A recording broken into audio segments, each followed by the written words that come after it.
technology issues. That said, let's begin with the Pledge of Allegiance led by Councilor Rivera, a salute to the New Mexico flag led by Councilor Cassett, and I will offer an invocation and then we'll have remembrances. Please stand.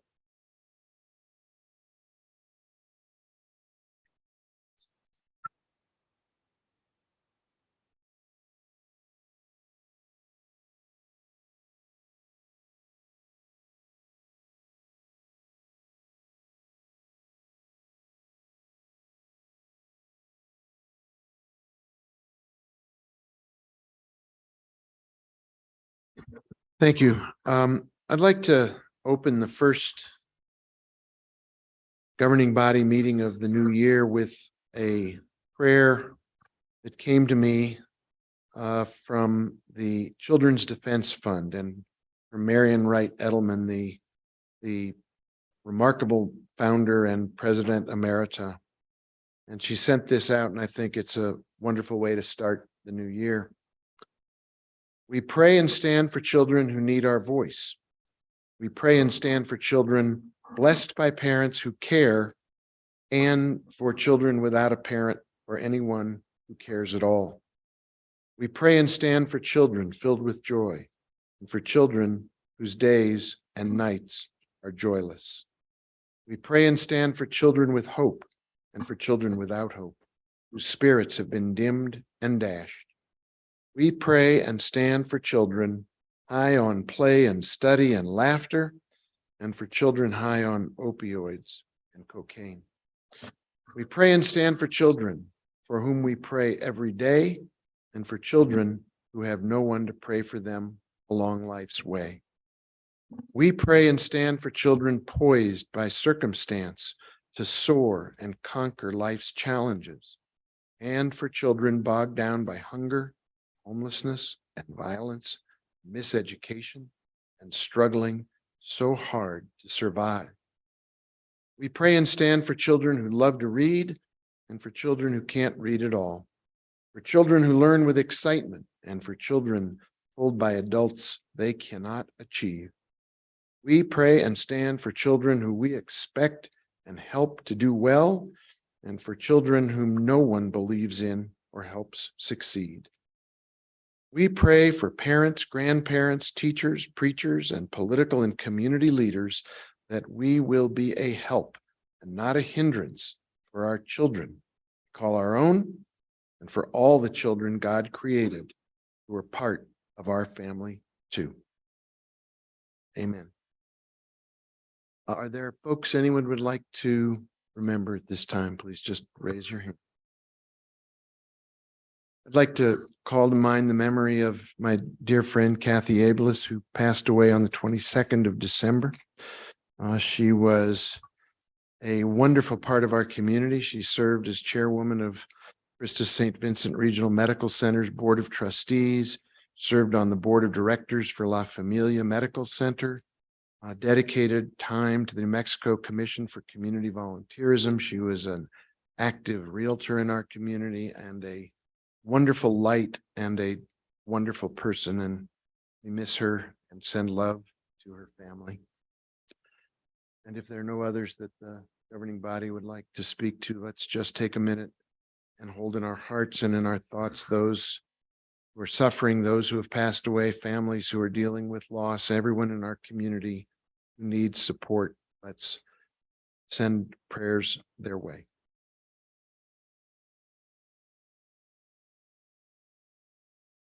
Thank you, everybody. Please be seated.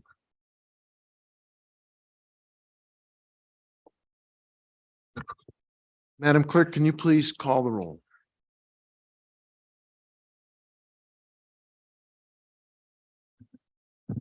Yes, Mayor Weber, Present.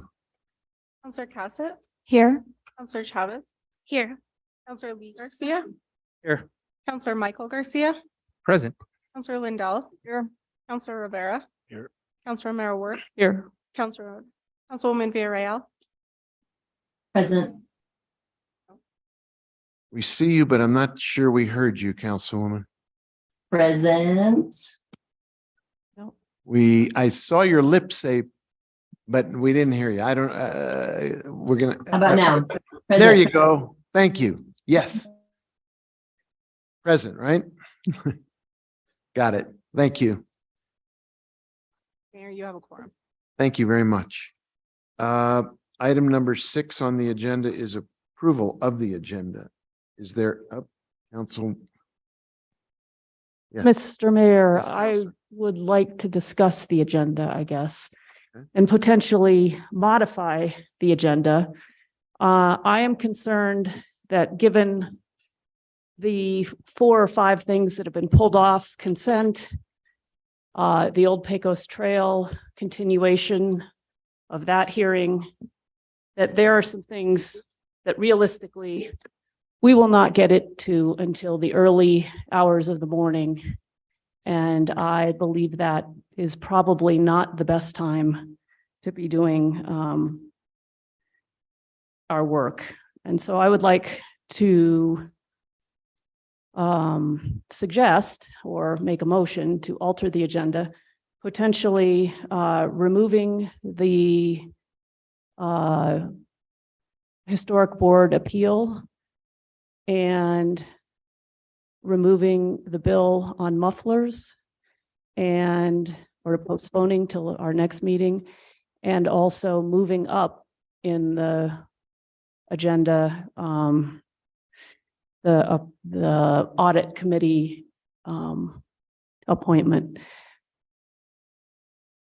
So I guess I make a motion to postpone those 2 items till our next meeting and move the audit presentation to, I don't know, where would it make sense? Maybe before petitions from the floor? This depends on how long that's going to take. Yeah. Well, we might have to revisit the agenda. We'll see. I mean, that's just at this moment, looking at what's on our plate. Okay, so there's a motion to postpone final action on the item 19A, a public hearing, and then the review board denial 20A, and move the one appointment, there's only one, to right before petitions from the floor. Is there a second for that motion? I'll second. Okay, is there discussion? And which numbers are they again? So is it, Sure, Counselor, 1 second, I'll get my hard copy here. So what we are calling for on our agenda is item 9, what I have as a printout. I don't know if it's different for other people. Is it different for? Mayor Weber, it looks like it's 20A and 21A on the online version at least. I've got a printout that has a different numbering. So why don't you do the official numbering, Yeah. city clerk? Or it's this Attorney McSherry mentioned item 20A and 21A.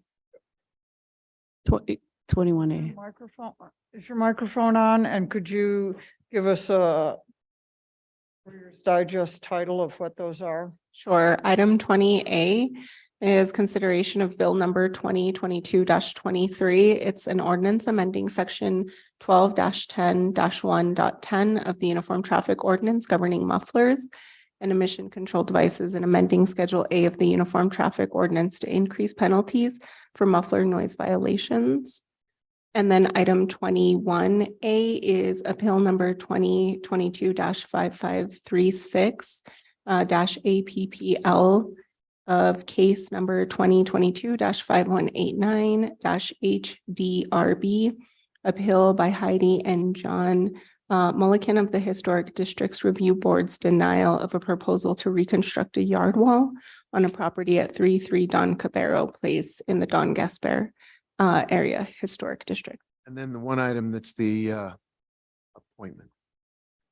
Yes, and then item 22A is an appointment for the audit committee, and that recommendation was to move that to just before petitions from the floor. Further discussion? Or work on or questions? I see no other hands. So, Madam Clerk, do you want to call the roll on the motion? Yes. Counselor Cassett, Yes. Counselor Chavez, Yes. Counselor Lee Garcia, Yes. Counselor Michael Garcia, Yes. Counselor Lindell, Yes. Counselor Rivera, Yes. Counselor Romero Worth, Yes. Councilwoman Villarreal, Yes. Mayor Weber. Motion has been approved. So let anyone who is watching or listening understand that what we just did was to tell people who would have been interested in the either the so-called muffler bill or the historic appeal that will be taken up at our next governing body meeting.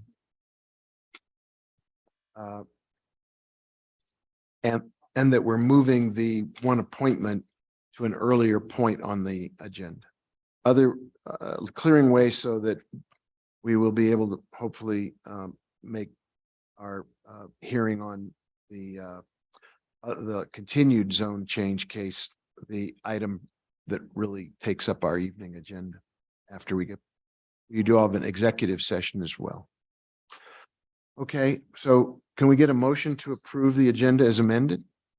So moved. Second. There's a motion to approve the agenda as amended. All in favor, say aye. Aye. Opposed? Aye. Okay, oh. I wondered where that last aye came from. Thank you. I still have to, Councilman, I hope you're feeling well. We're glad you're here, but I keep having to look up and not to my left where I usually find you. So thank you. That motion carried. So the agenda as amended has been approved. Item next on the agenda, Madam Clerk, is approval of the consent agenda. And I know you've identified some things that have been taken off of consent. Yes, Mayor, we had 4 items pulled from consent. We had item F, which was removed by Councilor Rivera and Councilwoman Villarreal. We have item G. It was pulled off consent by Councilor Chavez. It's for recusal only. We have item M, which was removed by Councilor Michael Garcia. And then we have item O that was removed by Councilor Michael Garcia, Councilwoman Villarreal, Councilor Lindell, and Councilor Cassett. Thank you. So a motion to approve consent as amended. So moved. I have a motion and I have a second. Is there discussion? Madam Clerk, can you call the roll on the approval of the consent agenda as amended? Yes, just to confirm, Councilor Rivera, you were the second? on that? Yes. Okay. Councilor Chavez, Yes. Councilor Lee Garcia, Yes. Councilor Michael Garcia, Yes. Councilor Lindell, Councilor Rivera, Yes. Councilor Romero Worth, Yes. Councilwoman Villarreal, Yes. Councilor Cassett, Yes. Mayor Weber. Yes, Motion has been approved. thank you. Madam Clerk, then why don't we go to item 8 and the presentations that are under that heading? Absolutely. Item 8A is a presentation from Shannon Jones, our Public Utilities Director, and it is a status update. Mr. Mayor, members of the City Council, thank you for a couple minutes to stand before you. I just wanted to share a few thoughts and statements. I think we do have a couple of slides that track along.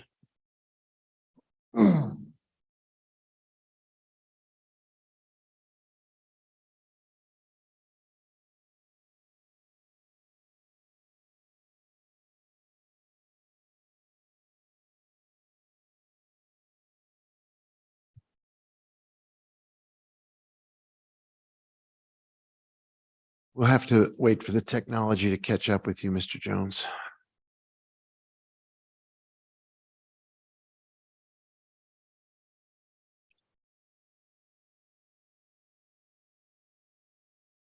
And Mr. Mayor, I'd be willing to move forward if Without the slides, necessary. do we know where they are?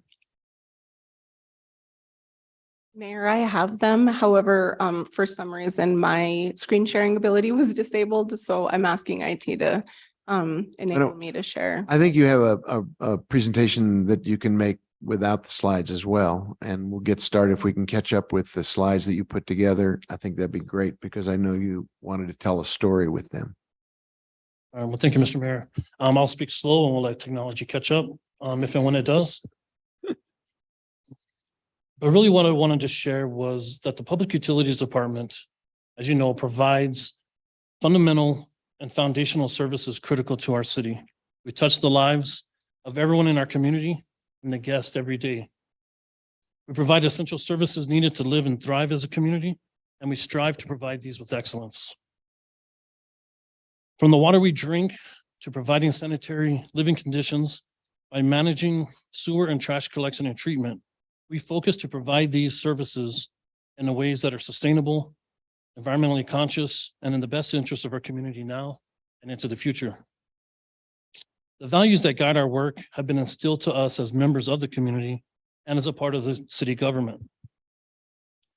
We focus on sustainability with cutting-edge water conservation and recycling efforts. We are building resiliency and working to reduce our carbon footprint every day. We are leaders in using renewable energy, minimizing energy use and waste. And we work to be good stewards of the community's investments and focus on sound practices that can be accomplished at a reasonable cost to the people we serve. In public utilities, things will go wrong. And when they do, we work the problem until it's resolved. Failure is not an option. Pipes underground will break, equipment will fail, people will make errors. And microscopic organisms at the water reclamation facility will not always do what we ask them to do when we ask them to do it. The world around us is ever changing, and we are also ever changing. I will say in my tenure, I've had the opportunity to see the city purchase and take over operation of a water system, to work through Y2K, face severe droughts, and even navigate a pandemic.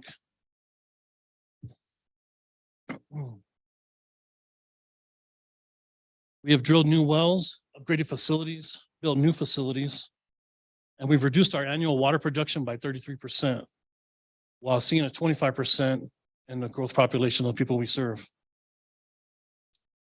We transitioned to a surface water dominant production that allows our wells and groundwater to recover, serve as a backup.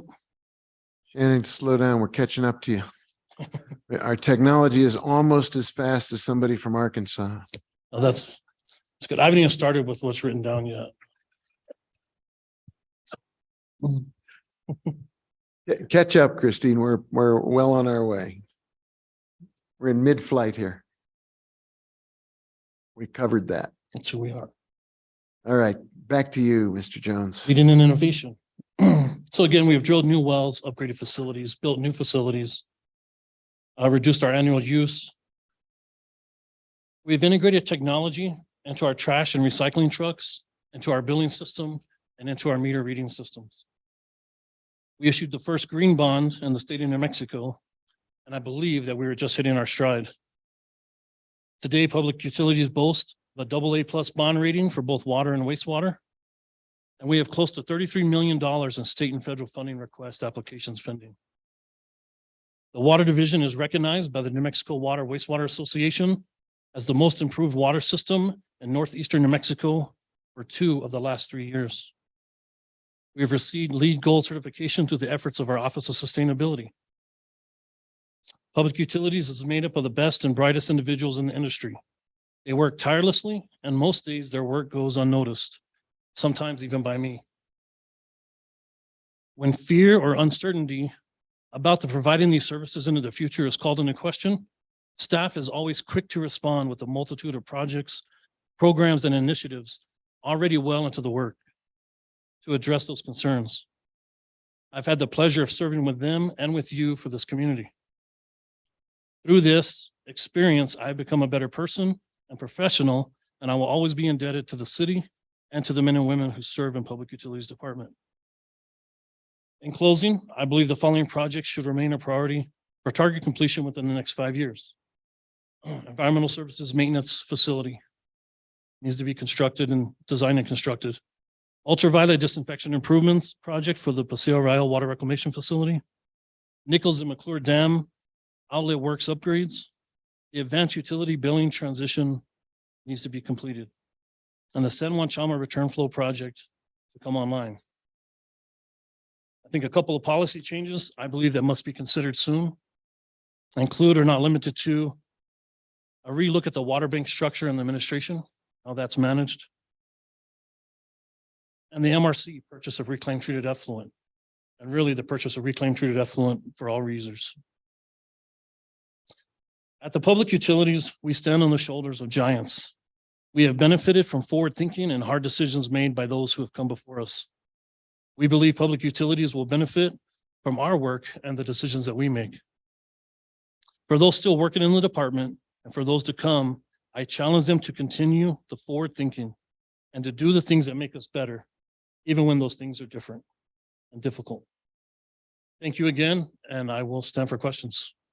Thank you, Mr. Jones. Is there anybody in the audience you wanted to introduce us to?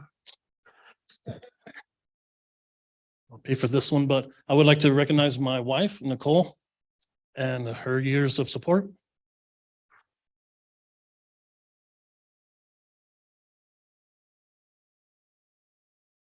In case those of you who are new to this haven't quite tweaked to what's going on here, Shannon, who has been an outstanding and remarkable leader in our city, is about to leave us. And the point of that slide presentation was to give him an opportunity to summarize the outstanding work that he's led for the city and for all of us in the city, and to showcase the shape he's leaving us in, which I think is remarkable, outstanding, beyond compare, as you said, in any water and utility in Mexico and perhaps in all of the Southwest at a minimum. I know that the other members of the governing body have a few things they'd like to say to you. I just want to lead off by telling you thank you. The debt of gratitude we have for you is enormous. I personally am very chagrined to see you go. I take it very personally, and you know how I feel. I wish you nothing but the best in your next chapter.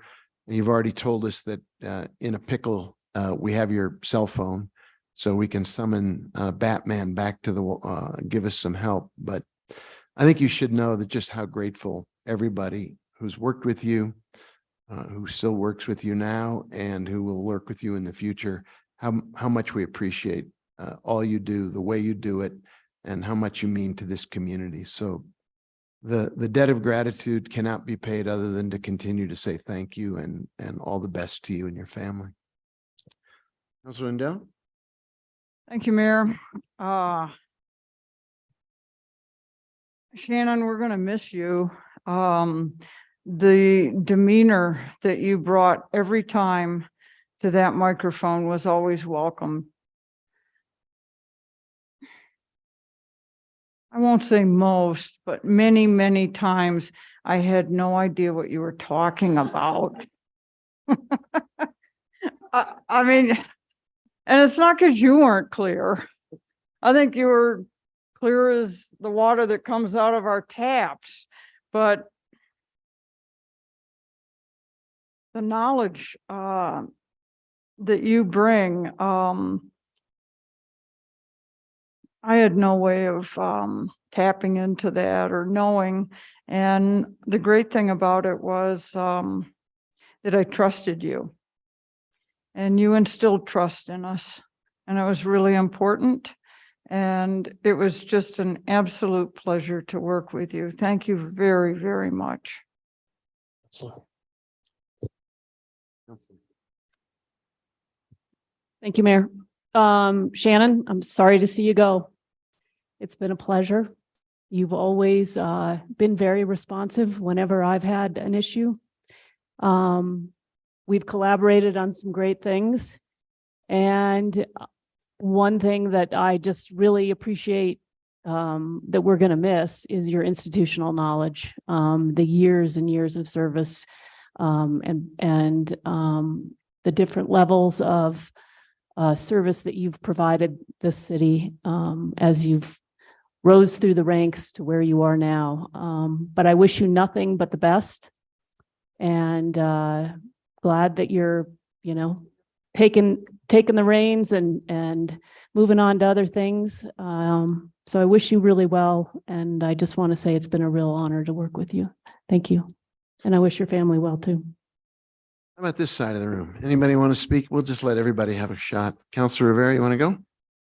Everybody gets a turn. And I see there's a hand up on the screen, so I see it loud and clear. Thanks. Thank you, Mayor.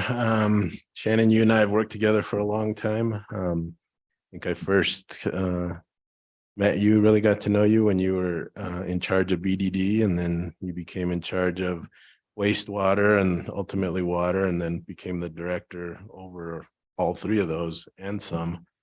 Well deserved. You've done a great job. I'm gonna miss you. I've learned so much from you, which I think is what I appreciate most, especially being chair of Public Works and Utilities.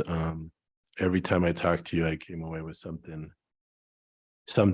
new knowledge, and you've been a great friend as well. So I thank you for that. I want to recognize your family because, behind every great man is a great family, a great support group. And I know how close they are to you. We've spoken about them before, and want to wish them well. Whatever, take some time for yourself. Don't jump into something too soon. Take your lovely wife to Hawaii or something cool like that. Put you on the spot there. So, do something for yourselves because you really deserve this. Again, I'll miss you and wish you the best. And thanks to your family for letting you answer my phone calls on Saturdays and on Friday nights and all other weird times of the day and hour. So thank you to them as well. Councilor Chavez, then we'll come up to you, Councilwoman. And then I know this side of the house and Councilor Garcia's got his hand up. We all have a few things we want to share with you and your family for all you've meant to us. Thank you, Mayor. You walked up, Shannon, and I reached over to Councilor Rivera and I said, I'm so sad to see him leave. I'm also sad, and it's very unfair that I've had less time to work beside you and learn from you because I've only had a year. But I remember the first meeting I had with you. I was amazed by your leadership and your passion for also many things I didn't understand when you were explaining them to me, but also your appreciation for your team. Like, they weren't your staff, they were your team, and the way you spoke about them and the way you acknowledged them through we chatted for almost a couple hours that day, but the way we chatted about the work that goes into it and how you just acknowledged and appreciated your team in the most amazing way. And it just spoke truth to the leader you are. And it's hard to come across leaders like that. It's hard to come across great leaders. And I instantly knew that you were a great leader and knew the city was very lucky to have you. I also knew how passionate you were because I was really excited about public utilities when I left that meeting. I was amazed and excited, and I was like, well, this stuff's kind of fun, but it's because of your delivery and your passion and your confidence and the way you talked about progress and the way you viewed your team and the work that they've done. It was just a beautiful thing to experience. And you have this confidence in the work that takes place. And it's because you have paid a lot of attention to all the detail that goes into it, because you truly care about the successes of the city and the successes of the department. And so I'm so glad I got to experience that with you as one of our leaders. I'm sad that I didn't get to experience it long enough, but thank you for everything you've done. And I wish you well. Thank you to the family, because I know, it was a lot of hours and a lot of work, and that kind of passion took probably a lot of time from you, but please know that he gave it to the city in a beautiful way. So thank you. Thanks, Councilor. Councilwoman, and then we'll come back in the room. You have the floor, Councilwoman. Are you talking to me? Yes. Okay, there's a few councilwomen in the house, so I want to make sure. Shannon, I wish I could see you and just let you know that I so appreciated all the service that you've given to us for the city of Santa Fe and all the leadership roles you have taken on, lots of different roles and also just challenges that you have faced, and I think you've taken a lot of issues that we've had and, various things that we have across the city with stride. And you've been a strong problem solver. So thank you so much for all that you've done. I've appreciated all your contributions, and I look forward to seeing you at any of the Santa Fe High sporting events, possibly. And I just wanted to wish you the best and blessings to you and your family. Thank you so much. Well, thank you, Councilwoman. Thanks very much. Counselor and then counselor and then counselor. I know, I'm gesturing in your direction, Counselor Cassett. Yes.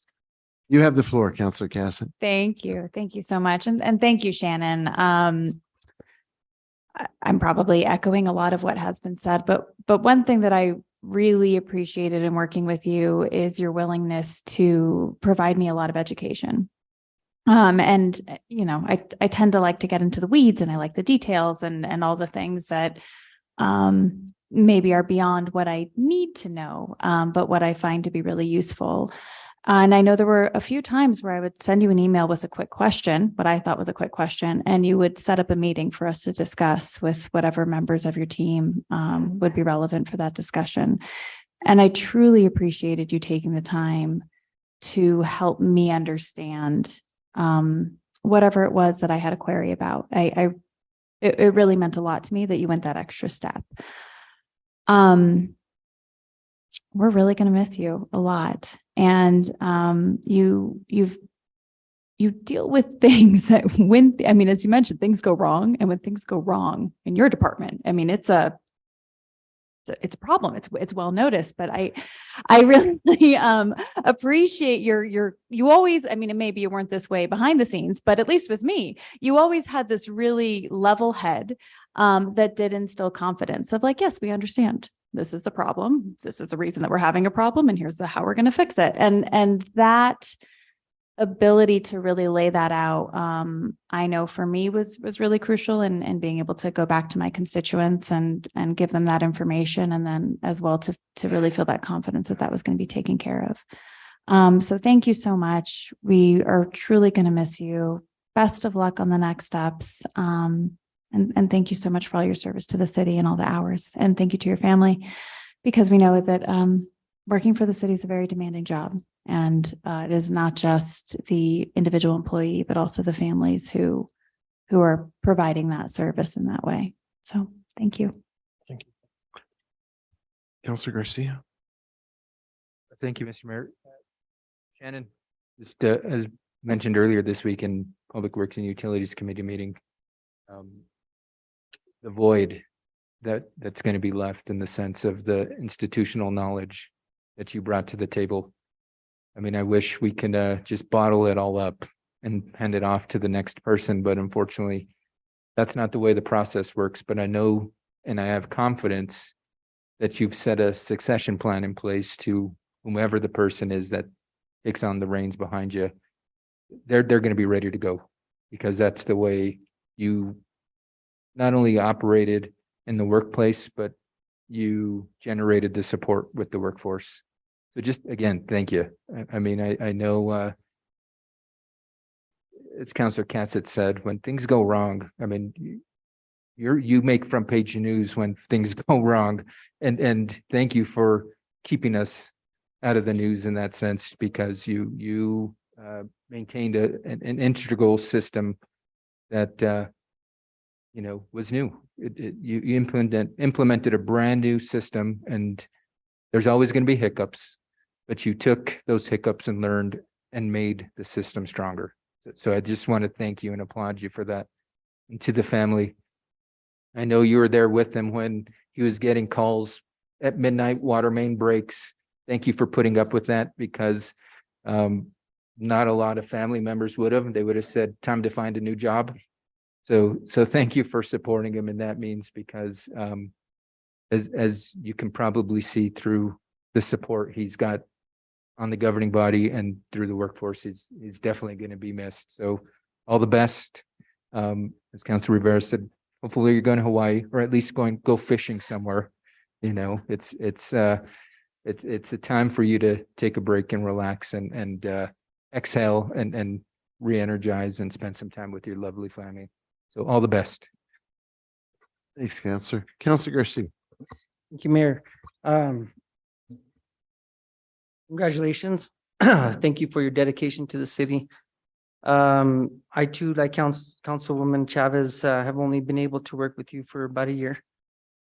But being on Public Works Committee and collaborating with you throughout the process, cool, calm, and collective, I think is kind of the best words I can pick to describe how you handle yourself during these, even just our committee meetings and our discussions. And so kudos to you. I know it's difficult to be directors and very difficult to be in charge. And so again, congratulations on your retirement, your family, all your community support. And best wishes to you. And so again, thank you for your dedication to the city and all you've done. I do also want to point out, and I appreciate the presentation, leaving us all with a final few points of what direction, what we've done, what you've done, and what the city has done, and where we need to be in the future to continue the process. So thanks again for that, and I do appreciate it. Thank you, Counselor. Would everybody please join me in giving Shannon a standing ovation?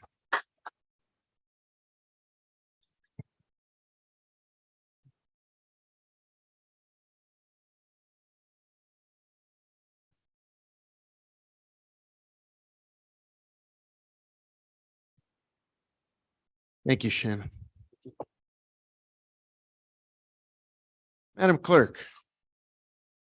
I pity whoever's next. Me too. Shannon, you will be so very missed. The next item is item 8B. It's our audit update for fiscal year 21. Emily Oster, our finance director, will be available for that item.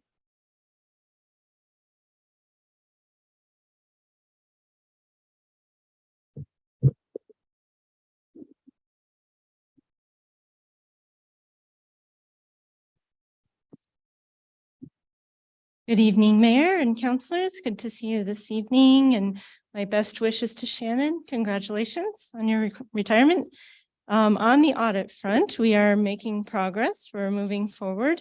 We currently have 6 team members from the consulting firm Clifton Larson Allen assisting with audit prep.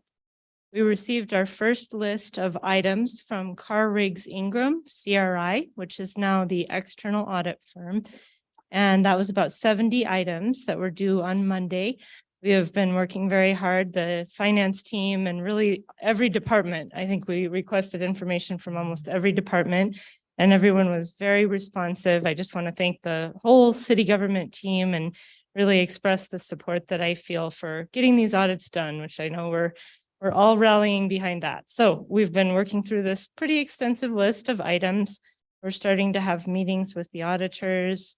IT, has done an outstanding job, as have all of the other departments, in helping us gather information. So we're moving forward. We are still looking at that June 30th date and looking for opportunities to be done sooner than that, but that's what we're working with. The month-end close process is continuing. We expect to close December of 2022 by next week, January 17th. So we are continuing with that process. We are also working very hard on the Munis upgrade that's scheduled for later this month. January 27th is when we'll be cutting over to the new version of Munis. And so again, we're working with the whole finance team and all city government departments. Next week, we have a site visit from Carr Riggs Ingram. They'll be doing walkthroughs. So we'll have auditors on site, and that's always an important day. So that'll be happening on the 19th. And with that, I'll stand for any questions on the audit. Thank you. Are there questions for the director?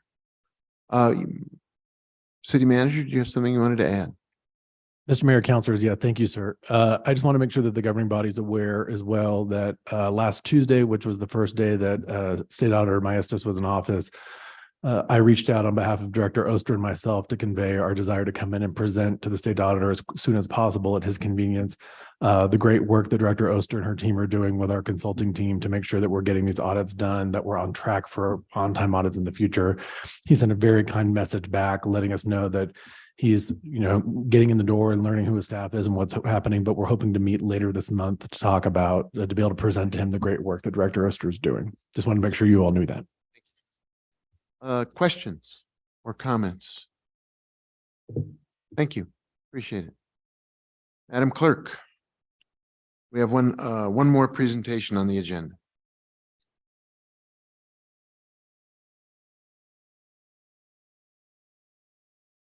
Just took down my agenda. Sorry, man. We have the Community Health and Safety Task Force Quarterly Update presentation by Councilwoman Villarreal and Councilor Rivera. I leave it to Councilwoman Villarreal to lead us into this, if you would, please. Great, thank you.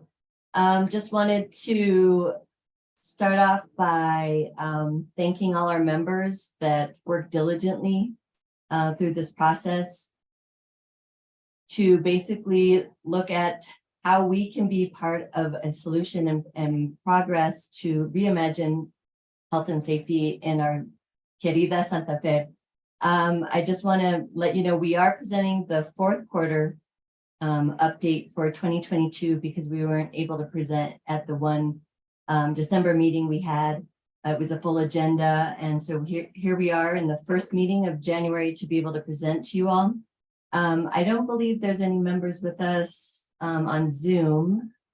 I don't know if there's any in the audience, but I did want to thank them again for their commitment to the work. We have members, they're all full-time working members that dedicate this time to volunteer on this committee. And so I just wanted to let them know that I appreciate them, as well as our staff, Julie Sanchez. She's been so instrumental in helping us move forward. And also to our facilitator, Valeria Alarcon, who's also on Zoom with me, and she'll be presenting to us tonight. So thank you all, and thank you to my co-chair, Councilor Rivera. It's such a pleasure working with you on this committee. And I don't know if you want to say any words before Valeria moves forward with the presentation. Councilor Rivera? I was just gonna thank everyone that Councilwoman Villarreal, just thanks. I won't do that again, but it's such a great pleasure to work with all them and with city staff that are available to make presentations and present to the committees is always valuable, as well as people organizing other groups from around the country to come speak to us. It's been great to have so many voices heard during this process. Thank you. So with that, let's go to the presentation.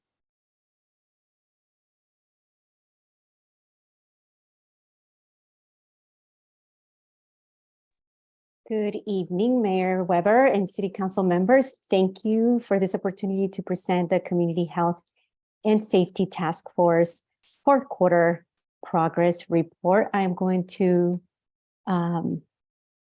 share the presentation. If you just give me 1 second. Present, there it is. Okay. Can everyone see the screen? Yes, thank you. It's a little delayed. My apologies. Okie dokie. We've got a very laser focused agenda, being mindful of your time this evening. The fourth quarter updates, and then our next steps and key priority areas for our first quarter in 2023. Again, recognizing our committed task force members. And a general update on sort of general task force updates, my apologies, regular bi-weekly meetings, working group sessions as well. And the task force has received approval in November to extend the resolution governing its work in order to complete the work plan through June 2023. We also were able to host 3 learning sessions, as you can see here, Reimagining Traffic, presented by our task force members, Monica Alt and Emily Kaltenbach. 30 by 30 initiative presentation, which is an initiative that focuses on advancing gender equity in law enforcement. And that was hosted by one of the founders, Maureen Quinn McGaw, and the 988 resource presentation by Brian Cerna, which is a national behavioral health crisis line, not a suicide prevention line, to make sure that there's that distinction. And it became active in July 2022 across the country and in New Mexico. You will find additional details with regards to the key findings in each of these learning sessions and potential recommendations that the task force members are highlighting.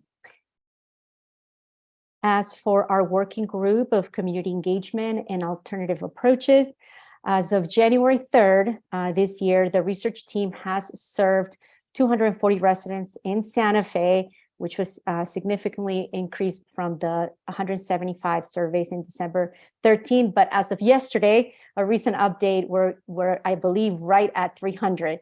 So it's very encouraging. Also currently preparing an open link to be issued to key organizations and stakeholders who will assist in reaching underrepresented and diverse populations and vulnerable populations in the city of Santa Fe. Also preparing the public survey and the in-person listening sessions focus groups. As for the policy and practices working group, this group has sent follow-up correspondences to the Community Health and Safety Department leadership in October of 2022 to clarify points in the information and data that had been provided back in May. This working group has met with Santa Fe PD and Santa Fe FD at the beginning of December, and who provided additional clarification and data. The leadership of these 2 departments provided additional clarification and data, which has been very, very helpful. This working group will also follow up with staff as needed at the beginning of 2023 as they begin to formulate recommendations based on this critical information that's been presented and shared. Our priorities, obviously, for this first quarter is the community engagement work with UNM Center for Social Policy. Obviously, the data is being collected, will be analyzed, key findings will be identified and presented, and those key findings will be informing recommendations.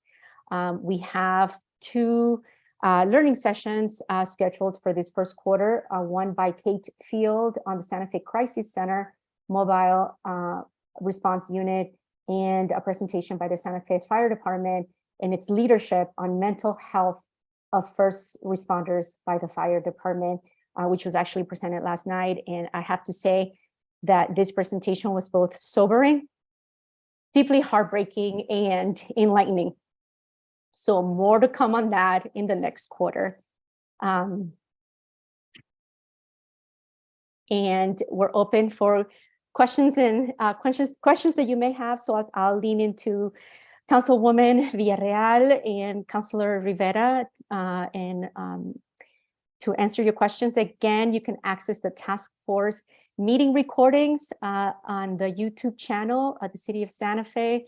Our community members and all of you are always welcome to join our bi-weekly meetings. And again, thank you all for your ongoing leadership and dedication to this critical work at hand. Thank you so much. Thank you very much. That was really clear and very much appreciated. Are there questions or comments at this time? Counselor? Very good. Thank you. Counselor Rivera, you want to come, or Councilwoman Villarreal, any closing thoughts? I'll just say I look forward to the work that we still have ahead in the next 6 months. We have a lot to do, and I just appreciate everyone again, Julie and Valeria, for all the great work they do, and my co-chair as well. So, a great committee to sit on. Great. Thank you. Councilwoman Villarreal, any closing thoughts? No, I'm good. I'm just excited for the next iteration of our work and the next phase that we're doing. Lot to do, as Councilor Rivera said, but we're committed to the task. Thank Very you. good. Thank you. Thanks for the presentation. So Madam Clerk, that would take us to items that were taken off of consent, starting with, I believe, 9F. That is correct, Mayor. Item F is the first item. It's request for approval of a general services contract with the Kiwanis Club of Santa Fe to plan, coordinate, and execute celebrations for New Year's Eve and Dia de los Muertos for 4 years in the total amount of $300,000, including NMGRT. Randy Randall, our Executive Director of Tourism, is already ready to roll. This item was pulled by Councilor Rivera and Councilwoman Villarreal. Thank you. Councilor Rivera, do you or Councilwoman Villarreal want to tee us up with questions, or would you like to hear from Mr. Randall first? I've heard from Mr. Randall. I think at least one other committee meeting, and brought up all my concerns there. I really just wanted to pull it because I don't agree with the process, the way that this came about. And just one example of that, I won't relive everything that I talked about in committee, but just the fact that this is a 1 year, this event has only been really around for 1 year. The Kiwanis did. And it has nothing to do with the event, has nothing to do with the plaza, but with the process. And just one example of that is the Dia de los Muertos is tied in to the contract with a city sponsored event, which is a New Year's Eve event. And that's just one example of something I don't like about the process. So there are other things, but again, I think we hashed them out already in committee. So that's all I wanted to say. Thank you, Mayor. Thank you, Councilor. And Councilwoman, you have the floor if you would like to either initiate questions or just articulate your concerns. Thank you, Mayor. I think I've already articulated my concerns to staff. And I want to thank Kiwanis for taking on another event to plan. I think they're always very well organized and have the capacity to do so. And so it's not about that. I think that they'll be fine. I think it's just focusing on what I consider a cultural and spiritual event that's really for the community, that's being led and funded by tourism, which I'm not opposed to. I guess I just really want us to be clear that this is for the community. This is not necessarily focused on how to get more tourists to Santa Fe. I think that's a secondary benefit. This event is important to me. I want us to make sure that we do it right. That's why I was suggesting in committee that we would have this RFP would focus on the New Year's Eve event because that's tried and true. And then Dia de los Muertos, that we would give it another year to see how it evolves and how it shifts. So I just want staff to know that I will be making sure that some of the suggestions I had are seen to fruition, making sure that Spanish-speaking communities are involved as much as possible, that we have, that there are people that are actually presenting in Spanish, if it's, focused on our Latino and Mexican community members. And I also want to make sure that our nomenclature is correct. We keep referring to ofrendas as the altars. Like this is just an example. Altars are altares, and you put ofrendas on the altar, which are offerings. So things like that, I think, are important to people that actually practice it in the community. And so I think, I've already talked to Ray Sandoval about some of the things that I expect for it to change for next year, making sure we have an MC that's also speaking Spanish, and that all our advertisements are going to not just Que Suave, but all the other Spanish radio stations and other Spanish speaking avenues. There's a lot that we probably haven't explored yet. So that's where I stand. It's more about tourism getting involved with cultural and spiritual events. And I want us to make sure that if we do get involved with cultural events, that it's equitable. We're looking at pride and supporting pride. And we're looking at ways to support even Juneteenth and other cultural events that we've lifted up at the plaza. So I will stop there and looking forward to a successful events for next year or for this year. Thank you. Thank you. I probably I'd entertain a motion before we have more discussion. Move to approve. Is there a second? Second. There is a motion and a second now. I think all the discussion that I wanted to give the folks who pulled it off consent opening opportunity, but if there's further discussion with the motion on the floor, that would be appropriate at this time. Okay, I don't see any hands. So if there are no other comments, it has been discussed, as Councilor Rivera and Councilwoman Villarreal both said, at committee. So the motion is on the floor. Madam Clerk, can you call the roll? Yes, Counselor Lee Garcia, Yes. Counselor Michael Garcia, Yes. Counselor Lindell, Yes. Counselor Rivera, No. Counselor Romero Worth, Yes. Councilwoman Villarreal, No. Counselor Cassett, Yes. Counselor Chavez, Yes. Mayor Weber. Yes, Motion has been approved. thank you. Thank you, Mr. Randall. Madam Clerk, I believe item G was also taken off of consent. You are correct, Mayor.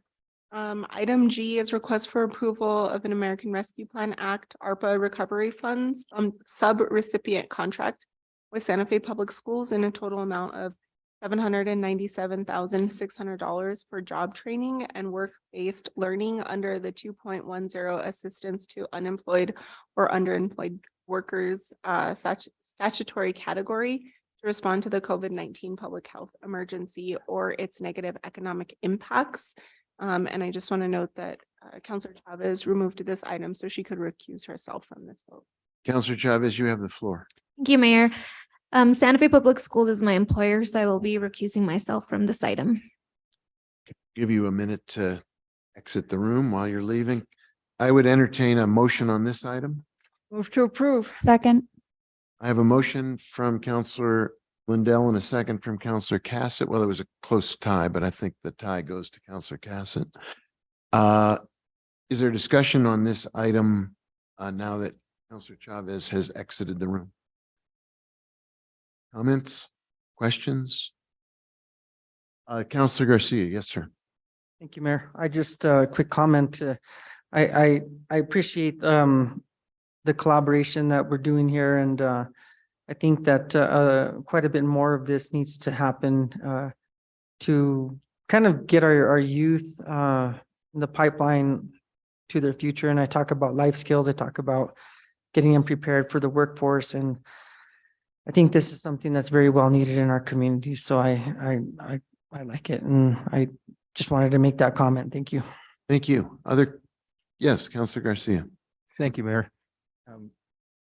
Just comments. Thank you, Rich, for bringing this forward. The only ask I have is that we begin to look at where we can continue the funding for this, given that ARP funds are used to support this initiative. And I know that this is going to be successful, providing opportunities for our young folks to gain skills that are going to benefit them, not only in the immediate, but long-term throughout life.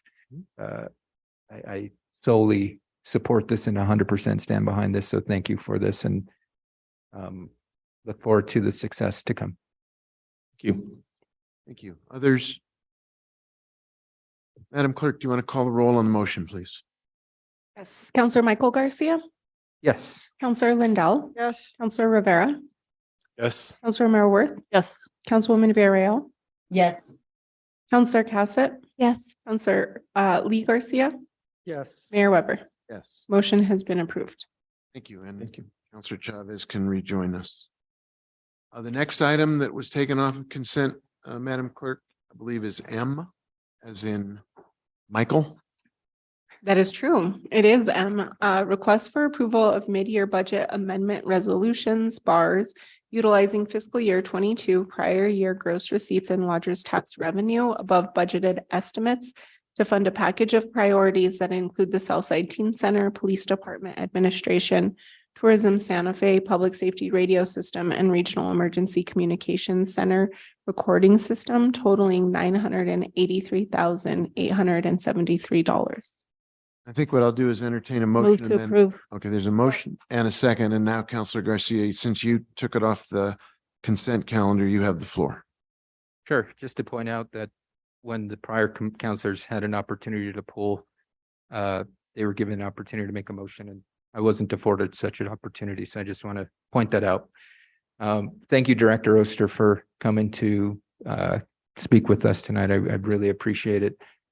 I do stand behind the items here. I think my concerns come around the unexpected GRT funds and how we have begun to utilize them. When we set out our budget, we set a budget of $108 million. And we because of the economy, we have far exceeded that in regards to GRT that's come to us, which results in roughly $37.5 million of unexpected GRT, which is fantastic for us as a city, given that we are, from all experts' perspective, financial experts' perspective, that there is some type of recession on the forefront, which, the $37.5 million would definitely help us in regards to any financial uncertainty that the city might face. My concerns rise around that it's come to the council's attention that we've expended or committed $22 million of that $37.5 million. That's over 50% of those funds. And I recall one of my colleagues recently making the statement that these unexpected funds are not a slush fund. And the evidence shows actually quite different, that we've dipped into this to the tune of $22 million. And to me, that's concerning.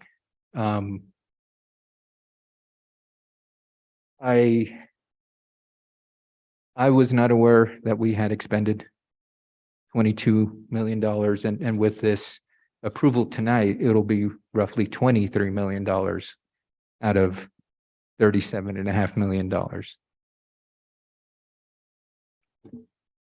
I think given the advice we had been given in regards to start preparing for a recession, our actions actually showed different, that we're spending. And with the 22, roughly 23 spent, that gives us $14 million. And I'm just very disappointed we're in this position, given some of the strong comments from my colleagues earlier saying, we've got to prepare. This isn't a slush fund, and actions have been different. And so my question is, do we anticipate more of these bars coming forward? Because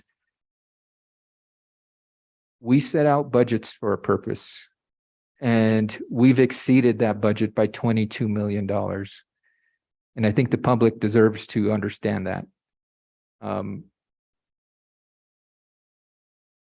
What happens in a normal everyday citizen's life when they set a budget and they overspend? Well, that's not the greatest situation. So I guess my question, Director Oster, is do we anticipate more of these bars coming forward to utilize these unexpected funds? Director, before you begin, I just wanted to take exception to a couple of things. First of all, we've said repeatedly that the language of slush fund is inappropriate and inaccurate. Secondly, we're not overspending anything. There is no deficit in our expenditures, quite the contrary. The purpose of taking dollars that are unanticipated and deploying them while still maintaining a very cautious reserve is to utilize the unanticipated revenues to meet requests that our department heads put in during the budget process that we were unable to fund in the ordinary budget process simply because we didn't anticipate that level of revenue. So this would be comparable. You're using the example of a family, which I think is always helpful. This would be comparable to a family budget where you realize at the end of 6 months, say into your family year, that your breadwinners got bonuses and were accorded raises and were enabled to do things for the family, in this case, the family of Santa Fe, that previously weren't able to be financed. At the same time, like a good family, our reserves are very, very full and quite well funded. So we're in a position where I think rather than painting a picture of something that is a problem, this is an actual benefit. We are benefiting from some of the tremendous economic rebound that our companies and businesses, our tourism industry has been able to achieve. We continue to be written up all over the country, if not the world, as a destination for people to come and enjoy their newfound freedoms as we get a little bit out of the hardest part of COVID. And our hotels, our restaurants, our tourism entities, our hospitality entities are flourishing. That helps us.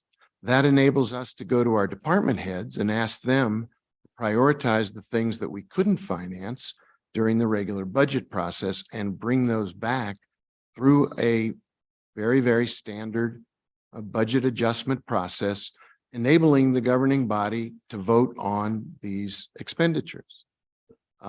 It's not a slush fund and we're not overspending. Those are terms of denigration that are inappropriate and inaccurate. Mr. Mayor, just to correct the record, it was one of my colleagues who referred that it wasn't a slush fund. And so I'm just reiterating that, hey, this is what one of my colleagues had said. And well, if you think it's a slush fund, you should say so rather than. I never did call it a slush fund, Mr. Mayor. I was actually referring to a colleague saying this isn't a slush fund and this is not how unexpected GRT is spent, but this is how it is being spent. But it's not a slush fund, you agree? No, but it's being spent without, in the sense that we did not anticipate these costs and we're just spending. These aren't costs, these are opportunities. And I think it's a simple question. You introduced the term slush fund into the conversation, quoting somebody else. I'm interested in whether you want to characterize it as that or not. Mr. Mayor, I think you're missing the point and you're trying to pivot off of, we set a budget and we are spending in excess of the budget. To characterize your term of family spending, yes, we did receive a bonus, but the family has also received notice that there are going to be hard financial times in the future. And is it prudent of us as a family to prepare for those hard times or to spend and ignore that the hard times are coming in front of us? And myself, I would like to prepare for those hard times. And should the hard times be not as rough as we anticipated, then we can begin to utilize resources.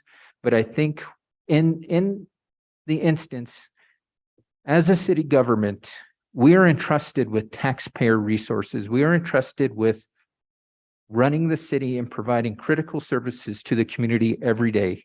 And I want to do everything within my power to ensure that we are not putting ourselves in a financial situation where potentially the forecast is worse than it is. And I would rather have $37.5 million to prepare for that versus $14 million. And that is my perspective as an individual who would like to prepare the government for the forecast that's been given to us. And so With that, I did have a question for Director Oster, which is, do we anticipate more of these, of the bars to come before us that would utilize these unexpected GRT funds?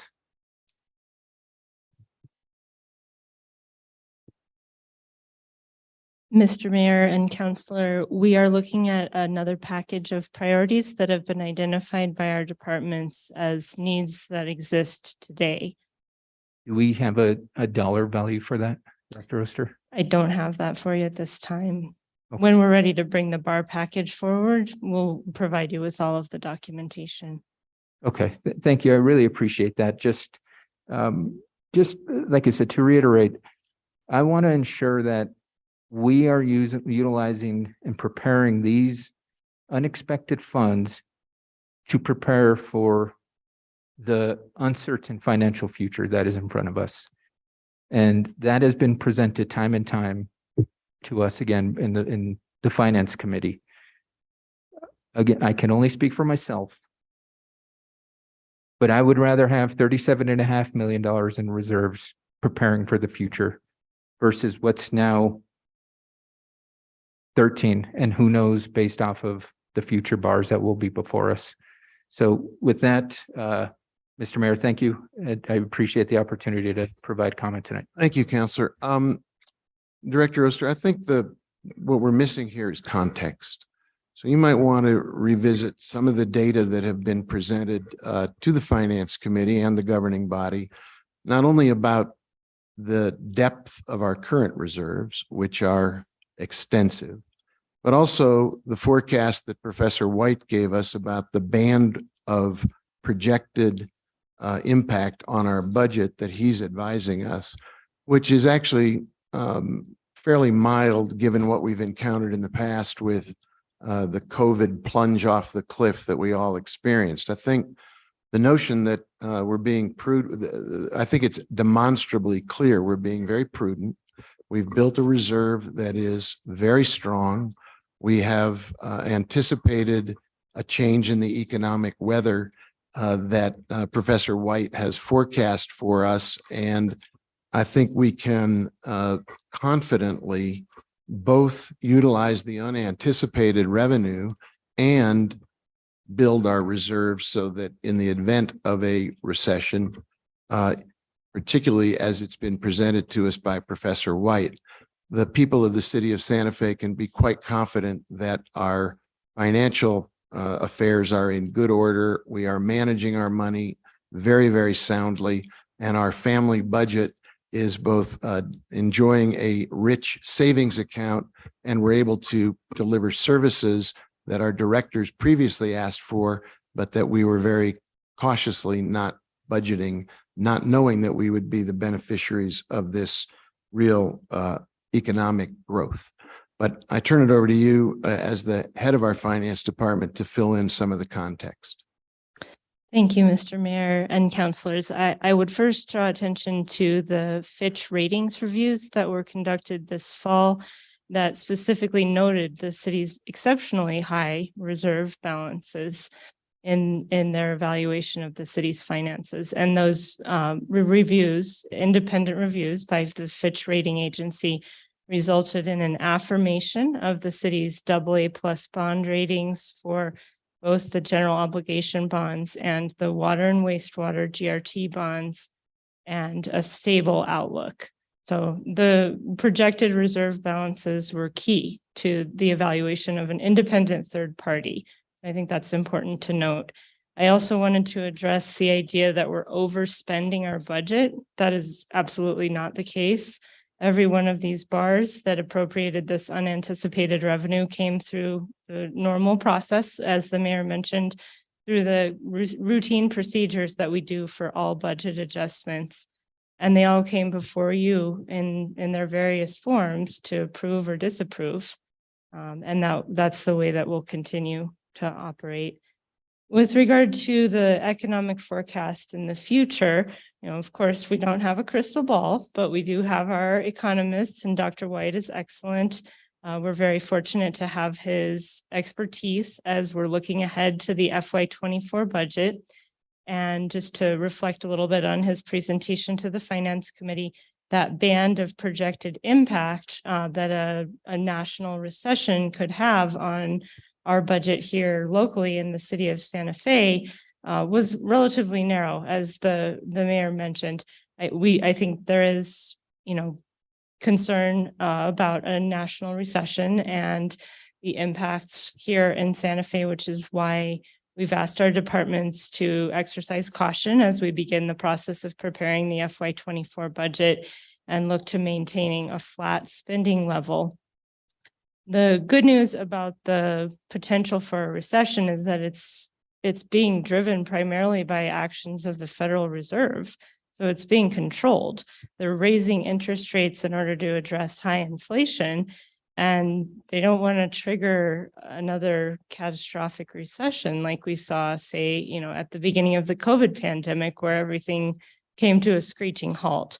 So, this environment is very different from, for example, the spring of 2020, where there were just so many unknowns. This is happening in a more controlled fashion, and we don't know exactly what's going to happen in the future, but we believe that the impact, if any, on Santa Fe will be a leveling out or a mild dip in our revenue levels that happens in a more gradual and controlled way that we have the ability to predict.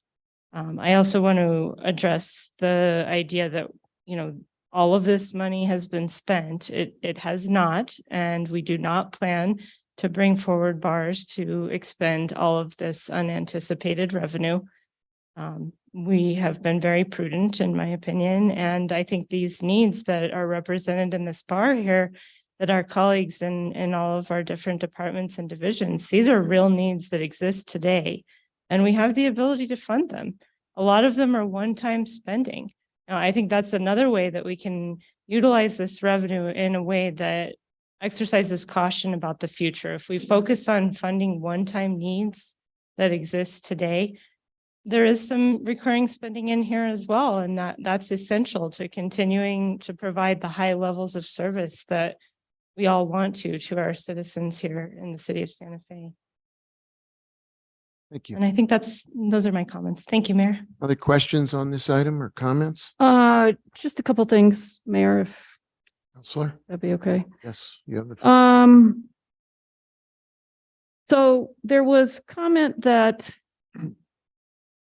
the 22 million, the city's appropriated just under 22 million of the unanticipated revenue. That 22 million is not what we're approving tonight. That's previously approved bars, correct? Mr. Mayor and Councilor, that's correct. The bar in front of you tonight represents just under $1 million of additional. The 22 million was approved previously. Okay, and who approves bars? Mr. Mayor and Madam Chair, the governing body. Okay, that's us up here, right? Okay. So we approve the 22 million that's already been spent. That's already come before us. We voted yes. Mr. Mayor and Councilor, it was not presented to you as a lump sum. I think that's where it might get confusing. It came to you as a series of requests over the last year. Okay, so over the last year, this dais, this governing body has approved $22 million worth of budget adjustment requests, and we are the ones who have authority to do that. Madam Chair and Councilor, yes. And no, you didn't do that on your own, and your staff didn't do that on their own, and the mayor didn't do it on his own, but we did that, right? Madam Chair and Councilor, that's correct. We followed the procedures that are required for budget adjustment requests. Okay, just checking. And then can you just kind of capture quickly for me at a very high level, but we've got a lot to do tonight. What is in this bar that we're approving? And for instance, one of the things is the Southside Teen Center, which if we don't put money towards that, so it's sort of a two-part question. Give us high level what we're doing. And because I know one of the things we're doing is funding the Southside Teen Center, what would happen if we didn't do that with this surplus money that we have to spend? Mr. Mayor and Counselor, the teen center would not be able to open. The building would be built, but we wouldn't have an operating budget. So, you know, it would be sitting there unable to open. And we all know that that's a critically needed resource that's been planned for a number of years. And we're very excited about opening that facility. Right. So using this money that we didn't anticipate last year when we approved the budget, and we didn't anticipate the revenue. We didn't think we'd have this money. And now we have this money, and now we're in a position to open the teen center. Is that prudent to take that money and open the teen center? Mr. Mayor and Counselor, in my opinion, it is. The city and the state and, you know, a lot of folks have invested a lot in the teen center, and it would really be a shame if we were unable to open due to lack of operating funds. Great. And I think that maybe I'm just going to do this at a high level. So we're also doing something with police, public safety. That's kind of important, isn't it? Mr. Mayor and Counselor, it's very important to me as a resident of Santa Fe. So can you just really high level, what are we doing to help police and public safety? Mr. Mayor and Counselor, we are helping them reclassify several positions and address needs related to their administration. The total budget impact for what the police have proposed is $35,442. So it's pretty minimal in context. Okay. And then we're also doing something also public safety related with our public safety radio system, correct? So that our first responders can communicate with one another, and maybe you could just high level, what are we doing there? Absolutely. Mr. Mayor and Counselor, we are investing in the public safety radio system. There are two components to this bar. The first is a reroute of the core. I believe the governing body is aware that we've had issues. The city has had issues with outages and with first responders not having critical communications during times of emergency. So that's addressed through the reroute of the core. And then the computer aided dispatch recording system, which just was down this last weekend, which is a required part of the record keeping at the RACC, is also being funded through this bar. Okay.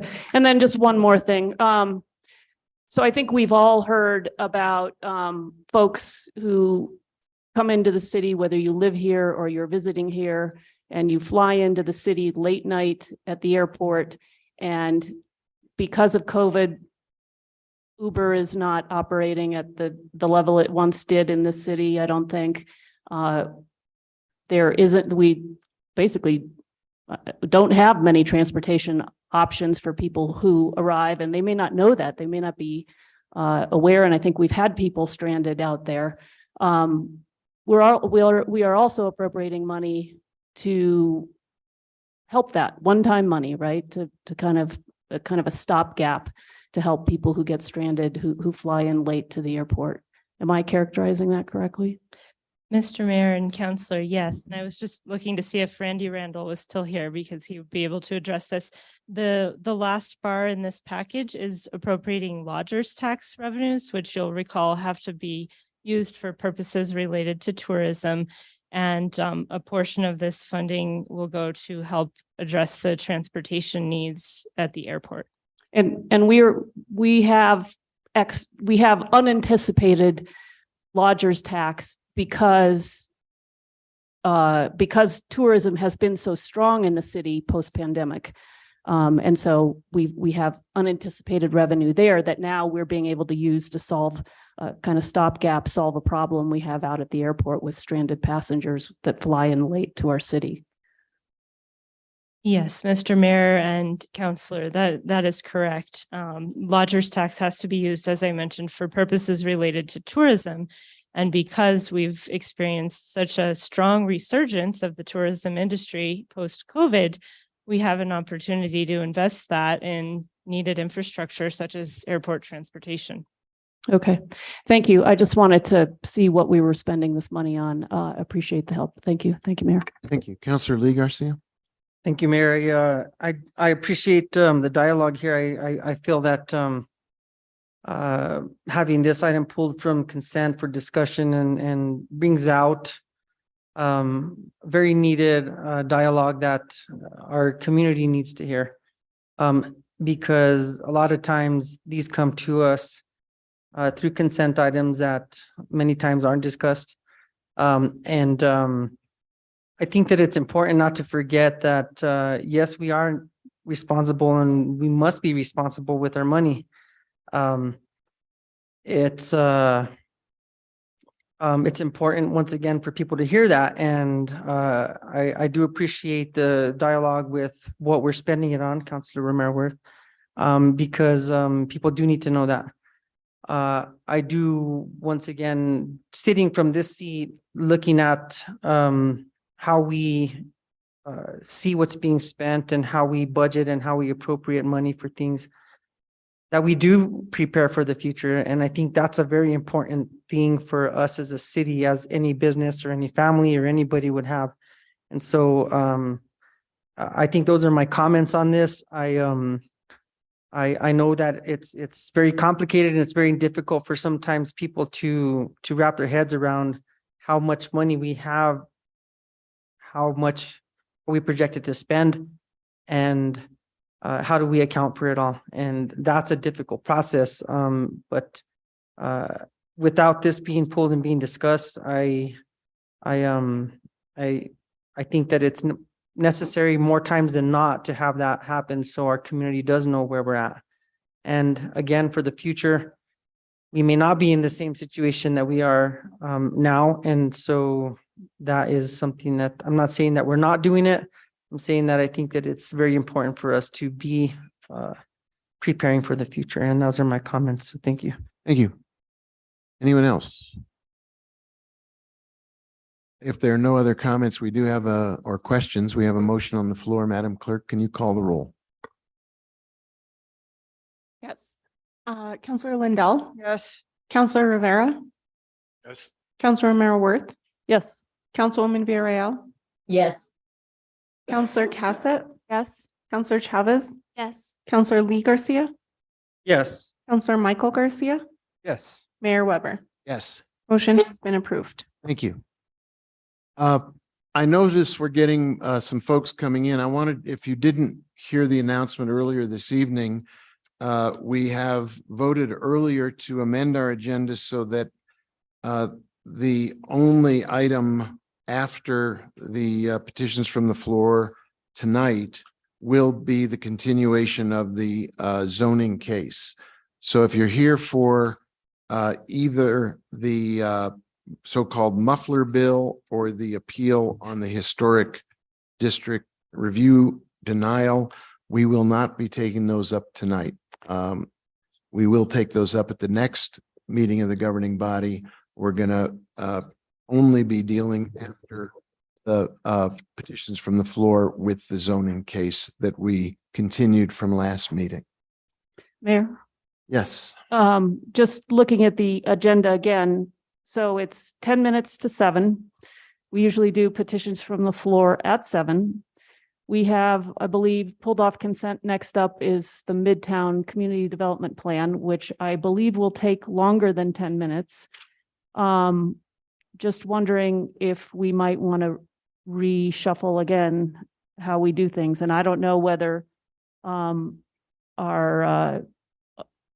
if we could do the audit appointment in the next 10 minutes, if we want to take a bio break for 10 minutes, if we just want to go ahead with Midtown and get to petitions from the floor, 40 minutes to an hour from now. Just kind of taking the temperature of the governing body. And Mayor Weber, councilors, there are a couple Midtown amendments that are just loaded today. So I'd recommend we move it. I think we should just delay it. Okay. Mr. I'm Mayor? not aware of amendments. Are they in our packets? Where Counselor one should be there and one is very close. And we're probably not going to be able to review those in the next 10 minutes. So maybe I would make a motion to postpone this item to our next meeting. There a second? So the motion is to take the Midtown community development plan item, I believe it's O on our agenda tonight, and postpone it as well until our next meeting at the end of this month. Is it discussion from the governing body? Mr. Mayor, Yeah, yes, please. You have the Just- floor. I'll second that for purposes of discussion. And just a couple things. We have an executive session. I'm not sure how long that's going to take. It seems like we've already been briefed about that. And that could be a relatively easy move forward. And then the other question is about Midtown. Would it help to discuss some of those changes that have been made? Just because I know that staff had worked very hard on that. And, but I do think those, some of the amendments coming forward may be kind of messy trying to discuss them tonight without seeing them. Yeah, I do believe you're correct, Councilwoman, about the executive session. I think that's a relatively quick item that we can dispense with and take on and move forward on. If we haven't even seen some of these amendments and we're supposed to discuss them without having read them, it's a little, I think it's a little much to ask, particularly given the ongoing work that's in front of us still with the large ongoing debate about the zone change. So I think your assessment about the executive session is spot on. Councillor Cassett, what's your take on the agenda? Seeing as that I'm not seeing any of the amendments in the packet at this time, I would propose that we postpone this one as well, because we do want to have time to actually see those and read them. And I'm not seeing, I've refreshed the page multiple times and I'm not seeing anything. Okay, so there's comments about postponing this till the next session, taking it on then. Any other comments? Yes, Councillor Garcia. I guess question for staff is what does this do to your process of moving forward with things? Mr. Mayor, Councilor Garcia, there is no large effect for this delay, but there are some amendments that are being pushed through. So if that gives the council time to read through and be able to debate and discuss them, that works for me too. Thank you. Other questions or comments? There's a motion and there's a second. Madam Clerk, do you want to call the roll? I do. I also just want to know, Councilwoman Villarreal, we already had a second, but I appreciate you offering to second that. I just wanted to note that I was not avoiding your second. So Councilor Rivera, Yes. Councilor Romero-Worth, Yes. Councilwoman Villarreal, Yes. Councilor Cassett, Yes. Councilor Chavez, Yes. Councilor Lee Garcia, Yes. Councilor Michael Garcia, Yes. Councilor Lindell, Yes. Mayor Weber. Yes, Motion has been approved. terrific. Thank you. With that, Madam Clerk, we would then move on to the next items on the agenda.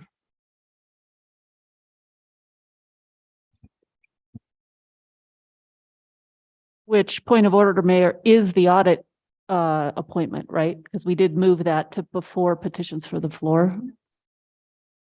I think Oh. we have a couple of other things. Okay, sorry. This is why I'm not the city clerk. No worries. I will just note that, yes, the next item is matters from the city manager. Good evening, Mr. Mayor, City Councilors. Thank you all for being here tonight. Briefly, a few things just to bring to your attention. First is that this week is the first week that our new remote work policy has gone into implementation. City staff that meet the certain qualifications for being were deemed qualified for remote work have started this week, where some employees are working 1 day a week at home, some are working 2 days a week at home. We're really excited about this. We think it's both really a strong proposal in terms of how it affects staff morale and their productivity. At the same time, we're hoping to use this as a recruiting tool to recruit employees from other institutions that may not have remote work policies and are interested in being able to utilize that. And so we'll have more information. We're having staff complete the forms in a way that will allow us to have some traceable data in terms of how many employees are using remote work, what days are they in the office, what days are they out, et cetera. So we'll have more about that in the future. Finance Director Oster did mention earlier that we are full steam ahead for our Munis upgrade, so our financial system that monitors HR, finance, et cetera. It has really been yeoman's work for HR, finance, and IT to move this forward. January 27th is still the go live date. We're going to see both within our HR department and our finance department what we're calling slowdowns, where they are going to pause processing certain internal transactions in order so that we can clear the queue out, so that we don't have the problem of unfortunately having to recreate work as we move from the current system into the new system. But huge thanks to everyone within HR, finance, and IT who have done training after training and testing and hours and hours and hours of work. And so we'll have more information, I think, probably next week about, we'll have some, I think, either modified hours with our cashier or maybe close it down for a day or two while we update over the weekend, but we'll have more information for the public on that very soon. This week, we also have, courtesy of our HR department, some diversity, equity, and inclusion training going on for staff. We saw a really great turnout today. There's additional training tomorrow. And I know that this is something that was one of the recommendations out of the chart process, was to look at having an office or a department of DEI. And so we'll continue looking into that and trying to ensure that sort of diversity training is provided to our city staff. Flagging for you all, just as a quick reminder, and for anyone who's watching and listening, that the city will be closed this coming Monday in honor of Martin Luther King Jr. holiday. And so there'll be more notice that goes out about that. I do understand that I think our state parks or our federal parks are offering free access to the parks on Monday in honor of Martin Luther King Jr. Day. So if you have time and you're in town, get outside and try to enjoy the outdoors. We are gearing up for our legislative session that starts next week. The senior staff in particular have been doing a lot of work with JD Bullington, our lobbyist, and reaching out and engaging with the legislators for our delegation. We're also doing some supplemental work about trying to ensure that we're in a position to accept if the state is doing this one-time dollars as it relates to infrastructure needs that we have, to some of the work we're doing around the homeless community here in Santa Fe. So we'll keep building on that. Two quick things on a personal note, one of which is not having the chance earlier and he's not here, but just want to extend my thanks to Shannon Jones as well for his tremendous service. A gentle giant, a great leader, and just as important, he's just a good man and has been a good colleague and friend to all of us. And we are sad to see him go, but we wish him well and peace. And then just a flag for you who may not care as much about my life as I do. Tonight marks my 1-year anniversary. It was a year ago that you voted in favor of me, so I appreciate that. And we're excited for year number 2. So with that, Mr. Mayor, thank you, sir. Ruin the surprise. We'd organized a whole thing. Cake? Yeah, the cake and the Appreciate that. confetti, all of that. I will hold my breath. Congratulations. Thank you, sir. Madam Clerk, take us to the next item, please. Yes, the next item is matters from the city attorney. Thank you, Mayor, councilors. First, I wanted to recognize a departure from my team that occurred last week, which is Jesse Guillen. Unfortunately, he's not here tonight, but he's in the governor's office now and will be working very hard the next couple months during the legislative session, helping out with policy priorities at the state. But I did want to recognize him. He had been with the city for almost 8 years, from 2015 until just last week. He helped us improve a lot of processes since I got here, including 2 new sets of roles that he worked with counselors pretty closely on for the governing body and the council committees. He also helped us introduce new technology. We were the first department that I'm aware of that was using electronic signatures significantly prior to the pandemic. So we were ready to go when that happened and did not need to make any changes. It was ready to happen. He did legislative request forms online, amendment request forms online, policy request forms online, really tried to automate a lot of things and constantly wanted to try new techniques and ways of doing things, which I really appreciated. So he would bring those to me all the time. How about this? How about this? Let's try this. And so I was happy to have someone like that on the team. And he's also helped us to round out the office to include more of a policy focus, which I think will be helpful to everyone. Connor Murphy had started and Jesse helped us select him into the team. And now Connor and Jeff will be point on legislation. So we still are going to be doing same request form. I'll be working with them closely, but the same intake model that we've been using. So I just wanted to publicly acknowledge all of Jesse's contributions to the office. I told him that if he wanted to show up, that I would be doing this, but I'm not sure if he's going to be able to be here. So maybe he's watching online, but please send your congratulations to him for his new job. He's very excited, but he's left us in a good place. And I think we're excited to continue all the advancements that he started. So that's one thing. And then I would like to ask that we go into executive session to discuss a purchase of land. And I'm pulling up the exception here under section 1015(1) part H8 of the Open Meetings Act. I do recommend we go into a executive session to discuss property acquisition at 1085 Richards Avenue. Counselor Rivera, you want to make a motion? Yes, sir. I move that we enter an executive session pursuant to the Open Meetings Act, section 10-15-1H, subpart 8, for discussion of the purchase, acquisition, or disposal of real property or water rights by the governing body. Second. And there's a second. Is there a discussion? Madam Clerk, why don't you call the roll? Councilor Worth, Yes. Councilwoman Villarreal, Yes. Councilor Cowsett, Yes. Councilor Chavez. Oh, she just stepped away. You stepped away. Councilor Lee Garcia, Yes. Councilor Michael Garcia. Yes. Councilor Lindell, Yes. Councilor Rivera, Yes. Mayor Weber. Yes. Motion has been approved. We're going to go into executive session. This should be as brief as we can possibly make it, and we'll be back very soon. Thank you, everybody, for your patience. Councilwoman Villarreal, I'll be sending you a link for executive session momentarily. Thank you.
They want to separate.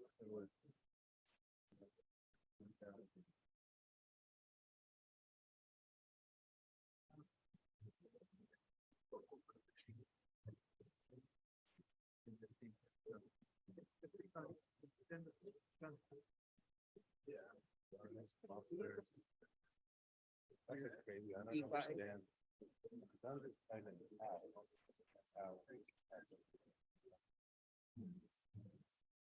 Just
Okay, thank you, everybody, for your patience. We're back in session. Counselor Rivera, I'd recognize you from motion. Thank you, Mayor. I move that the governing body reconvene in open session and state for the record that the matters discussed in the closed session were limited to those specified in the motion for closure. Is there a second? Second. All in favor, say aye. Aye. Opposed?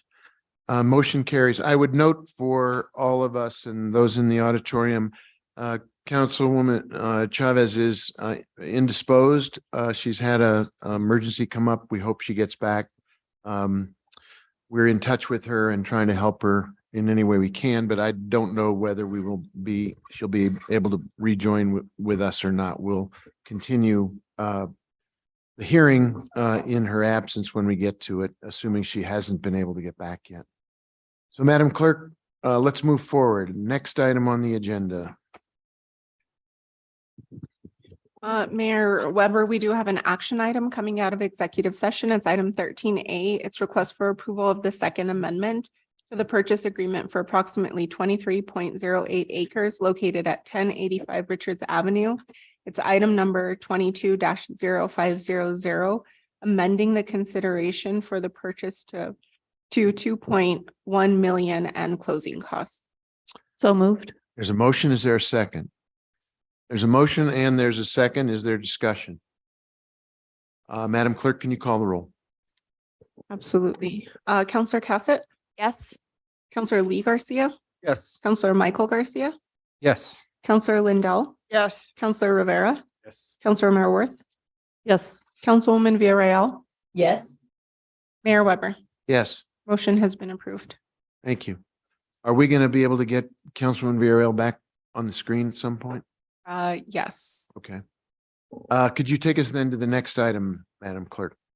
Yes, the next item is matters from the city clerk. I will be pretty quick. John noted it was his 1 year anniversary. It's my 2 year anniversary. Watch out. 111 might be, is apparently a very big number for us. I, in the interest of time, don't want to take too much, but I did just want to note an average number of calls, again, thanking our constituent services. We are now almost fully staffed in constituent services, and we are processing approximately 5,600 requests a month. And we are closing out, last year we had a resolved percentage of 91%. So like I said, I know we have a lot going on. Just wanted to give a shout out to constituent services, and we're getting close to being fully staffed. Thank you, Madam Clerk.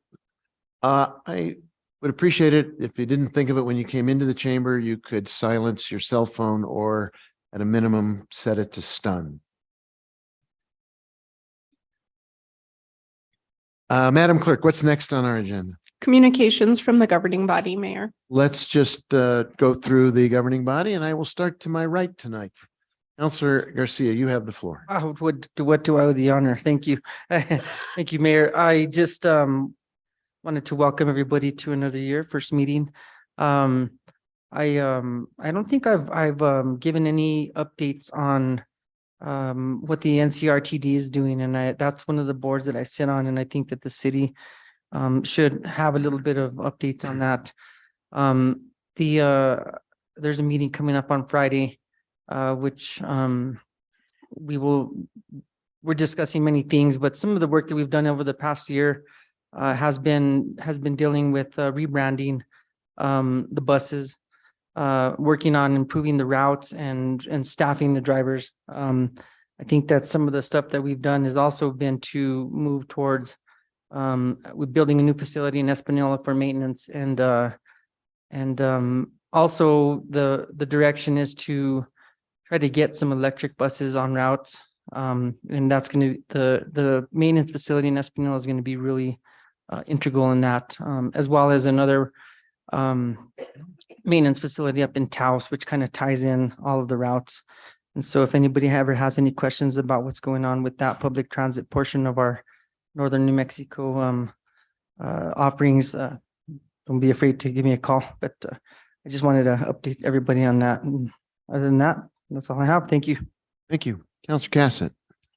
Thank you so much, Mr. Mayor. I don't really have much this evening. I'll be really quick, though. We had a really interesting presentation in Economic Development Advisory Committee about the Santa Fe data platform. So I'll just encourage everybody in the room, especially since we have a big audience, to go play on santafedata.org. It's just a really interesting and useful tool that we have to be looking at the data for our community, and really interesting. So for all of us governing body members, just a reminder that it's there, and for the public, something to take a look at. Other than that, happy 2023. Welcome to another year. Looking forward to working with all of you and getting things done. Thanks, Mayor. Thank you. Councilor Mayorworth. Thank you, Mayor. Just want to shout out to Jesse Guillen, if he's listening. Thank you for your service to the city, for your work with us on legislation. We used to have a standing meeting to work on the rules, and we're going to miss having him around. So just wanted to wish him luck in his new job. Also, seems like there was one other thing. Maybe not. I guess that's it. That's all, Mayor. Thank you. Thank you. Counselor Lindell.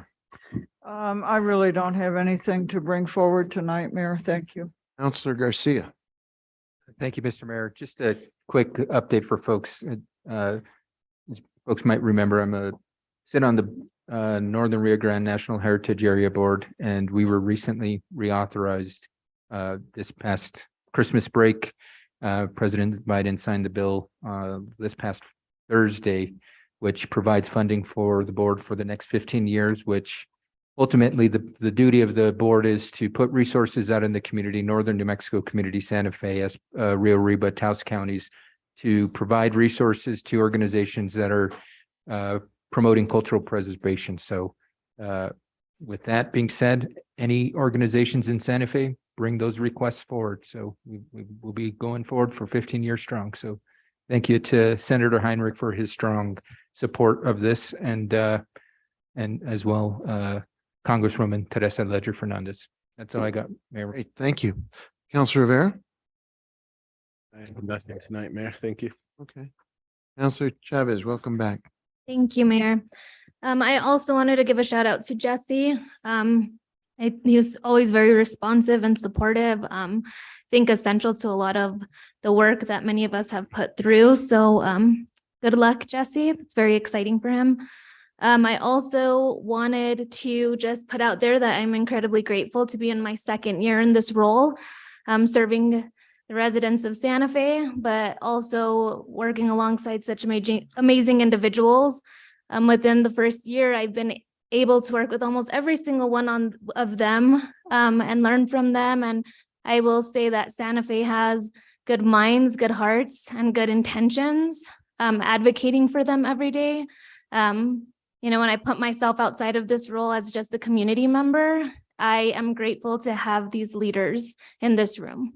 So I wanted to just put that out there and say I'm excited for a second year. And that's it. Thank you, Mayor. Thank you. I think we're all doing our best to stay brief tonight, and I will follow. Happy New Year. Hey, what about me? Oh my goodness! Dang, I swear, I wish you were in the room, Councilwoman. I looked up. Come on down and tell us what's on your mind. You have the floor. I don't have much. I just wanted to thank city staff for providing me with an option to participate in this meeting virtual, as I'm in recovery mode. So just appreciate that. And we'll have to celebrate Jesse Guillen another time for all his service at the city. And I've worked with him a long time since I started on council in 2016. So he will be greatly missed. And I'm sure he has many adventures to look forward to working at the governor's office. And that's all I have for tonight. Thank you. Okay. Apologies. Thanks again for anytime I don't look up and see your smiling face, wave at me or just say, hey, what about me? And I'll call on you for sure. My bad. A couple quick things. I think we're all trying to be brief because we have a lot of work to do still tonight. I do want to thank Jesse and thank Shannon and point out that the city of Santa Fe is so fortunate to have the talented people we have working for us. 2022 was a year of great accomplishments, great achievements, and God bless you.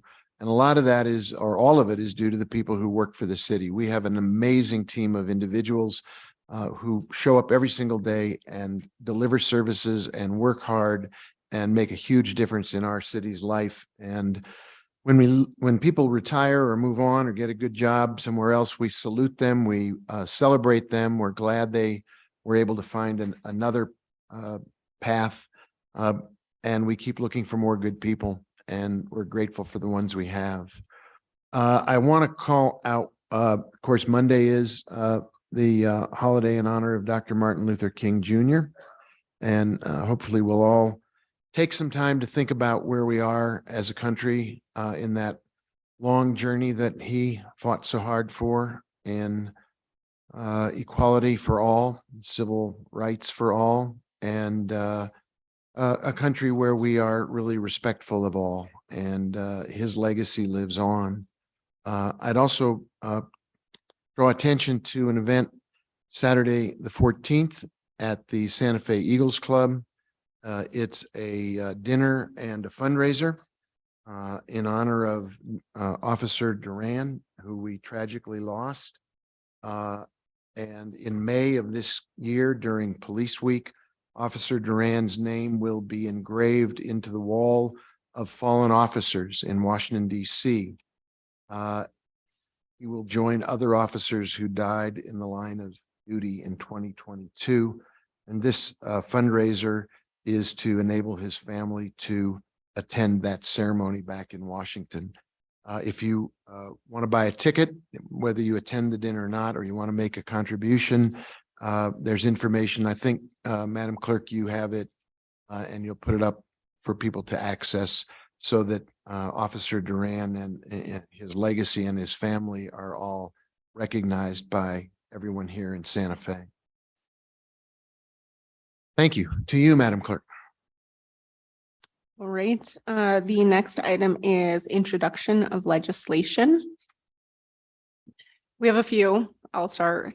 16A is consideration of a resolution sponsored by Councilwoman Villarreal and Councilor Lindell. It's a resolution authorizing the sale and consumption of alcohol during Site Santa Fe's annual benefit and concert on city property for the years 2023 through 2027 pursuant to subsection 23-6.2C SFCC 1987. Okay, and that is being introduced by Councilors Lindell and Councilwoman Villarreal. Do you each want to have a quick moment to speak to this? Councilwoman Villarreal, you have the floor. Sure. Thank you. Thank you, Mayor.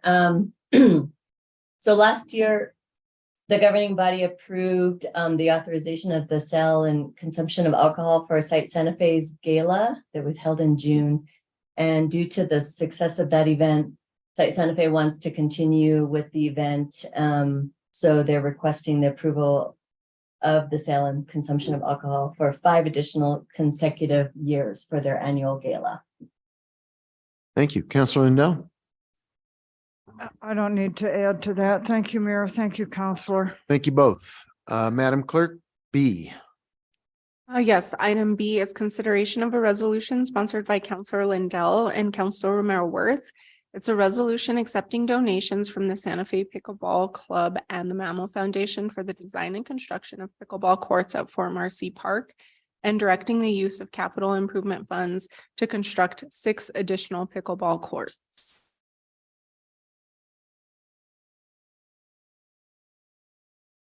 Who would like to speak to that? I can speak to that. Thank you. Thank you, Mayor. Thank you, Madam Clerk and Councilor Romero Worth. We have been very, very fortunate that the Santa Fe Pickleball Club, they're growing. They have hundreds of members and they've done some fundraising. They take very, very good care of the park.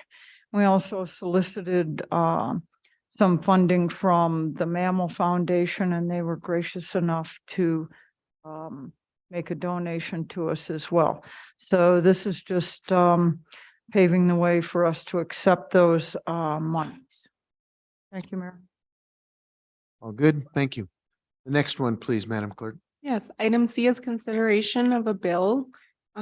It's sponsored by Councilor Cassett and Councilwoman Villarreal. It's an ordinance amending SFCC 1987 to use gender neutral language.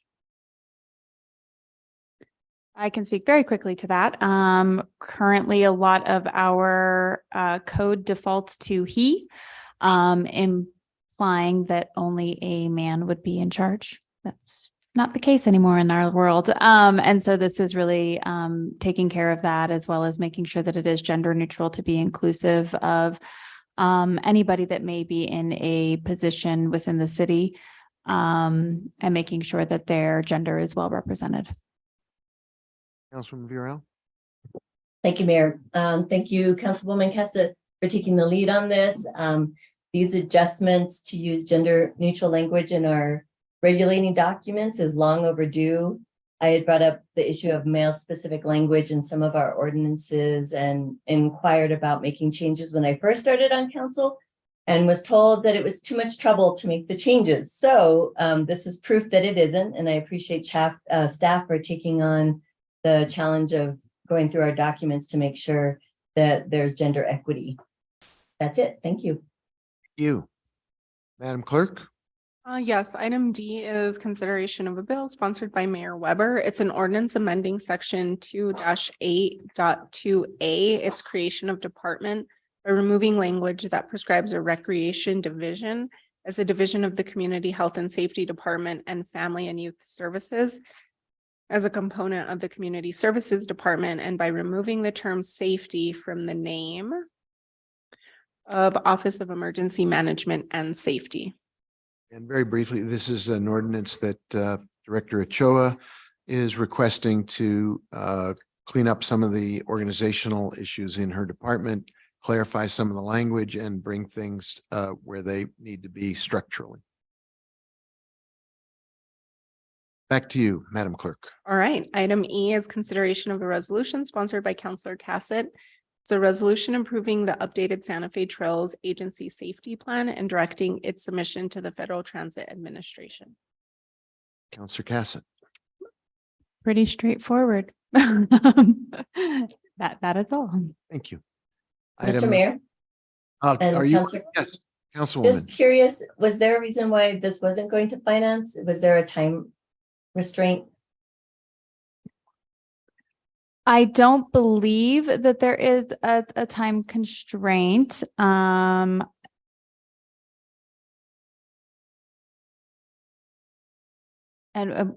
David, did you want to? David, did you want to tell us? Are why we it's doing there? this I couldn't find it. during the introduction of bills? Well, no, I don't believe we do. I don't believe that there's a fiscal impact at all. We have an FIR, but I don't believe there is a fiscal impact. Am I correct in that recollection? Mayor, Councilor, yes, there is no fiscal impact. So that's why it doesn't go to we didn't send it to finance, just to Public Works. That is correct. And Okay, we thank you. were looking at a January deadline. And primarily 2 points I want to make. One is this puts us in compliance with federal law. And the second one is it did want some changes or some additions actually to our existing safety plan. And essentially it required that rank and file staff be involved in the safety program process. That's all. Thank you. Thank you. Very good. Thank you. Next item, Madam Clerk. Is item F, it's consideration of a bill. It's an ordinance relating to fire safety, creating a new section 12-7 SFCC 1987 to allow the city manager in consultation with the fire chief, emergency manager, and the director of the Community Health and Safety Department to close certain public spaces if fire conditions require such closure to protect life or property and to preserve public peace and safety. Yeah, this is a lesson learned from the recent forest fires that endangered the city and required special meetings of the governing body to take action to get these areas closed. We'd like to be able to temporarily close them without having to call a special meeting of the governing body. And after we see how things are going with the city manager having that authority, bring it to a governing body meeting if it needs to be extended.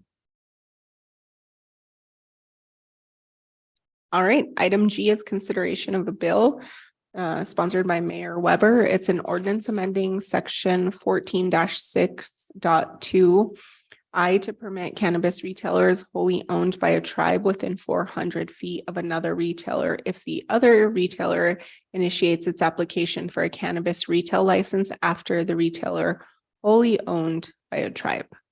And this is a attempt to solve a problem that was created, unfortunately, penalizing one of our tribes as they were seeking to open a cannabis shop.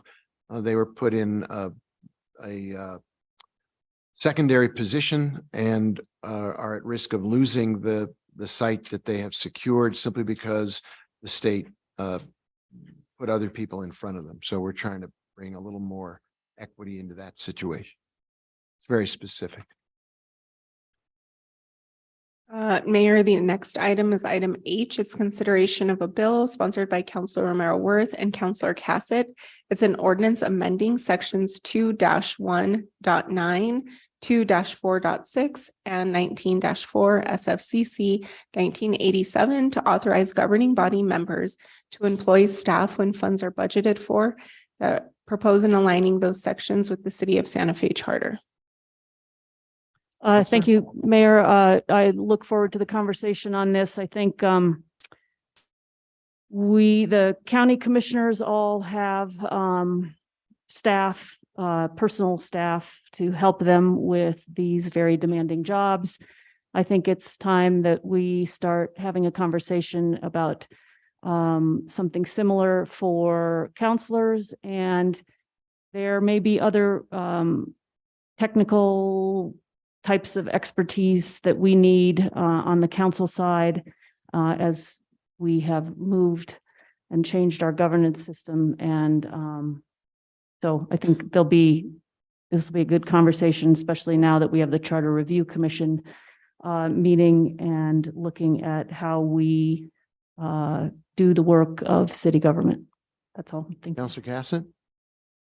All that I will add is, it's really looking at how do we balance, many individuals have other jobs. This is billed as a part-time job. It is paid as a part-time job. But the hours that really need to go into it. And so how can we really serve our constituents, and make sure that they're getting from us what they need? And I do also want to mention that Councilwoman Vitarel has signed on as a co-sponsor to this as well.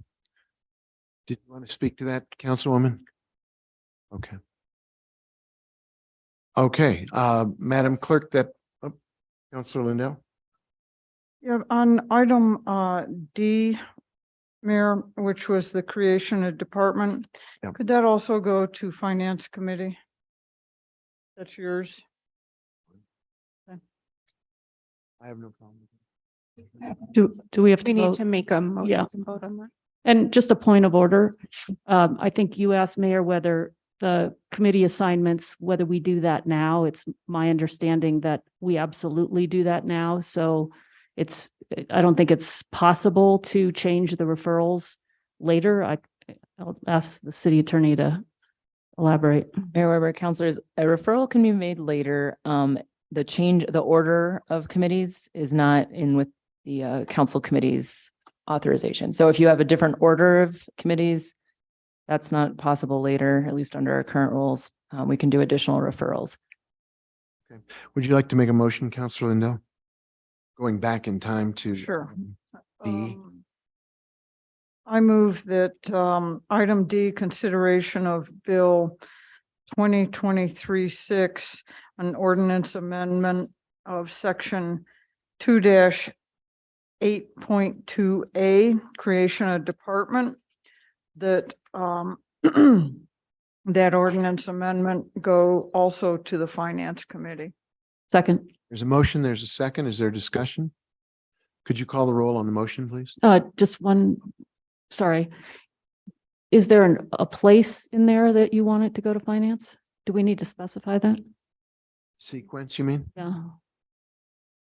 Legislation typically goes to finance last, unless you would like. Okay, so, yeah, so we don't have to specify tonight the date. I don't know if it affects the governing body public hearing, because I don't have the thing in front of me. No. Okay, so never mind. Mr. Garcia? Okay. Could you call the roll on the motion, please? Yes. Counselor Chavez? Yes. Counselor Lee Garcia? Yes. Counselor Michael Garcia? Yes. Counselor Lindell? Counselor Rivera? Yes. Counselor Mayor Yes. Councilwoman Villarreal? Yes. Counselor Cassett? Yes. Mayor Weber? Yes, Motion has been approved. thank you. I believe that brings us to the next item on the agenda, which is item 17.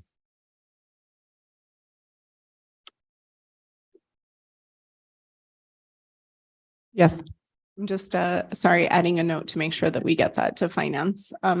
Mayor, you're correct. We are going to the appointment for the audit committee at this time.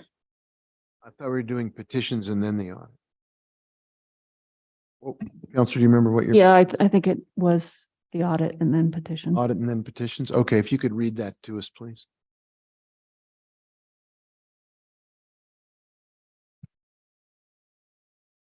Mayor Weber, item is the appointment for Audit Committee. It's Stephanie Woodruff with an appointment with a term expiring in January of 2025.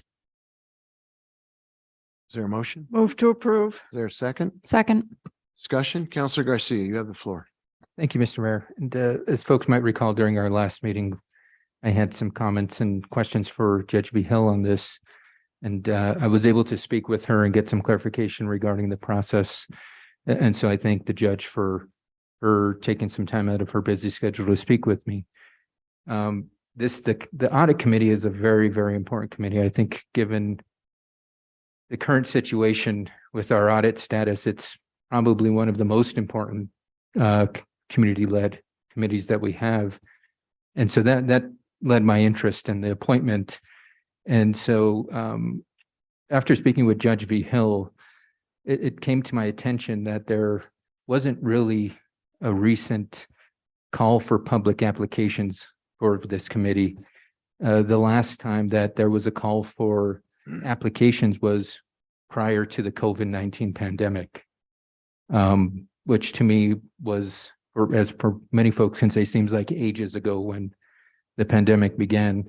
And that to me is, I find it very concerning, given that I'm sure we've got plenty of community members that would be interested in applying for this committee.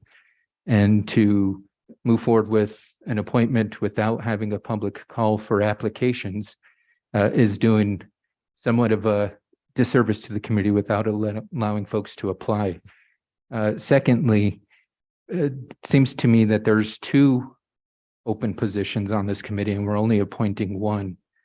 I don't know who the staff is that staffs this committee, but the committee hasn't, from the website, looks like the committee hasn't met in over a year.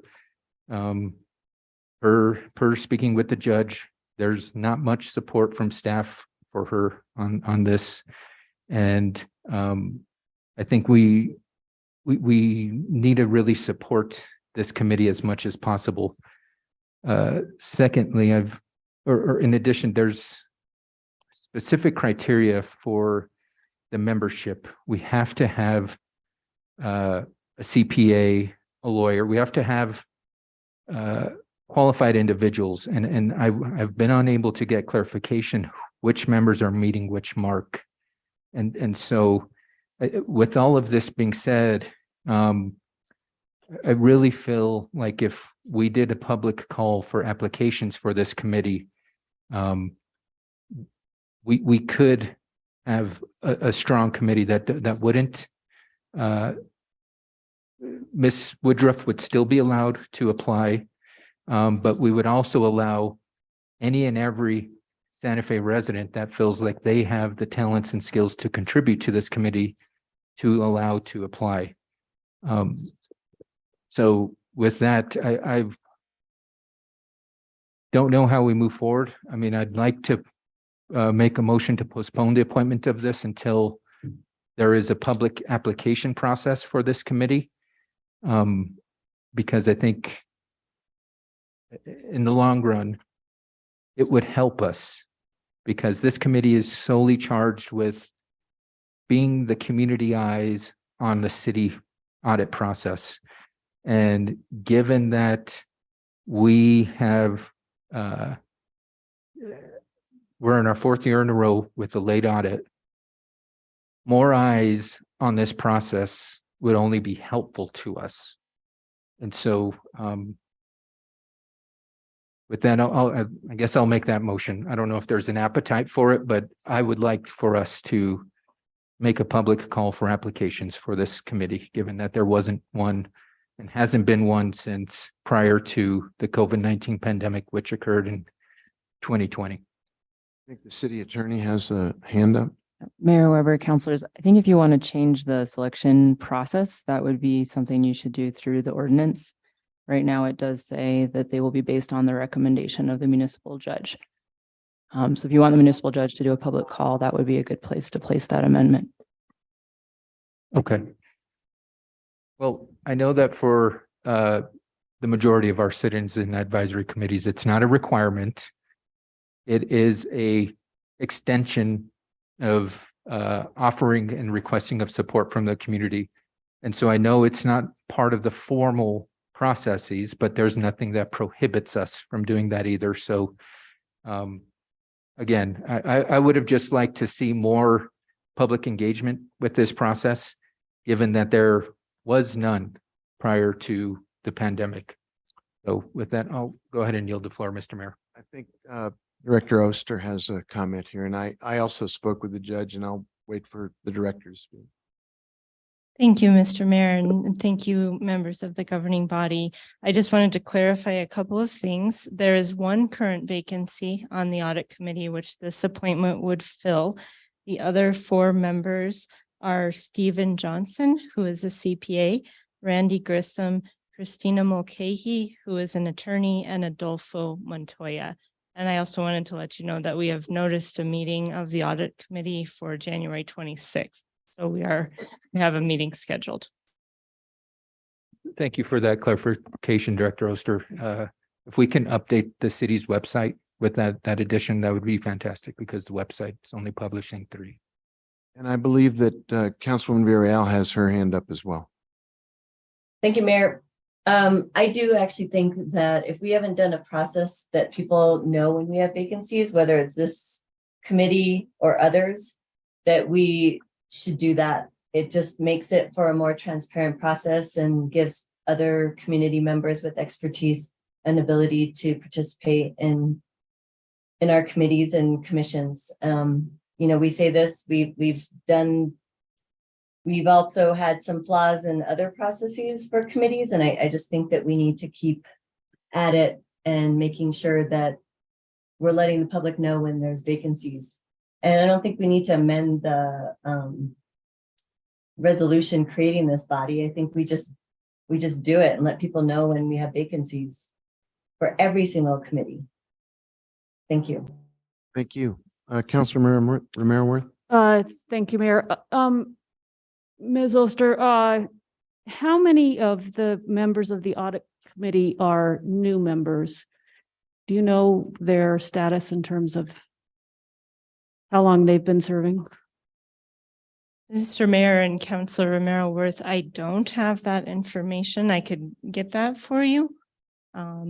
Okay. At this time, I can tell you there is the 1 vacancy that we're seeking to fill today. The rest of the members are not being appointed at this time. They were previously appointed, and I believe the date was in May or June of last year. We can confirm that. Okay. And are you prepared tonight to tell us a little bit about the role of the audit committee? I know you're new to the city, so I don't want to really put you on the spot. Mr. Mayor and Councilor Romero Worth, there is an ordinance that outlines the responsibilities of the audit committee. If you'd like, I can look that up. I'll just need just a moment. Okay, well, that's okay, because again, we need to get to this other matter, but there is an ordinance that says what's supposed to happen. And I guess so what's before us tonight is whether we accept or approve the nomination of Stephanie Woodruff, who we all know has had a lot of experience now with the city in various capacities.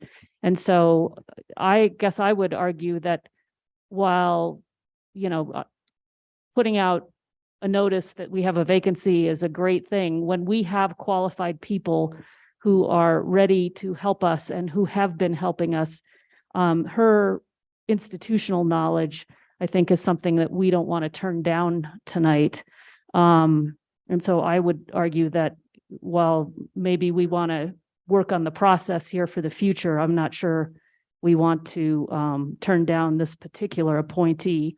I also just want to clarify, Ms. Oster, you staff the audit committee, correct?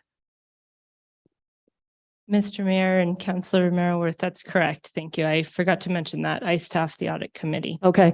And I'm sorry to hear that the judge doesn't feel like she's supported from staff, but I don't think she can be really, because her role is to be sort of the outside person who appoints the audit committee. So it's really, I don't know, and I don't know really who can answer this.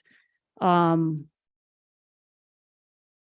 don't want to put anybody on the spot, but in terms of that, that's her role, right? Is to appoint who, and I don't know, Ms. Oster, that it's actually appropriate for you, even though you staff that committee, to be helping her with the process of finding potential people and then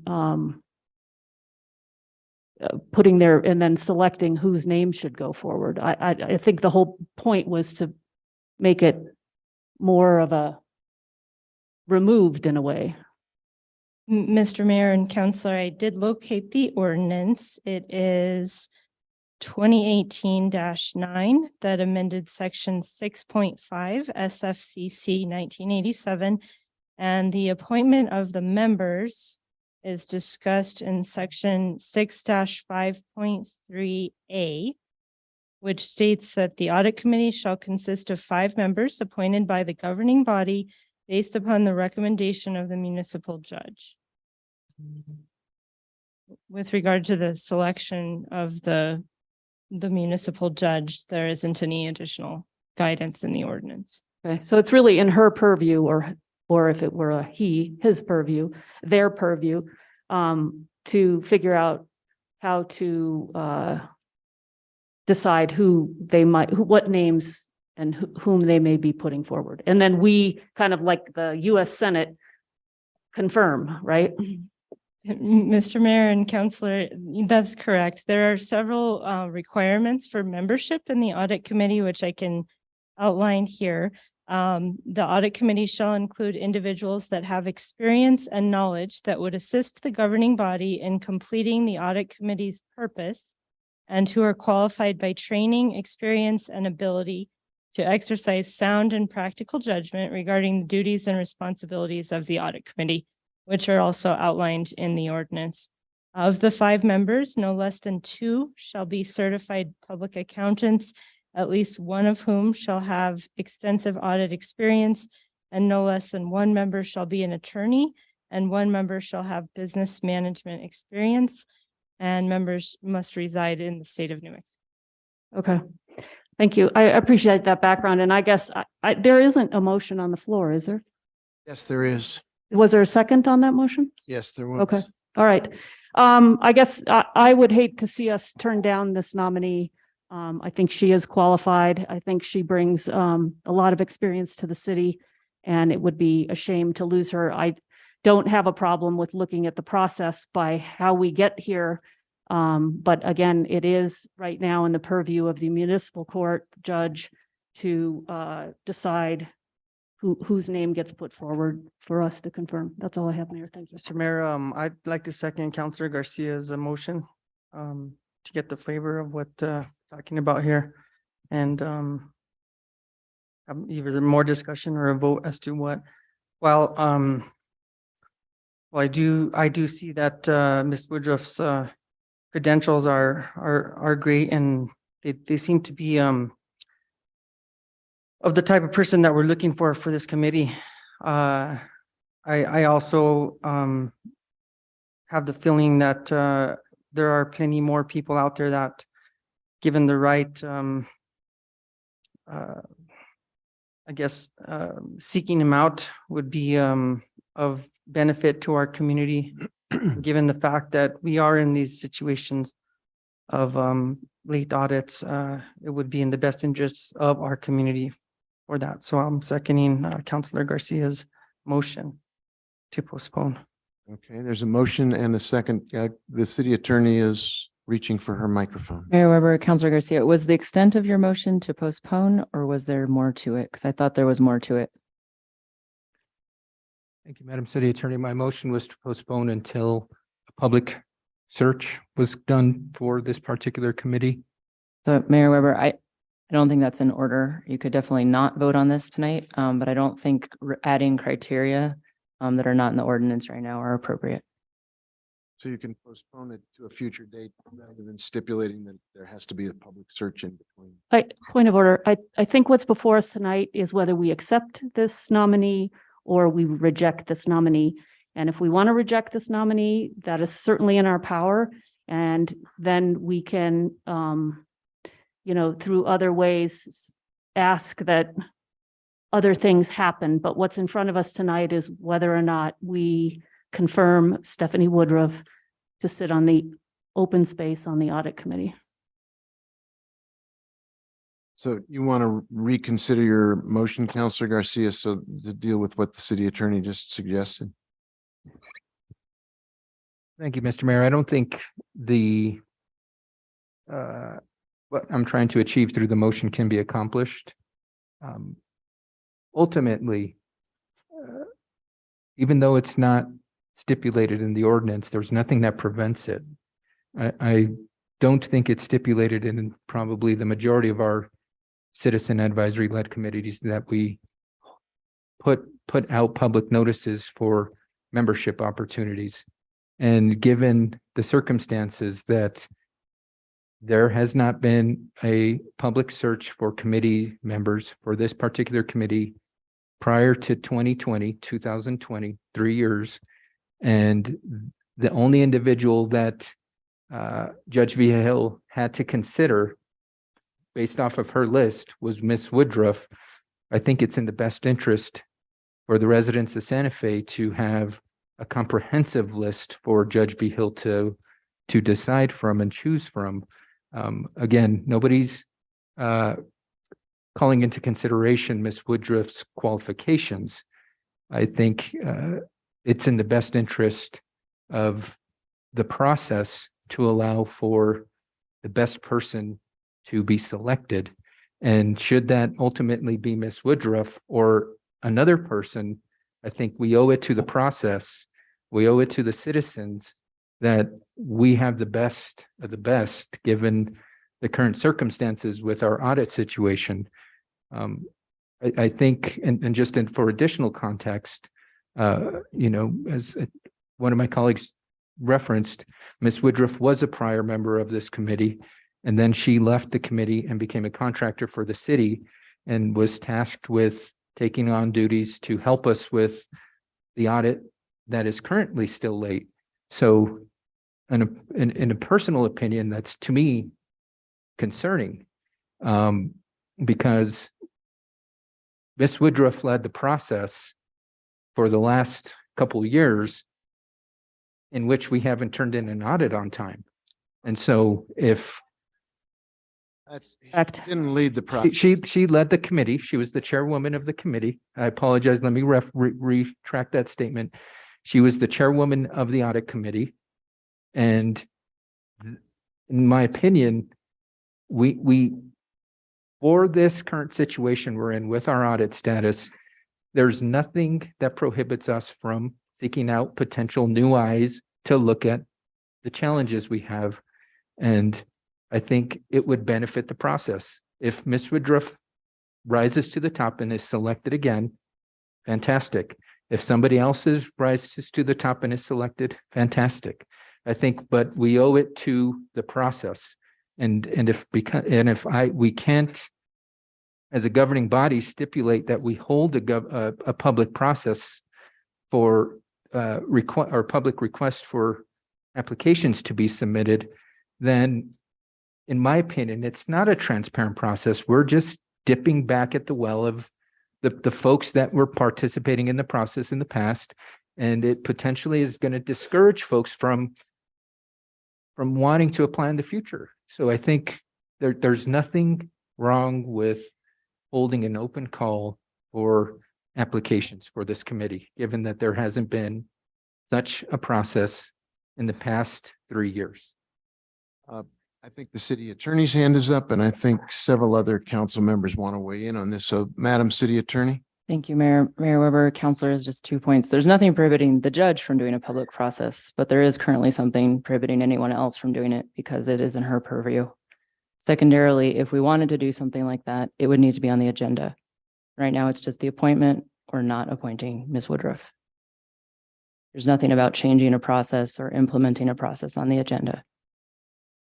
And I have Mayor, Counselor Mayor and then Counselor Cassidy. Yeah, and so Counselor Garcia, I don't, I'm not disagreeing with, doing an open call for a vacancy. That's not what I'm arguing. What I'm arguing is tonight, what has been in front of us is whether to accept this appointment or not accept this appointment. And the motion that you have on the floor is that we postpone. And I don't think that gets us where we want. So what we need to do is either accept this appointment or not. Then that if to accomplish what you're looking for, I think you would vote, we would make a motion to, somebody would make a motion to, well, if we do not accept this nominee, then the vacancy is still there and we could revisit how a new nominee came forward. So I'm not arguing about, it would be nice to do an open call for the vacancy. That is within the judge's purview to do. She can do that. She's the one who brings the potential nominee forward to fill the vacancy. So the process is really in her hands. Counselor Cassidy. Thank you so much, Mr. Mayor. I was kind of going on the same lines. We cannot at this point say to the judge, you have to do an open call. Okay. I would agree. I think that there's been a lot of times with committee hearings that we do not, committee openings that we do not always put out a call to people. But we also, I get concerned when we pick and choose when we decide an open call needs to happen. And so I think that it is important that we, if that's what we think as a governing body, and I think a lot of us actually are starting to want to have a more standardized process for how people apply to be on committees, but we do not have one right now. And so I do get very concerned when we start putting on stipulations to specific instances and specific committees. And sometimes we let it go. That does not feel consistent. And so I do have a concern about that part of this conversation, although I would be in favor of us actually taking a look and setting up a standardized process for this, although I would be curious in this particular instance, because it is not usual for the judge to be setting, or, normally we do not have the judge providing nominees. Normally it is the mayor who is appointing people. Regarding,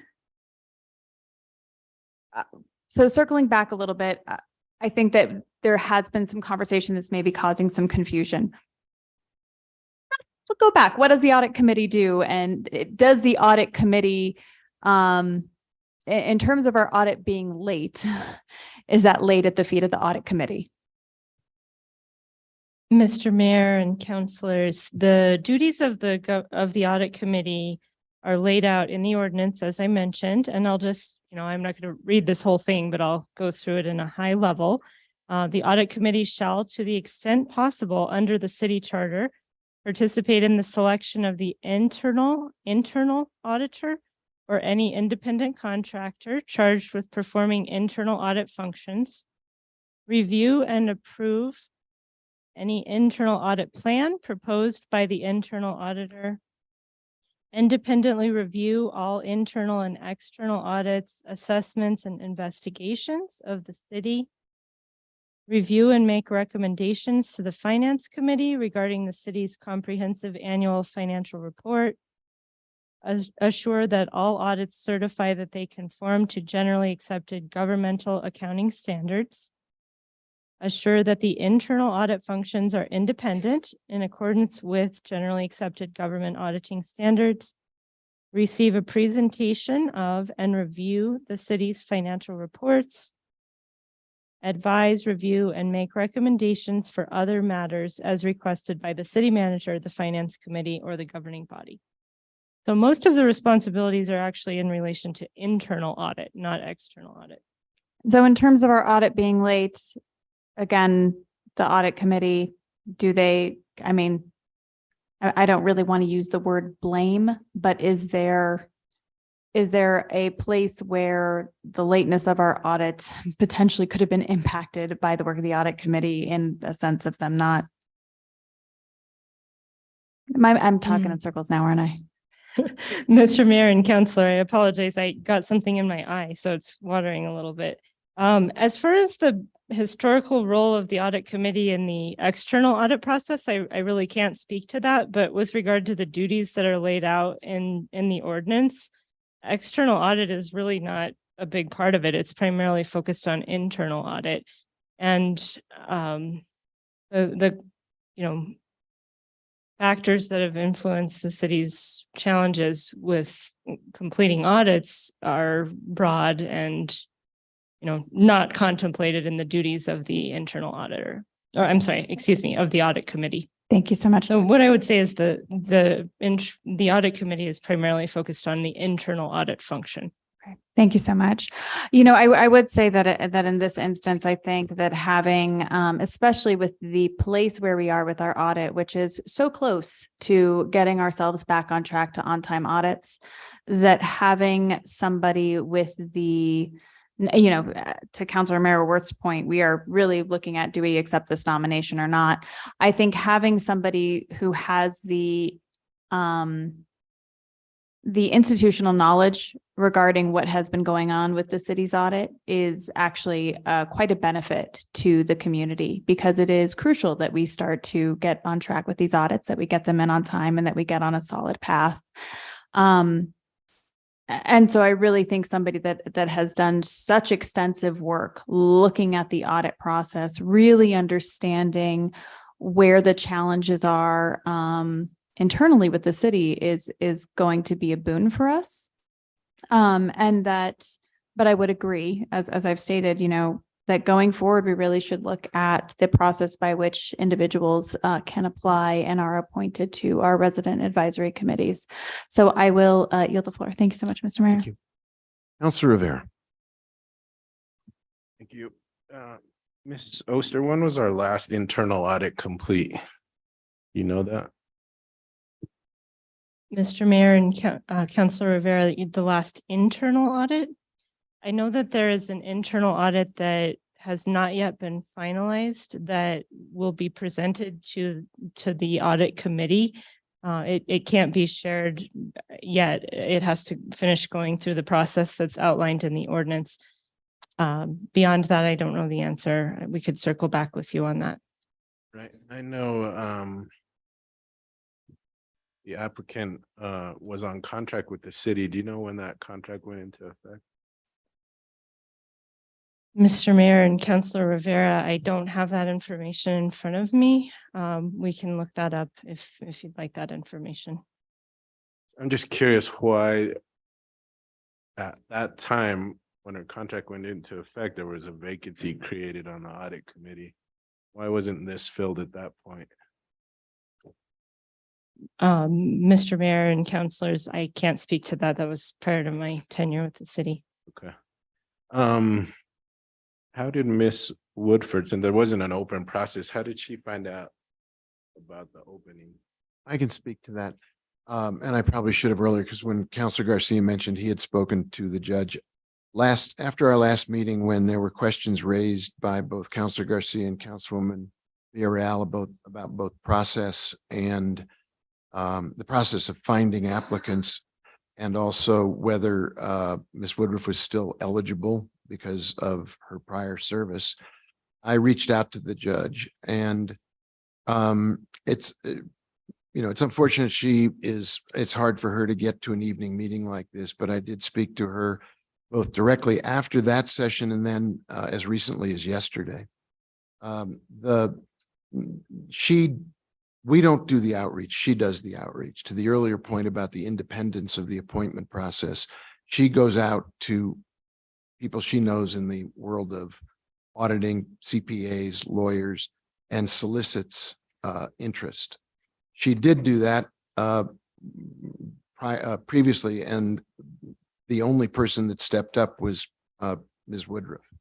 And so when Ms. Woodruff stepped down to take on that contract, at that point, the judge to the best of my knowledge, I think I don't have the sequence in my mind riveted, but I think the city clerk could look it up for us later. We did make an appointment that's not, that was called off in name by Ms. Oster, and that's the former president of the community college was appointed. There was still that vacancy, and when Ms. Woodruff's work was finished, the judge once again reached out for people to appeal or to apply for the job, and Ms. Woodruff was the only applicant that she was able to stir up. We don't find her applicants. We don't do that for her.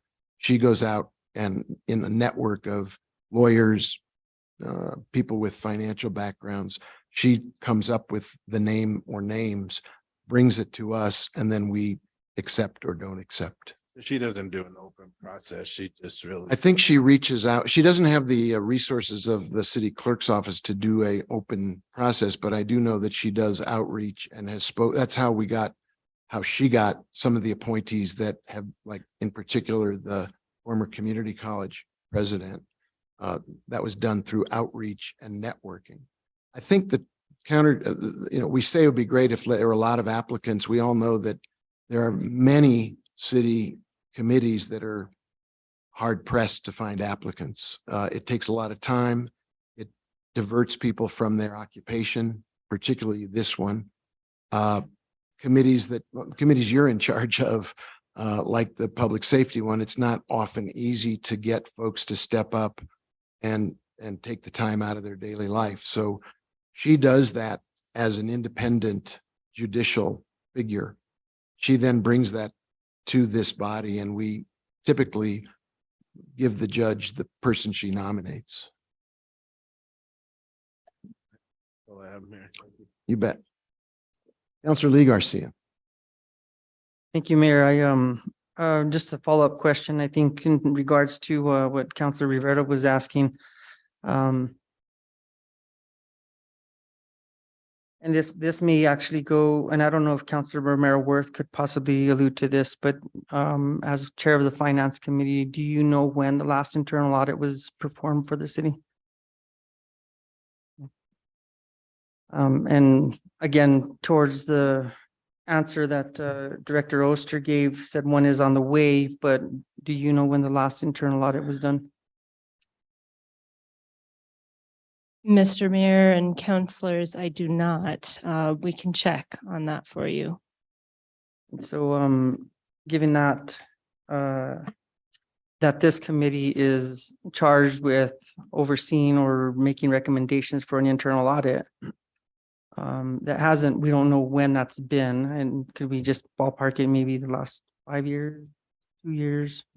Mr. Mayor and Councilor Garcia, I believe that audits were conducted in calendar year 2021.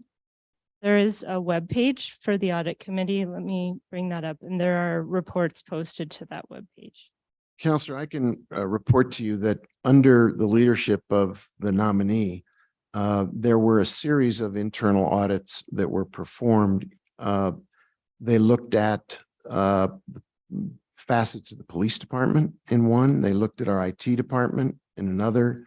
They took the advice of the finance department and the city manager at that time to identify areas that were would benefit most from an internal audit. And to be clear about what an internal audit is versus a financial audit, if you're imagining that they are looking at the books of these departments, that's not what they do.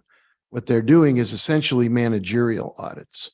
So they're assessing whether or not, let's take the IT department, whether the operations of the IT department conform to best practices when it comes to things like security, updating of software, training of people. It's a management audit that is performed. When we've got when I came into office, of course, we had the external audit of the city that suggested we needed many more internal audits to be done. And it is to Ms. Woodruff's credit that she, at the time, on the audit committee, laid out a series of these audits that went on in a sequence and were performed. The results were brought to the governing body and reviewed. And they resulted in real improvements in the department's performance in every single case. The last one, Councilor Garcia, in referencing COVID, has me at a disadvantage because I've got COVID memory on some of the performance of these audits. I really don't remember the sequence in the last year or so, but I know that they were teed up in a series to address the McCard report recommendations on the need for more regular and deep audit practices, looking at not the books, but the management practices of each of these areas. Have I given you enough time to find the list of audits, Ms. Oster? Thank you, Mr. Mayor. Yes, there was an internal audit of the police evidence room conducted during fiscal year 2022. In FY21, we had an internal audit of the Public Utilities Department, FY20 internal audit of leases, and fiscal year 2019 procurement. So they've been marching through a list of recommended departments to take a look at. And I don't know what the one is that you're teed up to look at, but I do know they've had a number of contract relationships. REDW is doing the work to go in and look at best practice. So are we voting on a motion to postpone? I don't think there's a motion on the floor if that motion is out of order. Even if it is in order, I'll rescind my motion, Mr. Mayor. Okay, so withdraw the postponement motion. We do have a motion to vote on the nominee, and I think we've identified bases for her credential. I do think we spoke earlier about Shannon Jones and the institutional knowledge he possesses. I think Ms. Woodruff has that same capability, and I think we'd be well served if she's willing to go back on the audit committee. I think she'll make a contribution. Any other comments about the nominee that the judge has presented us? Madam Clerk, we do have a motion. Could you call the roll? Yes, Mayor. Councilor Lee Garcia. No, and I'll explain my vote. Thank you. Councilor Michael Garcia. No. Councilor Lindell. Yes. Councilor Rivera. No. Councilor Marworth. Yes. Councilwoman Villarreal. No. Councilor Cassett. Yes. Councilor Chavez. Yes. Mayor Weber. Yes. Motion is approved. And Councilor Lee Garcia, you have the floor to explain your vote. Thank you, Mayor. Again, nothing to the qualifications of Ms. Woodruff, but I think that given the dialogue and the questioning about where we've been in the past and where do we want to be in the future, I think that searching for candidates in addition to that are willing to sit on these type of committees and something as important as this should be worked on a little bit more. And I appreciate all the work though. Thank you. Thank you. Madam Clerk, we are an hour and a half late for petitions from the floor, and we've got a whole room full of people waiting to get to the zone change matter. So do we have people who, well, let me start with people in the room. And thank you, Director Oster, appreciate it. If we have time for petitions from the floor, this is anything other than the hearing we're about to resume. You want to speak to any other item of city business and you're here in the room, please come up to the podium and we'll give you 2 minutes to make that petition from the floor. Now would be the time to step up. Again, this is only if it's not about the case that we held over to tonight. And Madam Clerk, are there people in the Zoom room who would like to take advantage of petitions from the floor? Yes, Mayor. Miss Stephanie Benenato has her hand up, and I will just remind anybody on Zoom, if you would like to speak for petitions from the floor, please raise your virtual hand. Right. If you're in the Zoom room and you are not there in order to be party to the item that comes up next, and you do have 2 minutes of material you'd like to bring to our attention, please do what the city clerk just advised and please raise your hand. So the first one is Ms. Beninato. Madam Clerk? Yes. Stephanie? Yes, thank you. Stephanie Beninato. I wanted to say that the city should probably start enforcing the sidewalk requirements for adjoining property owners, because there is a bill going into legislature that will make the city responsible for the installation and maintenance of sidewalks. And adjoining property owners will no longer be responsible and no longer be liable should people fall and slip, which could really bankrupt any, I think, governmental entity in the state. The other thing, if the city wants to be transparent, I think that there needs to be staff contact in each department. I could not find, for example, Melissa McDonald's email address, even though that she is head of parks. And the other thing is, in terms of wasting taxpayer money, we have had 2 Board of Adjustment and a historic board in which the staff has neglected to tell them about an ordinance that is on point to a sign application by Lucchese. And again, it doesn't allow non-conforming signs. It's very clear. And so we could have stopped having so many meetings about this. And when you sit there through a meeting and the Board of Adjustment doesn't even look at the actual criteria required, and instead decides it's less non-conforming than another non-conforming sign, which is not the criteria, and the city attorney can't seemingly read the ordinance that was cited, that's bad. As well as when historic board members decide and say openly that the historic board ordinance is boring, they follow it. Thank you. We are wasting time. Okay. I think we got that. We didn't get all of it, but we got the gist of it. Thank you, Ms. Beninato. Anyone else? Excuse me, if you could read the written petition, my written comments that I submitted today, that would help detail that for you. Thank you. Thank you very much. Madam Clerk, is there anyone else in the Zoom room with their hand up at this time? There is not. Very well, then would you take us to the next item on the agenda, please? Yes, Mayor. The next item on the agenda is public hearing that's continued from our December 14th, 2022 regular governing body meeting. I will just note that there was a motion made at that time that the agenda item would be moved to immediately follow petitions from the floor on the January 11th, 2023 agenda. This is consideration of bill number 2022-22, adoption of an ordinance. This is case number 2022-5063, 2200 Old Pecos Trail rezoning. Again, case number 2022-5063 is the Montoya Land Use Consulting Inc. agent for Pierre applicant.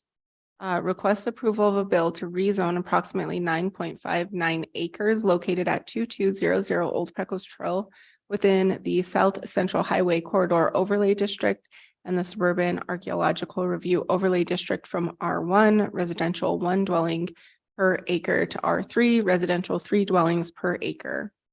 And Dan Escabel is our case manager for this item, Mayor.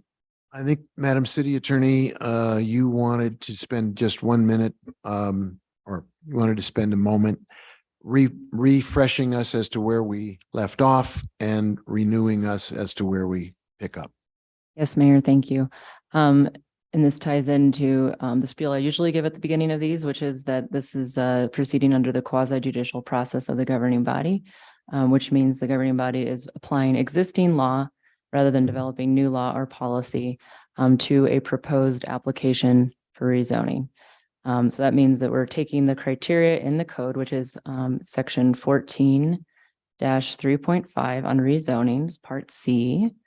So if you want to see them all in one place, that's where to look. So all of the packet material, all of the proceedings up until this point are related to whether or not the applicant meets those approval criteria. And then Mr. Esquivel has very helpfully in his memo gone through each of those criteria, starting on page 5 of his memo through page 12, and has set out each of the criteria, has provided the applicant's response, and then has provided a staff analysis of each of those criteria. So there's 6 criteria between pages 5 and page 12 of the staff memo. So those are helpful to keep in mind as we are asking questions to determine which way the governing body will be voting. Thank you. And I think we have one clarification about the record as well that Assistant City Attorney Pat Pigali will be giving. Ms. Pigali? Mr. Mayor, councilors, there were 2 items in the attachment labeled correspondence in your packet that should have been put together in that packet, but were inadvertently separated. We had 9 attachments that came in on December 2nd, so they were not put together. They are number 16, which is entitled Bruce Throne email, pages 228 to 273 of that packet. And then immediately following that should have been item number 22, labeled Bruce Throne exhibits. They are exhibits to that first email. And those are on pages 320 to 382. Thank you. So I believe that when we suspended our work last time, we were ready for the governing body to have a chance to ask questions. They could ask questions of staff, they could ask questions of the applicant, they could ask questions of members of the public who were sworn in and testified. I assume everybody is still under oath, Madam City Clerk or Madam City Attorney. People are still under oath if they were then. That's correct, Mayor. This is the same case and continuation of the same proceeding. Okay. So the item before us then is, or the moment we're in right now in our city proceeding is, the hearing is, we will have a chance to ask questions. At the end of that, when that's done, we will then, when everybody's had their last question asked and answered, we will then declare that part of the proceeding closed. We would then entertain a motion and we would debate among ourselves that motion. If we wanted to reopen the question and answer period, we would have to have a formal motion to reopen it. Because once it's closed, we typically keep it closed. Madam Clerk?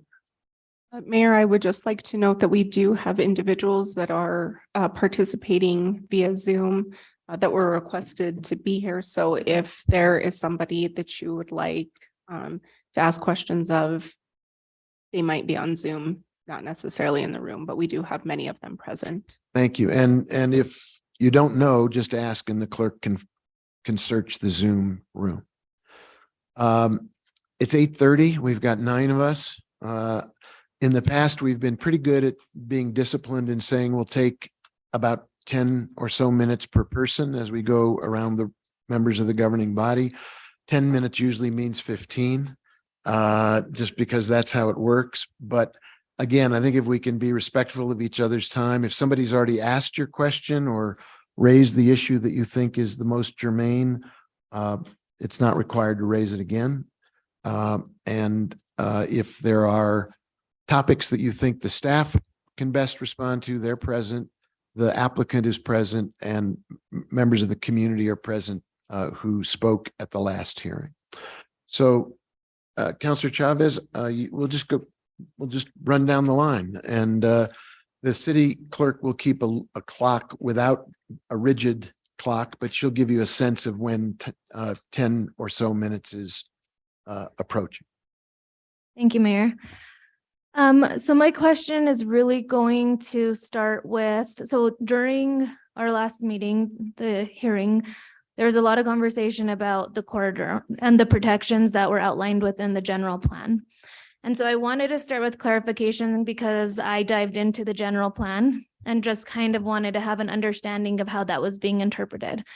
I will be very transparent in the fact that I know there's a reason why we're working on revising the general plan, and that is because it is outdated. And so although the general plan, I always say it was what was created by and how Santa Fe was envisioned a while back, right? It's like what we were going for. It was our vision, what we were striving to keep in mind as we built out our city and compensated for growth.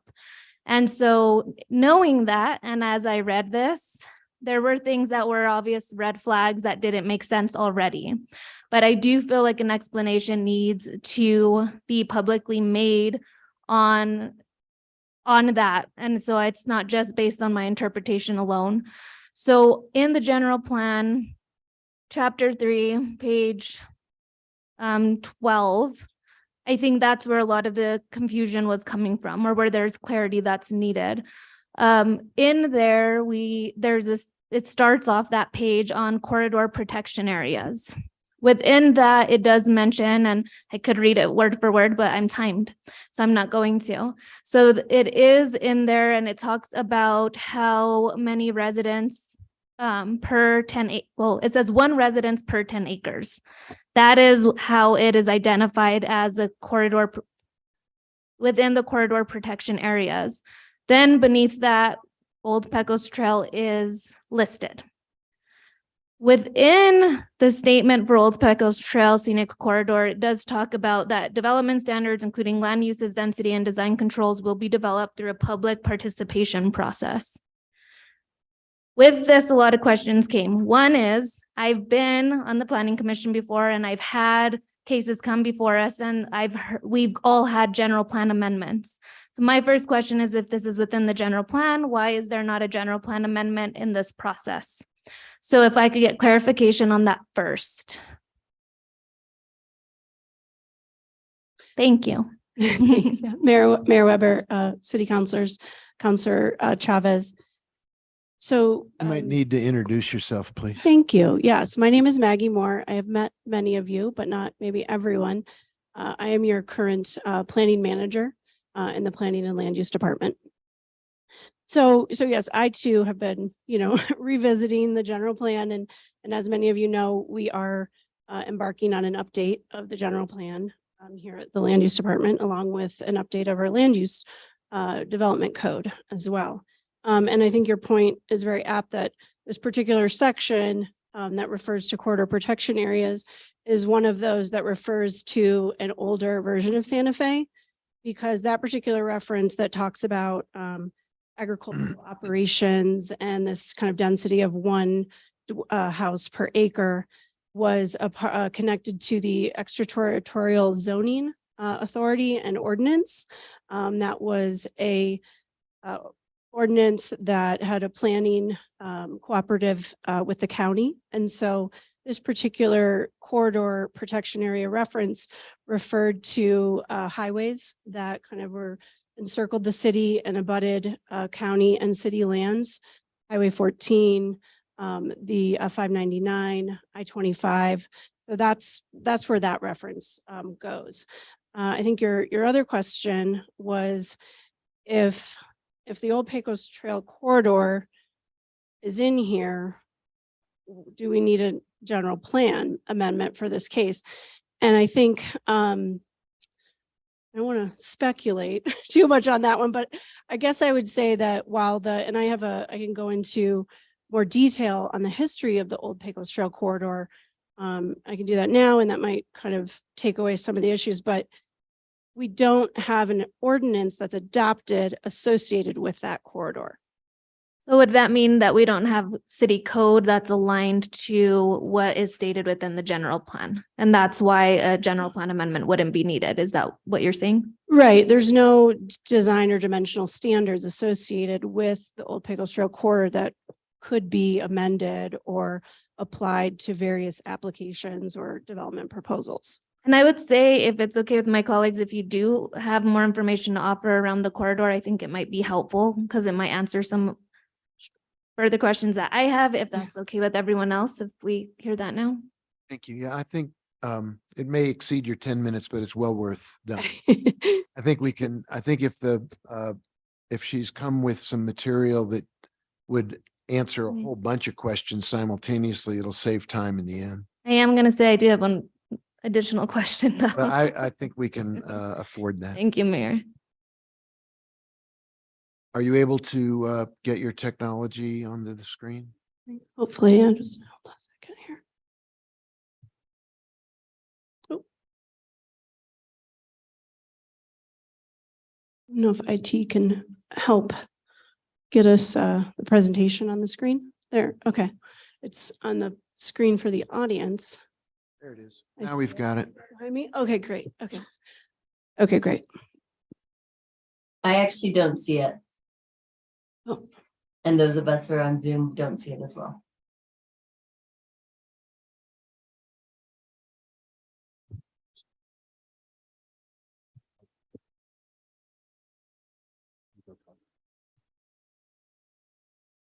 So it's not working for Zoom. Mayor, it just transitioned in it. Yes. It just takes a minute sometimes, but I see it on Zoom right now. Okay. Now we lost it in here. Oh, yep. Sorry. That was me. There we Okay, go. I think we're getting there. Appreciate your patience. Okay. It takes a minute to boot. Okay, all right.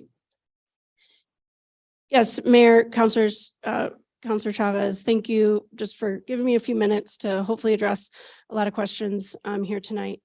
At the December 14th hearing, the public raised many questions and concerns about the status of the Old Pecos Trail corridor, and we saw that in the public comments that came through on PrimeGov and were emailed to us.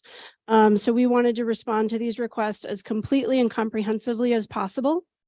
So I took it upon myself, searched through city documents, including the general plan, adopted resolutions and ordinances, and also looked at planning department electronic records, had conversations with former staff, over the last 25 years who worked at the city, those I could contact, and identified at least 3 different efforts of the city to adopt an Old Pecos Trail ordinance.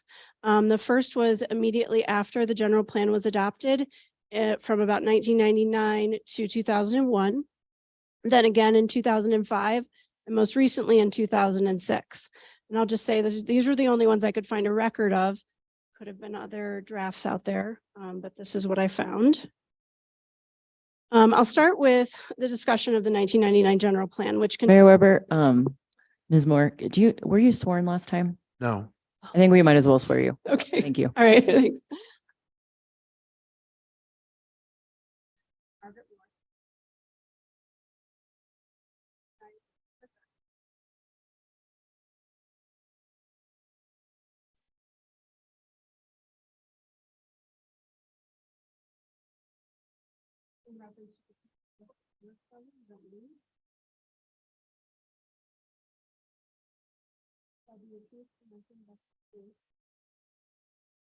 And do this other than penalties of perjury.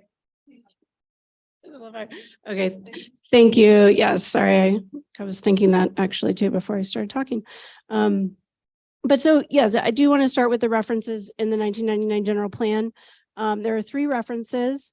It is illustrated on the future land use map under the use classifications, which we were discussing earlier. And then finally, under the implementation policies. And the general plan designates the Old Pecos Trail Scenic Corridor as between Cordova and I-25 as a scenic roadway and recognizes its importance as an unspoiled entryway into downtown. Development standards, including land uses, density, design controls will be developed through a public participation process. So this grainy image is a scan from a physical copy of the 1990 general plan that resides in my current office.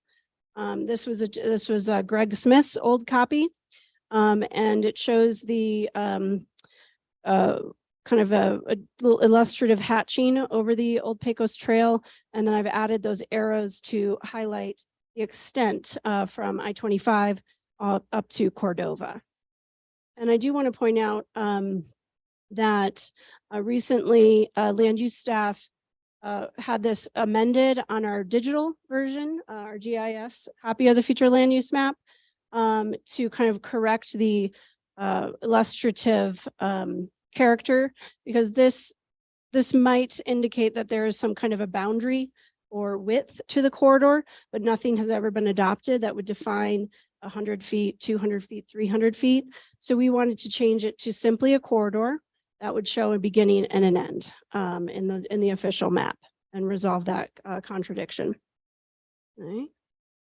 So, but what is the future land use map and why is it important? The general plan describes the future land use map as the embodiment of the land use framework of the general plan and a graphic representation of the themes and policies that are contained throughout the plan. It was the result of extensive work by the Community and Planning Commission.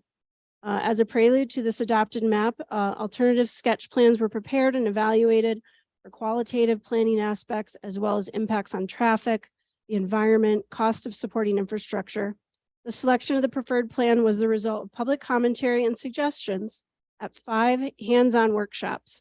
So this was in the 1998, 97, 99, as the general plan was getting worked on and adopted.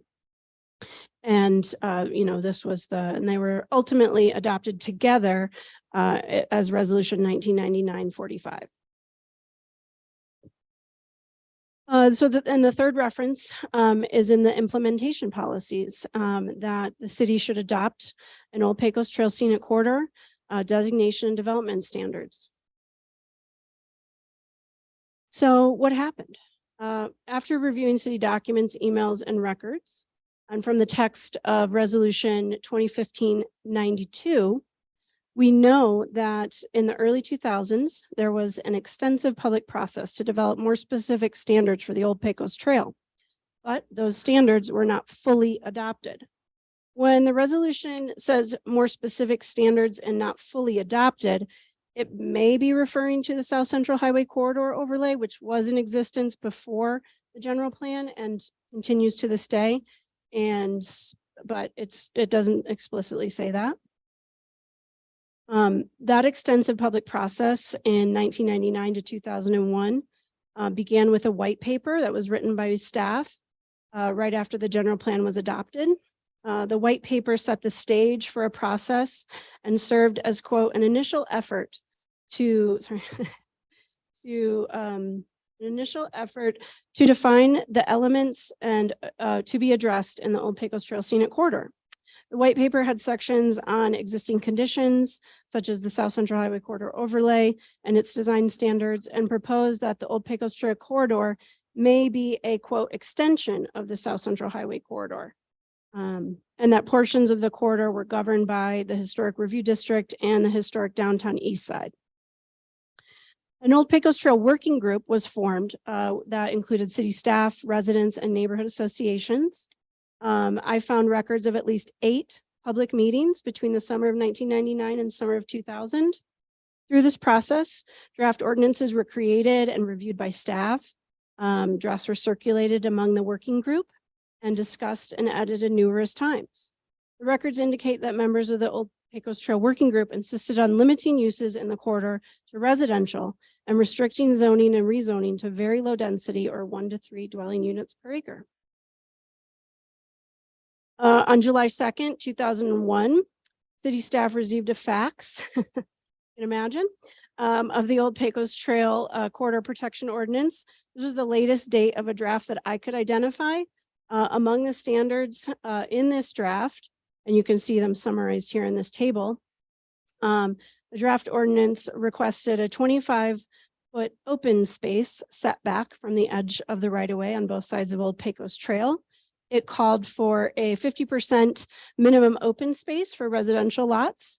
It called for a building height limitation of 16 feet and no second stories.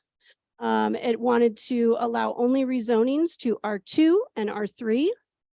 As you can see in the table, if this draft ordinance had been adopted by the governing body in 2001, the only standard that case 2022-5063 would not meet is the 16-foot height limitation. However, limiting uses to only residential and restricting rezonings to R2 and R3 did not conform to the recently adopted general plan and the future land use map, which allowed for uses including public institutional, community commercial, office, and low-density residential, or R3 to R7 along the corridor. As we know, no Old Pecos Trail ordinance is adopted by the city as a result of this multi-year extensive public process. And based on my review of available records, participation in negotiations appear to cease. But on December 13th, 2001, I have a record of the Old Santa Fe Trail Neighborhood Association, which passed a resolution stating that they would, quote, support the enactment by the city council of an ordinance to protect the open scenic character of Old Pecos Trail entry corridor by means of restrictions on future development within the corridor, including but not confined to R1 and R3 zoning or rezoning. Okay. Following that initial effort, another effort was floated, another corridor draft was floated in 2004, 2005. This came from the Arroyo Chamizo and Sol y Lomas Neighborhood Association, a group of members there. In email records, they expressed a intent of this ordinance to place a premium on the acquisition of the remaining open spaces along the corridor by the city to use for parkland or common open space. And they specify that land uses should only be R1. And so some of this proposal is summarized for you here. And again, they wanted to encourage the city to acquire and preserve the lands along the Old Pecos Trail and limit density and rezonings to R1 and potentially create a conservation district as well. I couldn't find a lot of records on these, but I do know from our land use code and that none of these standards were adopted. So after this intensive process in the early aughts, it does not result in an adopted ordinance. Development continues along the corridor. During this time period, the plazas at Pecos Trail, which is approved at the Planning Commission on August 5th, 2005. This is for 40 residential lots on a little over 19 acres. And this is zoned R2 PUD or Planned Unit Development. I'm sure everyone's here familiar with this. Additionally, on February 8th, 2012, an ordinance 2012-11 amends the South Central Highway corridor and extends the building setback in this particular section of the Old Pecos Trail from I-25 to St. Michael's from 50 feet to 75 feet. And this current case is, this setback applies to that case. Okay. Then we kind of get to the aforementioned resolution 2015-92. So in more recent history, the city passed this resolution on October 14th, 2015. And this resolution is actually a really great historical record of what has happened with the Old Pecos Trail. It recounts the various efforts, it recounts the general plan references, and, kind of calls for the city staff to reconvene the public process to develop standards for the Old Pecos Trail Scenic Corridor. So my predecessor was tasked with this revitalized effort. And from my review of this process, staff worked with primarily with the Southeast Neighborhood Association, or SENA, on this particular effort. This group was particularly engaged following the proposal for a senior living development at 1615 Old Pecos Trail. And this effort was only focused on the portion of Old Pecos Trail from Calle Medico to Cordova, and no design or development standards for the portion of the Old Pecos Trail from I-25 to St. Francis Calle Medico were proposed during this effort. But I do want to summarize that effort for you here tonight. A staff generated draft ordinance proposed that rather than a standalone ordinance, they pursue an amendment to the South Central Highway corridor, which kind of already applied to that area. And they circulated that draft. They conducted planning and GIS analysis, received comments and feedback from SENA. And but according to staff, kind of negotiations have fell apart and ceased, and interest kind of fell apart on the part of SENA. And we know that nothing else was adopted, no other measures or dimensional design standards that would apply to that portion of the Old Pecos Trail were adopted. During the same time, we know that the West Santa Fe River Corridor Protection Overlay, this was initiated at the same time, I think by resolution, it was right after, it was 2015-93, called for the creation of the West Santa Fe River Corridor Protection Overlay. And that overlay ordinance was adopted by ordinance 2017-25. And then this just kind of summarizes some of the proposals of that last draft ordinance that would apply for Calle Medico to Cordova. They had open space setback and building height of 25 feet, residential density of R3 to R7, those sorts of things. And then I just wanted to conclude with this very tiny summary table that you probably can't read. But what it is a list of our highway corridor and neighborhood conservation districts. I included the Old Pecos Trail Scenic Corridor, which has an extent, a beginning and an end. We have the South Central Highway Corridor, Cerrillos Road, Airport Road, Midtown Link, and the West Santa Fe River Ordinance. And it just kind of shows the various design and development standards that are applied in each of these overlays, and you know, how, you know, they kind of come into effect. For example, you know, in the Airport Road, there's a section on alcoholic beverage sales. In the West Santa Fe River corridor overlay, there's a river setback. So those are the kind of standards that have been adopted on other districts. And so in summary, I'm almost done. I wanted 25 years of history. But I want to say that the city has endeavored on at least 3 times to adopt an Old Pecos Trail Scenic Corridor. And as you know, the Planning and Land Use Department is currently embarking on an update of our general plan and of our land development code. And we see it as our responsibility to review this corridor as well as all the other corridors within the city as part of those processes. Thank you. You still have the floor, Counselor. Thank you, Mayor. Thank you so much for that presentation. Incredibly helpful to see the history. Also adds a bunch more questions though, so I'm trying to prioritize which one. Could you go to the first table from 2001 that did the comparison of zoning? Just so that we could look at it a little bit longer. Oh yeah, I think that's it. Okay. Yeah, so for example, let's see, I can help read through this. So some of the proposed design and development standards would have covered the boundary of the corridor. So that would be the width of the corridor from the right of way of Old Pecos Trail, how wide, how many lands or properties would be encompassed in that overlay.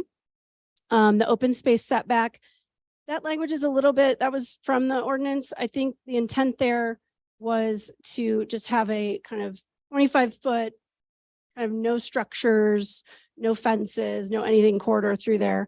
The South Central, as I mentioned, the South Central Highway Corridor has the 75-foot building setback. And if you could also bring up the table from the 2004 to 2005, where it was the R1 zoning. Let me see. Okay. Right here. Yes. So yeah, this one had 100 foot, so 25 foot to 100 foot setback, limiting rezoning to basically R1 and royal setback. This is a summary too. Open space, 50%. And I know that the proposals for R3, but I know that when the developer was speaking to us, we discussed exactly how many units would be. Can you explain that again? Because I know that it wasn't necessarily the 3, and I just wanted you to clarify that again. Mr. Mayor, Madam Chair, my name is Carl Summer for the record, and I was previously speaker, and I don't know if I was sworn in, but if I think I was sworn in, so I consider myself continuing under oath. Madam Councilor Chavez, the answer is the proposal works out to the math of 2.6 units per acre, but there is no 2.6 R 2.6. So the nearest one is the 3. So Mhm. that's the total. Okay, thank you. And so as I see this, I feel like the proposal aligns kind of even with the history in some instances that you kind of reviewed with us right now, which is very enlightening. So thank you for that. One of the questions I have in regards to the general plan as well, it has to do with public involvement. It does mention public participation in the process, and I know that we had the ENN meeting, but I did want details on how that participation looked, and response from the developer based on that participation. And including, let me throw this out there because it all probably goes together, including the visit that was discussed at our last hearing, and just details to that as well, so we could have clarification on that. Okay. Thank you, Mayor and City Councilors. I was sworn in at the last hearing. Monica Montoya. To answer your question, we started communicating with our neighbors early on, even before we came to the city for applications. We held an initial informal meeting with our adjacent property owners, just to get an idea of what the feedback we might get from that. And following that informal meeting, we had 3 official early neighborhood notifications meetings where we invited folks who are prescribed by code to be invited to the ENN meetings.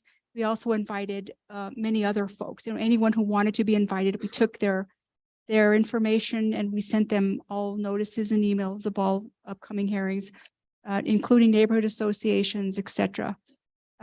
So all 4 of the meetings actually were very well attended. 3 official, 1 unofficial were very well attended.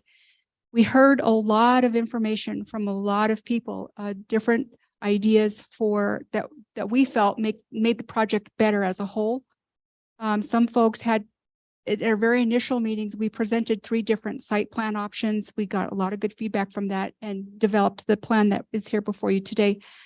We took the comments that we heard most of and designed those in, including there was a strong opinion about views to the east, and whether or not we could create a buffer from our west boundary line for those folks who still want to take advantage of the views of the mountains, and also consider a height reduction to single story. And so we accepted that as a condition of the neighborhood process. We'll build those into our restrictive covenants so that we'll run with the land forever and will always be a record. We also created a greater setback along our west boundary line, where our neighbors could have a potential 5-foot setback. We created on our side a 25-foot setback, where the code on some of our lots would mandate a 15 and potentially a 5-foot for those properties who would be considered side yard. We also had a lot of input on the wildlife corridor, which we've labeled the wildlife corridor at the request of our neighbors. That's how they put it. There's an arroyo bisecting the property in an east-west direction. There was a strong support for maintaining that and not making that a part of the subdivision itself, but maintaining it so that the wildlife could continue to use it, coyotes, deer, and any other wildlife. So we maintained that as part of the design. We also changed the design to eliminate a road connection between the north cluster and the south cluster in an attempt to satisfy a request that we maintain that for the wildlife. And so those are the main ones. We've beefed up the landscaping along the old Pecos Trail corridor itself. Oh yes, this is really important. We had a really lot of information, a lot of requests to pay attention to what buildings on the properties would look like. There was a real concern that these buildings not be of an architectural style that would not conform to the history. So we committed to create some in our HOA documents, territorial styles, Pueblo styles, and those other types of styles that are historic to Santa Fe, where the city code doesn't prohibit that, but through our covenants, we will do that. We'll continue. So where our point is that we feel the project is much better designed as a result of the neighborhood process. We had a lot of communication. We would like to consider that we did reach out. Thank you. And can you expand? There was discussion about the visit to the site. Yes. And if you could expand on details to what was really discussed at that visit, because that became confusing when we were able to hear both sides. Mayor and Councilor, that is correct. There was a request that the Planning Commission do a site visit to the property. And staff might be better to answer this question, but there are some rules in the Santa Fe City Code with regard to ex parte communications and what exactly the Planning Commission could hear outside of the public hearing process from folks. So the city and the Planning Commission did do a site visit of the property, but ourselves, either the applicants were able to attend that because of the ex parte communications or the neighbors. But we were not prohibited from being present at a distance, just not able to speak to the commissioners. So the reason why we kept the distance and actually didn't go onto the land. Oh, Member councilors, can I clarify on that? This was not so much about ex parte communication. This Okay, was about the sorry. Open Meetings Act. Okay. So this it was part of the proceedings. It was noticed as part of the open meeting. And there was not, I think, a way to document discussion in the record for that. So so certainly there was an opportunity to observe and see anything that happened there, but we didn't have an opportunity to like put questions and answers on the record at a site visit that would be part of your record today. so discussion shouldn't have taken place, but I think the concern that was brought up by the public was that there wasn't a lot of exploration during the visit of the actual land, like that the views were from a distance. Is that accurate? That would be good for staff. Mayor Weber, Councilor Chavez. Yeah, so when I organized the site visit at the behest of the Planning Commission and was advised by council that, and also we spoke with the property owner, and they didn't give permission for just the public to get onto the property. It's, an undeveloped site that has holes and, gopher holes and stuff like that. So in order to keep it as a public hearing so that people could attend, we stayed off the property because the owner didn't give that permission to enter the property. So we started at the corner of Old Pecos Trail and Zia. And, I had printed out some of the subdivision plats, and we walked along the perimeter of the property on West Zia. And then we walked along there's a sidewalk on the east side of Old Pecos Trail. And so we walked safely kind of along that sidewalk and viewed the property. And then actually Senior Planner Dan Escabel did go onto the property because he allowed staff to go on the property. And so where everybody could see, he kind of went out there and kind of just showed where some things were going to be and where some boundaries were and showed where some setbacks were. We did just it was basically a staff clarification questions. So planning commissioners could ask staff specific questions and we responded, but no public comment was taken or public exchange was taken at that time. All right, thank you for those details. I'm getting eyed, so I'm going to go ahead. I have a list of questions still, but I'm going to pass it over to the mayor, and I will save those if they don't get answered. And Councilor, I think we're going to take ample time if we go back around. If everybody gets one round of questions and then there's unanswered ones, we'll go back around. This is a chance to explore it as thoroughly and completely as possible. Councilor Rivera, your turn, sir. Mayor, I think Councilwoman Chavez touched on some of the things that I was going to ask, but is former Councilor Peter Ives on Zoom?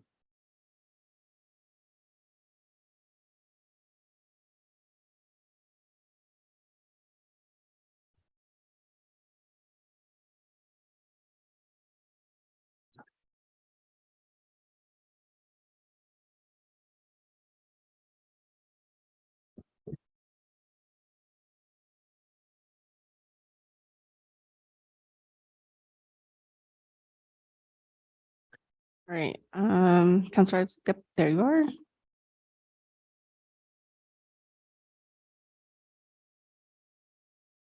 We can't hear you, Counselor Ives. Counselor Ives, you're on mute. There you go. Hopefully better.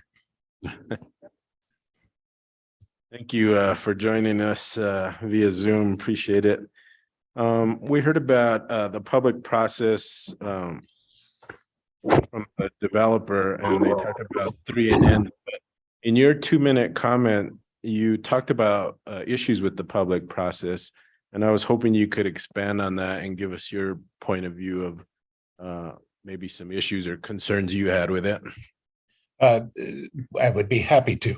Mr. Mayor, Councilor and Councilors, I've understood that the materials that I originally submitted to Ms. Moore in October were made a part of your package. And I do address some of that history in that 4-page document. And I noted that, and this was from a community member, a neighbor that had been participating in that process, that there had been 2 processes started at least since 2003.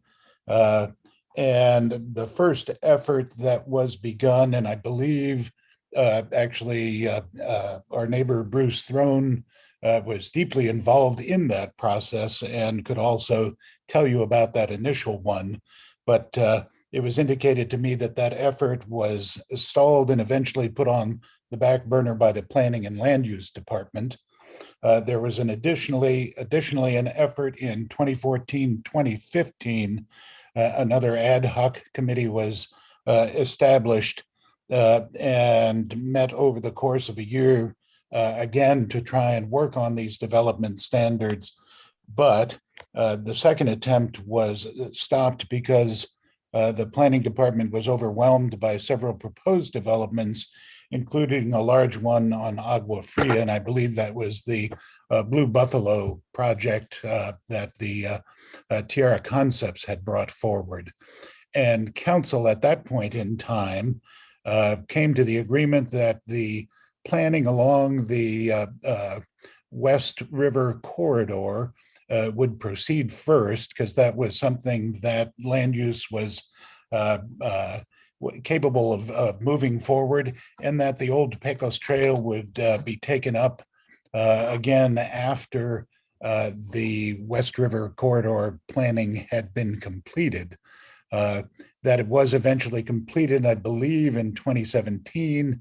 But I'm not aware of Old Pecos Trail being taken up within land use again at that point in time. So, and I do note that the most significant slide, I believe that Ms. Moore showed, was her last one, which showed sort of no check marks by the Old Pecos Trail Scenic Corridor, suggesting that while there have been several, if you will, stalled and or failed attempts to go through that entire process, it has never been completed and therefore remains to be done. And indeed, my comments are really directed towards the commitments made in the general plan to develop standards, develop densities, develop everything that you would be interested in trying to define a corridor that is of significant benefit to the community as our sort of remaining attractive entrance into the city of Santa Fe in that status. And so, yeah, the process for defining those standards has yet to be accomplished. And that's hopefully why this process can be slowed down and allowed to take its turn. And once completed, again, development proposals could be brought back in front of the city as appropriate. Yeah, thank you, Councilor Ives. Did you have any issue with the public process specifically to this case? And it ends the.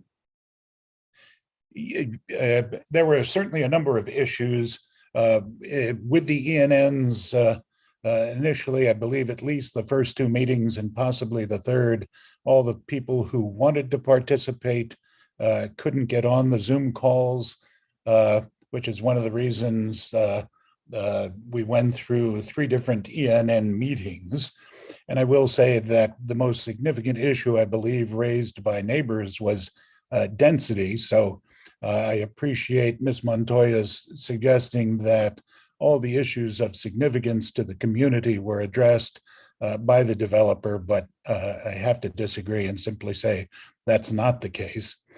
We then have the issue of the public hearings, the incapacity to cross-examine the developer, the failure to abide by the city's rules with regards to the conduct of these meetings. So there are a number of issues out there that are not insignificant in terms of the public process that certainly the neighborhood would love to see remedied by, again, slowing this down, going through the development process, and then looking at development proposals. And if there is additional rezoning being considered, looking at it after the corridor standards have been adopted. And really, it's the general plan since '99 that had put forward that commitment by the city to engage in that process. And that grew out of a significant controversy that preceded that with regards to the redevelopment of Old Pecos Trail. The city had originally proposed 6 lanes, 3 coming, 3 going, that would have significantly changed, again, that entryway into the city. And fortunately, everybody was able to agree that the significance of this corridor in terms of its scenic beauty should be preserved, which led to it being only 2 lanes in each direction, and also led to the commitment to do the Old Pecos Trail Scenic Corridor planning effort. You, Councilor Ives. Ms. Montoya, you talked about 3 ENNs. Were all 3 done on Zoom, via Zoom? And was that because of COVID or something else? Honorable Mayor, Council Rivera, yes, that is correct. These meetings were held via Zoom, and they were, as Councilor Ives suggested, heavily attended.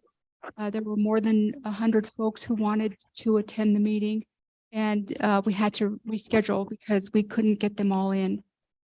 So yes, there was a large number of folks who were interested in this case. Mr. Esquivel, how many ENNs are typically done for something like this? Mr. Mayor, members of the commission, Councilor Rivera, the ordinance only requires 1. Okay.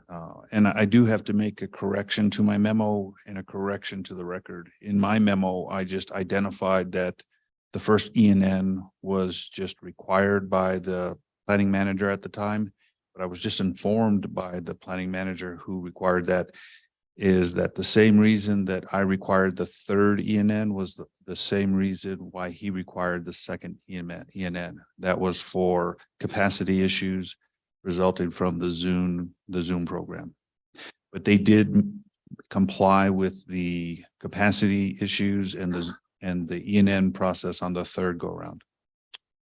Thank you. And then with regards to the site visit, I heard comment from somebody in the public that talked about the setbacks and poles that were put up to give an idea, I guess, of how high the homes would be and what the corridor would look like. I would prefer to defer that to the applicant since they placed them there without any direction from staff. I mean, other than we wanted them to be posted, but in terms of how they posted them, I think that's better they explain that.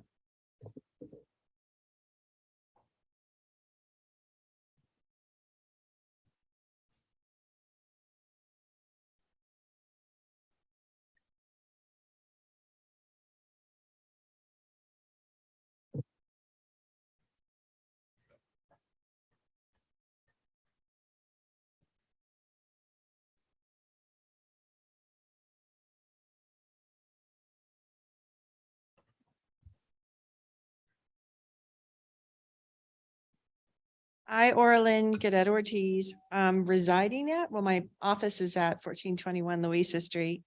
Solemnly declare and affirm that the testimony I have in reference to the 2200 Old Pecos Trail rezoning shall be the truth and nothing but the truth, and do this under the penalties of perjury. I'm Councilors, Mayor, I'm Orlin Cadet Ortiz with Design Ingenuity. I'm the project civil engineer. And I laid out the points where the poles were installed. And I put them actually further than 75 feet back. I basically put it where I thought the most logical place would be for homes in the center of those homes. And the top of the poles were 18 feet tall. All right, so they did match what is being talked about or proposed. They were 18 feet and They were. as accurate as you possibly could. They were my best guess as to where it was most logical to build a house. Okay, so you feel confident that it was, Yeah, and I lay out houses all the time, so I'm pretty knowledgeable about where houses are going to be built generally. all right. Thank you. Appreciate it. I think that was all I had just about the public process and about the site visit.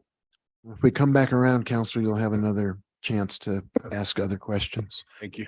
Counselor Michael Garcia, sir, you have the floor. Mr. Mayor.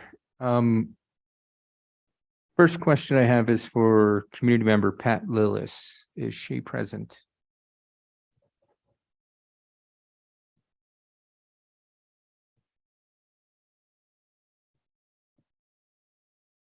Hi. I don't know if she needs to be sworn in. I was sworn in the last time. Yes. Okay. Last meeting. Thank you, Ms. Lillis, for showing back up to respond to any questions. In your testimony, you had mentioned maps. Yes. And there was maps that showed up at a specific time, then they disappeared, showed up different. Can you explain your concerns regarding the different maps and why that may be important? I'm just trying to understand why that was brought up. Okay. Yes, I'm very familiar with maps. I've made maps. I contacted the land use department in July when I downloaded the future land use map and saw that the Old Pecos Trail Scenic Corridor was missing and it wasn't there anymore on the map or in the legend. And I was familiar with that map from the Morningstar case in 2015 when we spent almost a year on that case unnecessarily because Morningstar did not have a nursing unit that was required in the code. So we fought that for many months. And I had downloaded when this process started in, I think as early as November for this case, I went ahead and downloaded the map on January 28th, 2022. And the map and the corridor was clearly defined, much better than the image that you were shown earlier. It's very clear, very nice image, crosshatch, and then it's in the legend of the Old Pecos Trail Scenic Corridor. So then when I downloaded in July, I said, why isn't it there? And I contacted Dan, which he has already told everybody that he took it off the map. And he said he took it off the map because it wasn't by ordinance. And then I asked him, show me the ordinance that approves the Old Pecos Trail Scenic Corridor in the general plan. There is no ordinance.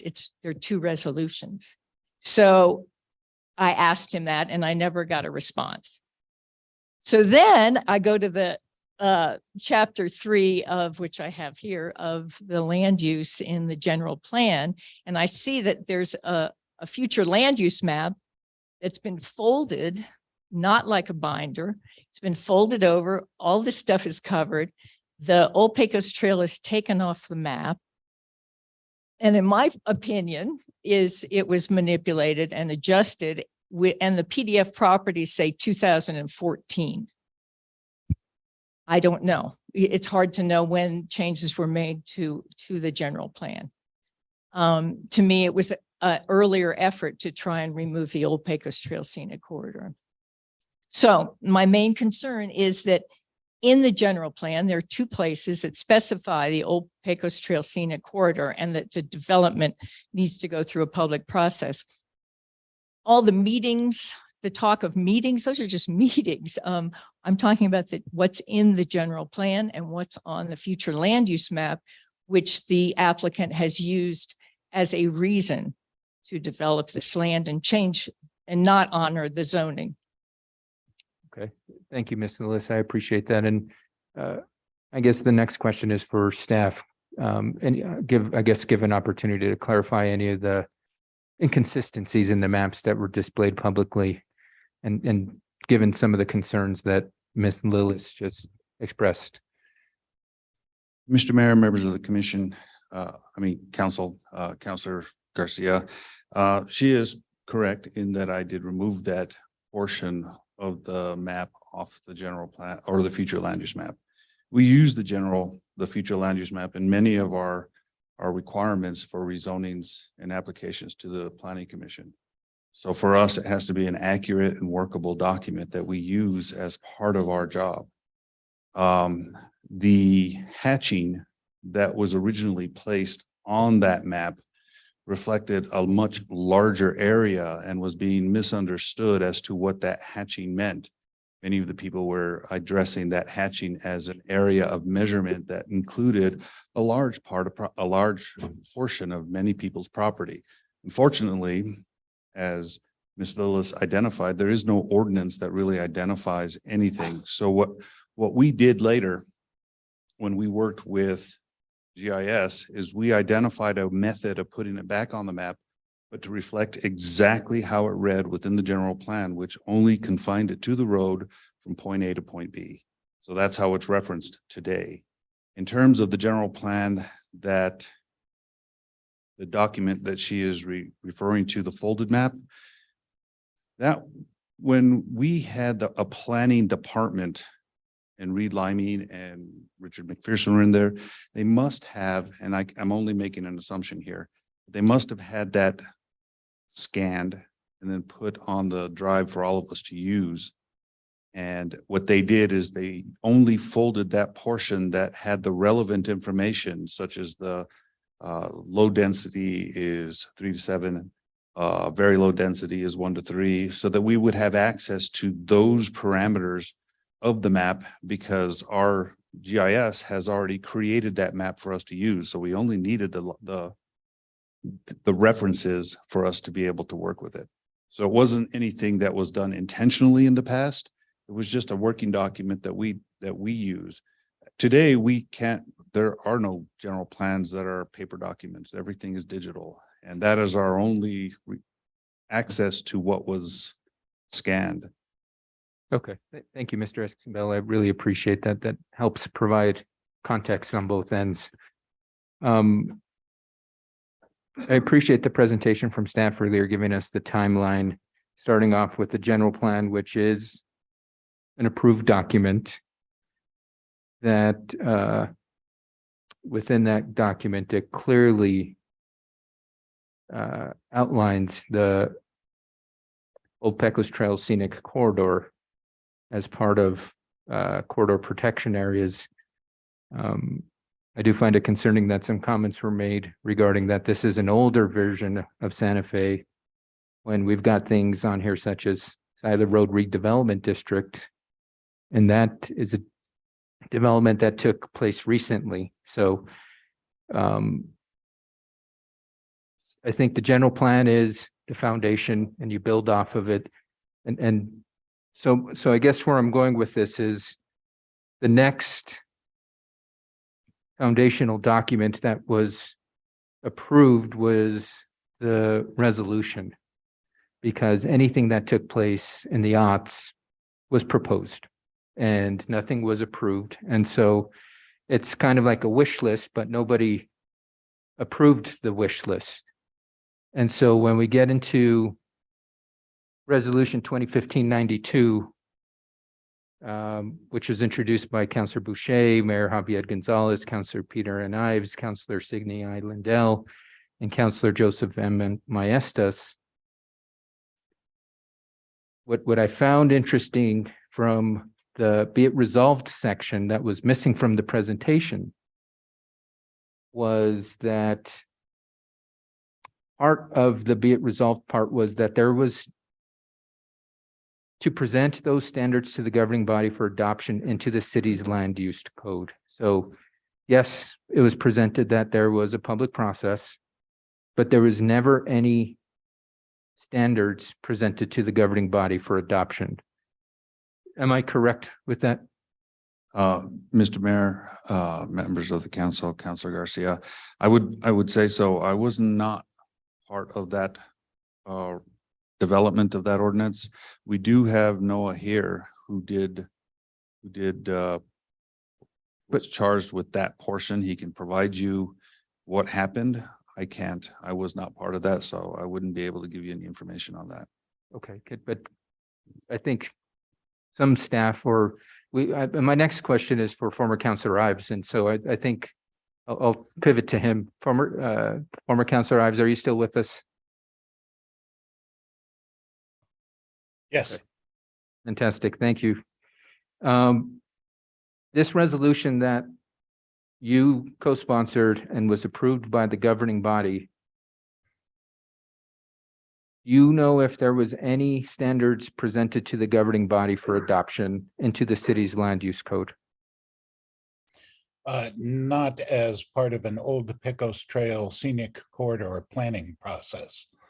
That is the item that remained to be done, which is why the resolution was introduced. And as you correctly point out, in the be it resolved to immediately reconvene the public process to develop standards for the Old Pecos Trail scenic corridor and to present those standards to the governing body for adoption into the city's land use code. I am not aware of that any standards that meet that criteria being provided to the governing body for any action. Okay, thank you, former Councilor Ives, for confirming that.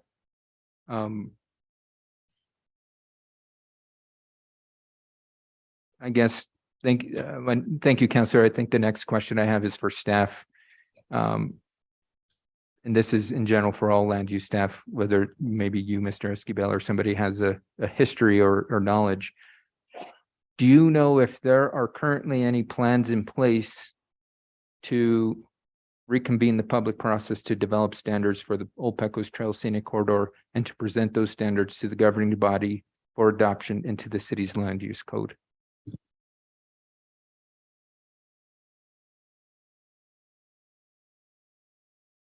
Mr. Mayor, members of the council, Councilor Garcia, at this point in time, given our current shortage of staff and the amount of work that we currently have, I do not know who we'd be able to take off of our current.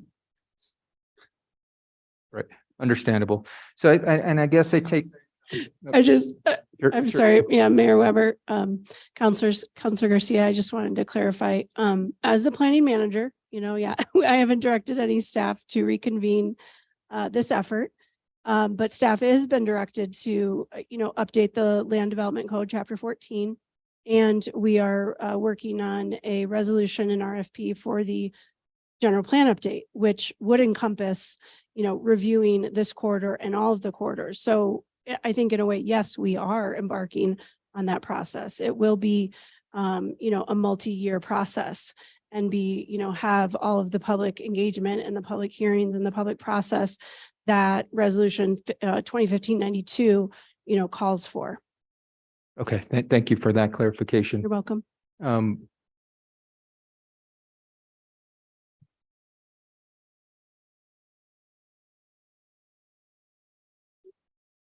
So I think it was Councilor Ives earlier who had testified that it was determined by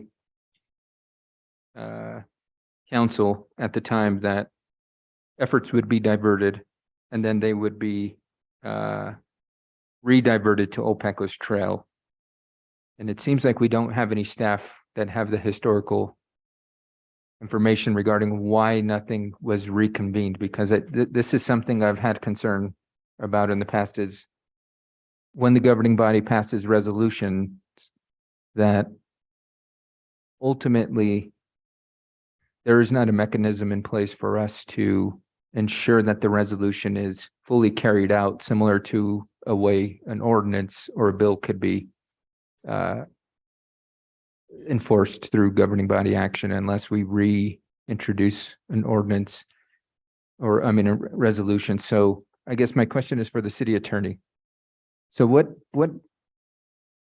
happens when the governing body passes a resolution such as this and the actions requested are not accomplished? Mayor Weber, Councilor Garcia. I think the council would have a few options. You could decide if a bill was in order. Generally, if the resolutions are asking for staff to do something, that's through the city manager. And the council employs the city manager. So if you wanted to take disciplinary action against a city manager, that would be one thing you could do. I think this one is not, it's directing land use department staff, not necessarily the city manager. So Mayor Weber, councilors, I would recommend that all resolutions act through the city manager because that's the only employee you're allowed to direct. okay, so what happens in the instance such as this, where even if the council had the foresight to take your advice and the city manager is no longer employed with the city, what further, I mean, because in this instance, when an action is not taken that the city council requests, I think it really puts confidence in the process, because the confidence then begins to deteriorate if the action is not completed. And I think that is where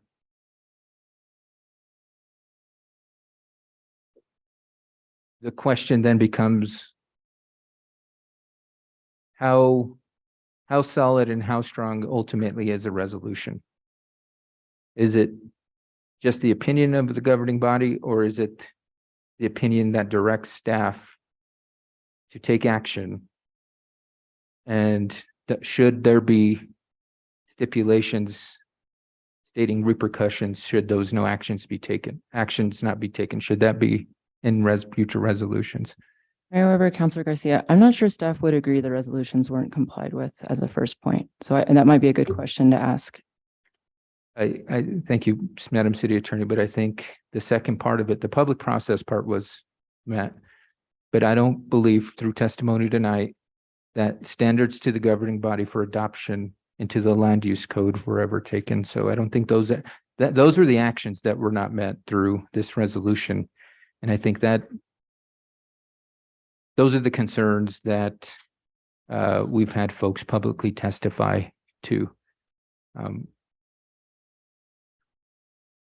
With that, I'll go ahead and yield the floor. I do have other questions, but I know this is question time, not debate and talk time, because I do have lots of comments. Great. And we can reopen. We're not done with questions by any stretch, Counselor. So if you didn't finish all your line of questions, we can come back around. And you're absolutely right. There will be, after we're done with Q&A, we'll go forward with discussion about how to frame the issue among ourselves. Counselor Lindell, you have the floor. Oh, I'm sorry. Oh boy, I almost goofed up again. I was going to say Councilwoman something there. VRL. Councilwoman VRL, you have. Thank you. Thank you, Councilor Lindell, for noting that. She's looking out for you. She's got your back. Thank you.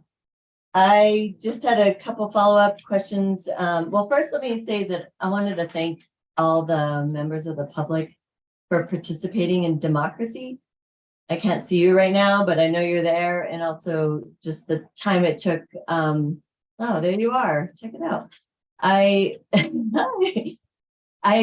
do appreciate the time everybody took to join us the last meeting and then again tonight. And those of you that are on Zoom, I think it just is, it's helpful to have perspectives from community members. And so thank you for that. I first want to also thank Ms. Moore for that explanation of kind of history of the update to the Old Pecos Trail Corridor Plan. I think it was helpful in different instances to kind of outline what has happened or what hasn't happened. So thank you for that. I had some questions just as a follow-up specific to access. And I was trying to find a map that there's a lot of maps that were in our packet, but I was wondering if I don't know if it's the applicant would talk a little bit more about the access to the new development and how a resident would exit or enter from Old Pecos Trail. I was trying to remember the details of that and I couldn't find the map showing that. So can you explain more about what that looks like? And if there were any changes to that access through the development process. This is to the proponent of the development, Councilwoman? Yes, I think just trying to understand the layout. And Got if it. there's a map you can reference or let us know Montoya. where it's located. Hang on, I think they're trying to queue up the technology.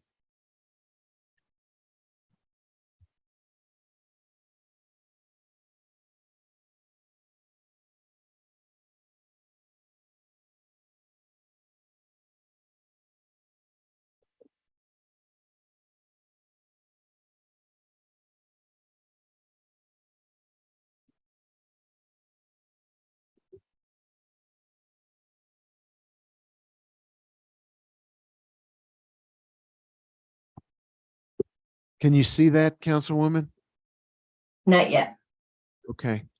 It may have to load. It's up on the screen in here. There it goes. You got it? Yes. Okay, that Ms. Montoya, you want to talk through that map, please? Yes, Mayor and Councilor Villarreal, this is the actual plan that was reviewed by the Planning Commission and it received preliminary plat approval by the Planning Commission. No deviations or changes to that at all.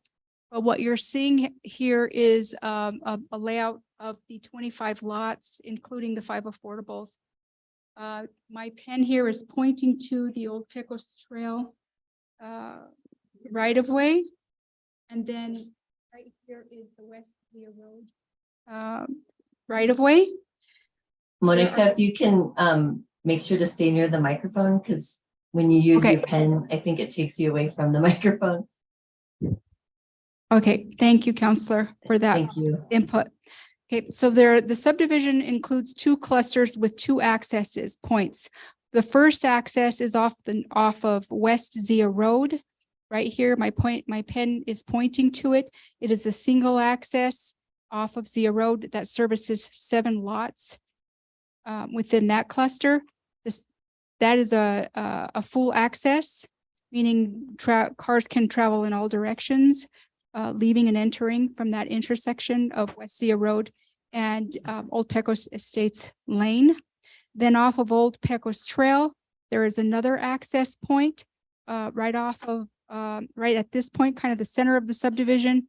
It is a right in, right out with a decel lane addition to the Old Pecos Trail, parallel to a pedestrian sidewalk. That turns into the subdivision and accesses 18 of the lots on the south cluster. It's a right in, right out configuration at that intersection. And then there is also a northbound traffic is a left turn in. Say that last part again, northbound is what again? And to answer your question, Counselor, about if the access had changed in the course of the design, if I answer that question, I'm thinking that we initially started with 3 design options for consideration. And of the 3 design considerations, this was the one that was the ultimate design and presented to the Planning Commission and approved by the Planning Commission. I hope that helps. Yes, thank you. And if staff could just remind me, the access point for plazas, the Pecos Trail, do they get in and out from Zia? Did you hear the question?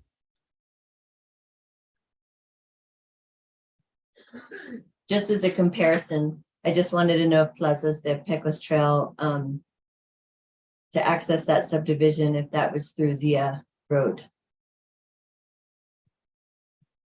It's off of Old Pecos Trail. I'm sorry, Mayor, Councilor Villarreal. Plazas is off of Old Pecos Trail. Okay, thank you. And then in most of those already established neighborhood development, most have to access and go right. It's right in, right out. Is that correct? Not, Mayor. Go right ahead. Don't audience participate, please. We'll get the answer from the person at the podium. Yeah, I can only hear the person at the podium anyway. Councilor Villarreal. The plazas has their access. Most of the developments along Old Pecos Trail, you typically, except for, I guess, the golf course along that place, they all access off of side roads. There's very few from, I'd say, St. Michael's to I-25. There are very few driveways cuts along there, because most people access off of side roads. But the subdivisions that have been approved do access off of Old Pecos Trail. The recent subdivisions, I should say, like the plazas. Okay, and then Sol y Lomas, the original part of Sol y Lomas accesses. I just know of one entry point and I can't think of a second one, but is that a right in, right out? No, that is a full driveway. That's a road, actually, because it's ECA Road. Okay, but further up, there's an access point to Sol y Lomas subdivision that's closer to the light at Old Pecos Trail, like almost closer to the intersection. Is that a right in, right out? Mayor, Council, that is not, that's East Zia Road, which allows right in, right out, left turns. It's right at the light. I think we're thinking of a different place, but there's another entrance that I'm thinking of in the subdivision that I can't think of the name of the street, but it doesn't have a light. Hang on, Counselor. I think more help is on the way. That sounds good. Were you sworn in last time?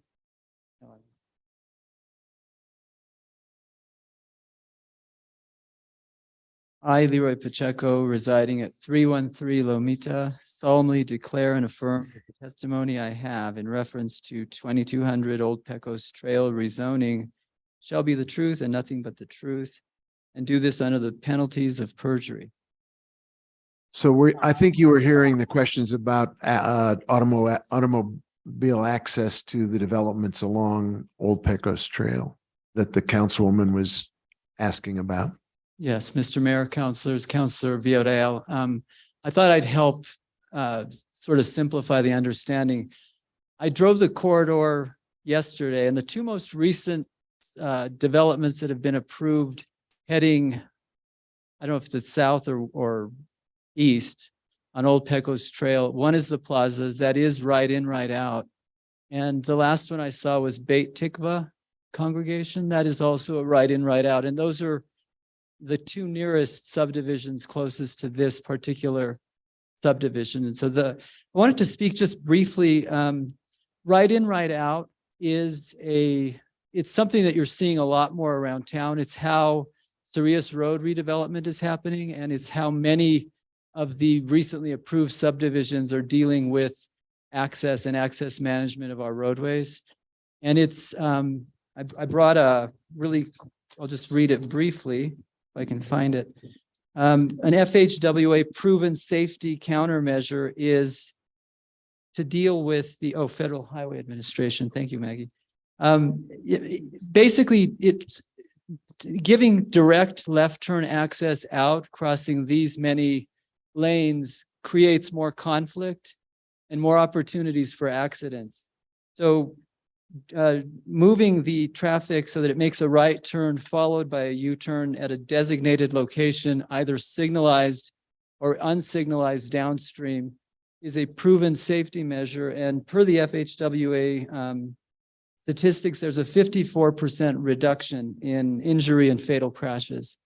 So it's, you know, it may sound like we're doing something innovative, but it's actually becoming standard procedure with respect to these types of access.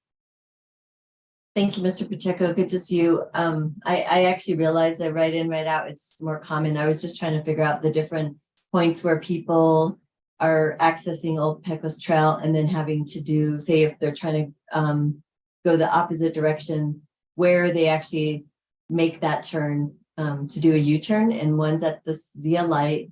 And then I think further up, I was just trying to visualize how many other points there's a way to do a U-turn.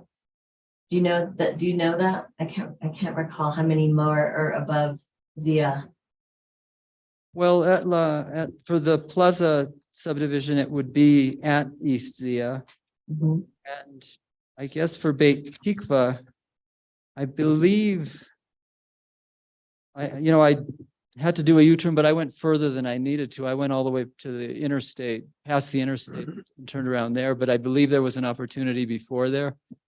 Do you know the intersection? Okay, Maggie's going to answer that.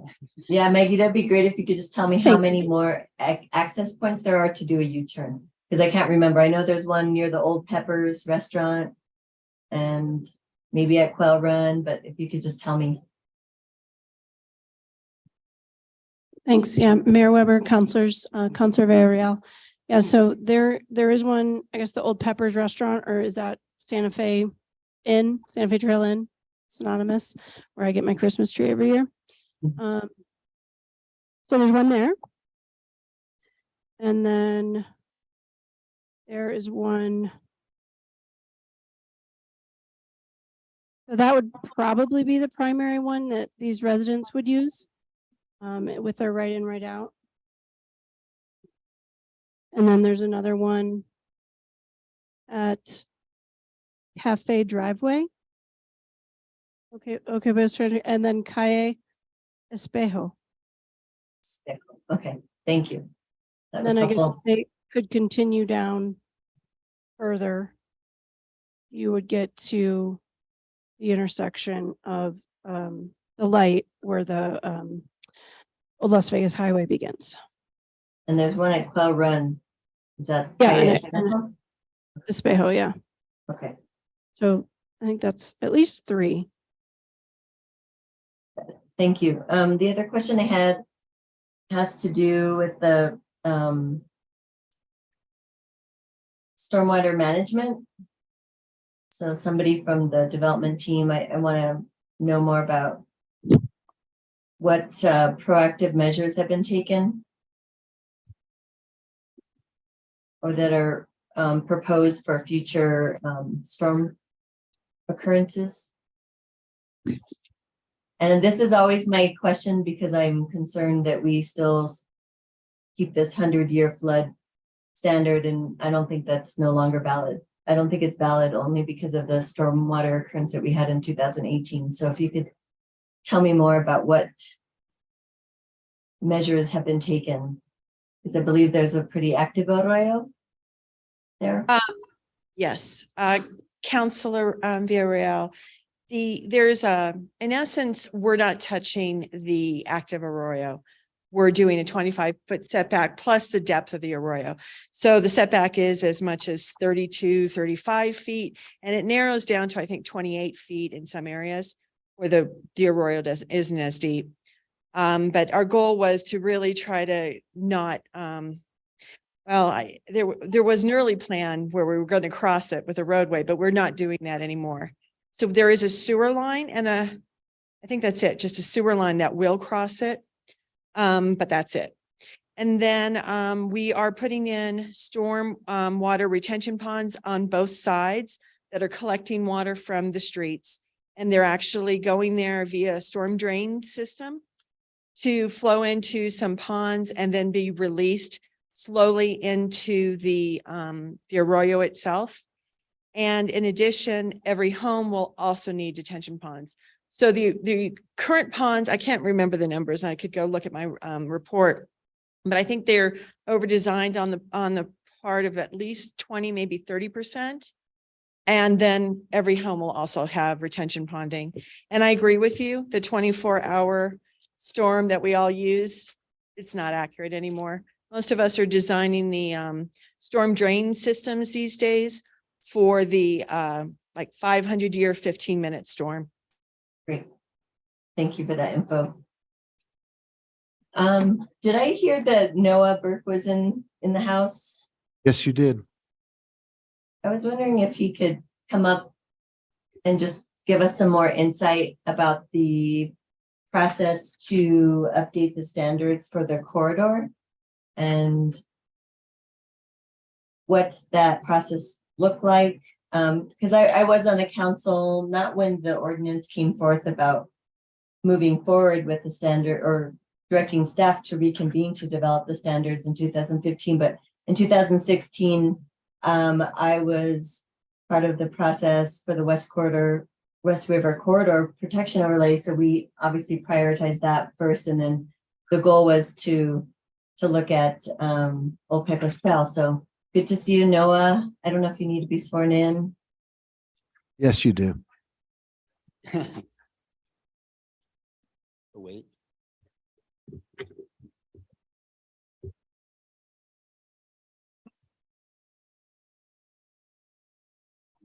Okay. Okay. I, Noah Burke, residing at 2342 Santa Barbara Drive, solemnly declare and affirm that the testimony I have in a reference to 2200 Old Pecos Trail rezoning shall be the truth, nothing but the truth, and do this under the penalties of perjury. So, Councilwoman, you have Mr. Burke. Thank you, Mayor. So just before you go into some details, I do recall one thing that was stated that that was the focus of this group, that they were really looking at design standards for Calle Medico to Córdoba area. And that was with the Southeast Neighborhood Association. So I think that was the group that you were meeting with. If you could just tell us a little bit more about that process and some of the things that occurred and maybe some challenges, or if there were any. Yeah, thank you, Mayor, councilors. It's nice to be back in a different capacity and see everybody. So I did convene with the neighborhood association members, and it was in, I think, 2015. And we met because the resolution asked us to. And we went ahead and we had split up the duties, actually. So there was the Old Pecos Trail corridor that was called out in the resolutions that passed that year. And then there was also the West River corridor. So at the time, there was staff in long range planning who had agreed to take on the West River corridor planning project. And 2 staff members were developed full time to that. Like they met once a month with different stakeholders involved in that process. And then subsequently myself and a former employer, Greg Smith, took on the Old Pecos Trail corridor. So we set up a meeting with the neighborhood association, Senna, and their president at the time, as well as a member from the neighborhood network and 2 other members who had been part of the original planning group for the Old Pecos Trail corridor. We met originally to go over kind of what the goals were for this planning effort. When we first met, they went, and I remember very clearly, it was more, we want to prevent development like Morningstar. That was the exact phrase that was used in the meeting. And then we explained to them that we don't want to just create legislation that is geared towards just one type of development, that we want to, that this is a kind of, this affects many properties. And so the planning group at the time decided that they wanted to focus the efforts, like you discussed, Councilor Villarreal, from Calle Medico to Cordova. So that was the planning area that was looked for in this effort that we met. And it was with the president of Senna, who I don't know if he's here anymore, and then also 2 other members. Subsequently, staff worked with them. I think we had at least 4 meetings with them. on a monthly basis. And we presented them with information. And so one of the meetings we came up with, how far should this boundary go? Should it be 600 feet? Should it be 300 feet, 200 feet, 75 feet? What is the boundary that the neighbors feel is appropriate? So we drew up heat maps to show this to them, and they took that information back with them. And then we also decided what kind of standards would we want to make this a standalone ordinance, or would it make more sense to go ahead and extend the South Central Highway corridor and make a subsection, right, that would actually just cover this area from Calle Medico to Cordova. And that, because that is all single family residential. It's unlike the rest of the corridor necessarily, because most of the South Central Highway corridor is aimed at commercial development or multifamily development.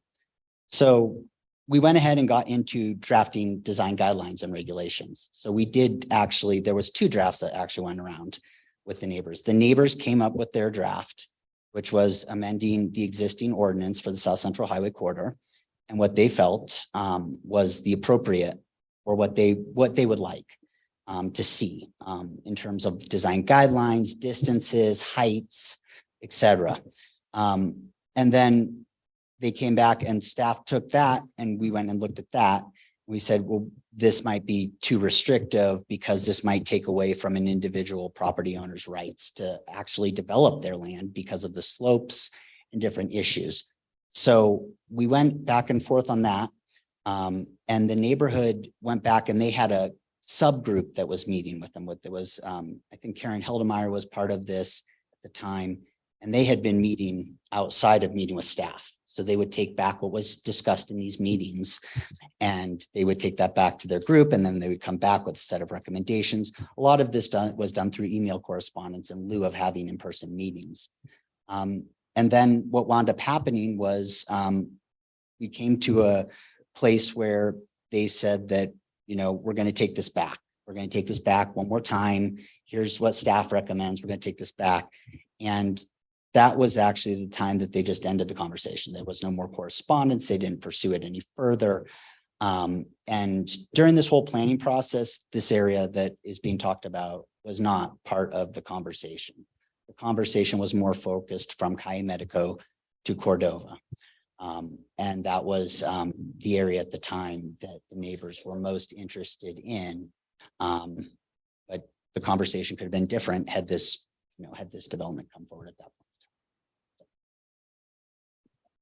Thank you, Mr. Burke. And just to follow up with that, then there was no correspondence. Is that because staff got too busy, or what happened when nothing started moving forward to continue that process?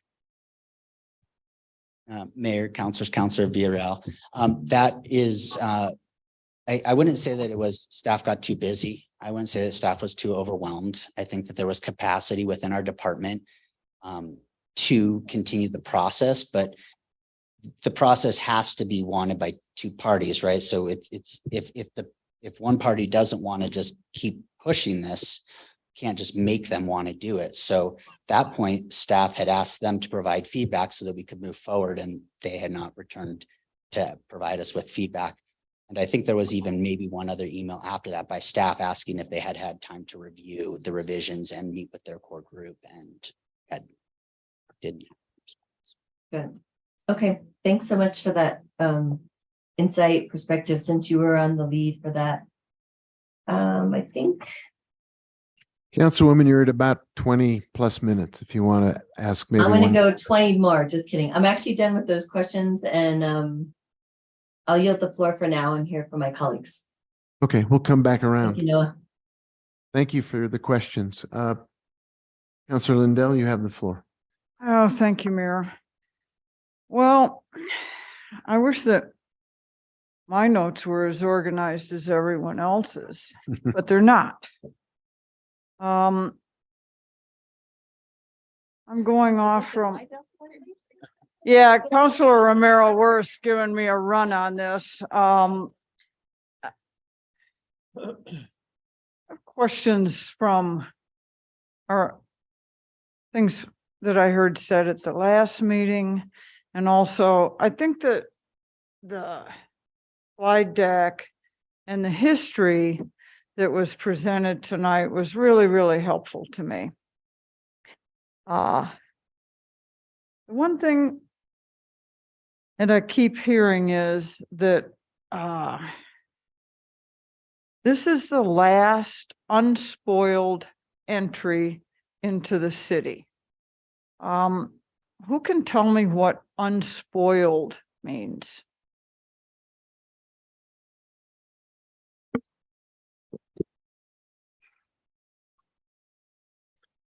Mayor Weber, counselors, Counselor Lindell. Unspoiled is untouched by development, I believe. We can look it up here real quick. Let's just ask Google. Well, that's my recollection. Untouched by Untouched development? by development. All right. So this isn't really an unspoiled corridor, is it? Yeah, you're at the mic, sorry. I mean, okay. Sorry, Mayor, Counselor Counselor Lindell. I would say that there is development along this corridor. We're talking about from I-25 to Cordova, correct? Correct. So let's come on down through there. We've got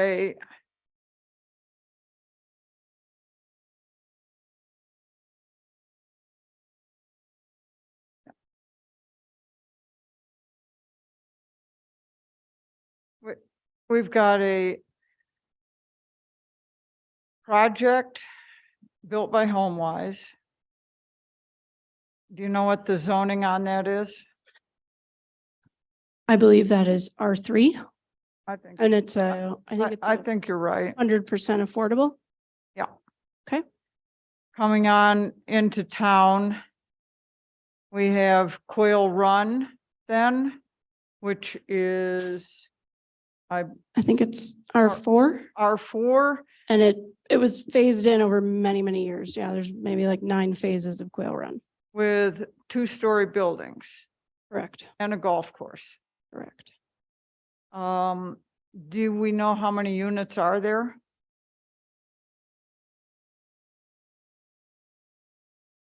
Go ahead, shout it out, Mr. Dunn. 245 units at Quail Run. I just need the number. That's all I need. Mayor Weber, Counselor, if we're, for the record, we're going to need to be able to keep track of who's said what. So if we Okay, can, if we can, yeah. Oh, and for open meetings purposes as well, we need to know who's speaking. All right. So we can leave it at Quail Run at R4 with 2 stories. And then the next thing, and I'm just going by memory coming in, is DeVargas Heights. Whoa. No, we get what's the name of the hotel there? Old Pecos Trail Inn. The old Pecos Trail Inn, which is probably not up for any architectural awards at this point. And it's also a restaurant, correct? I believe so. Yeah. So my point is that this corridor is developed.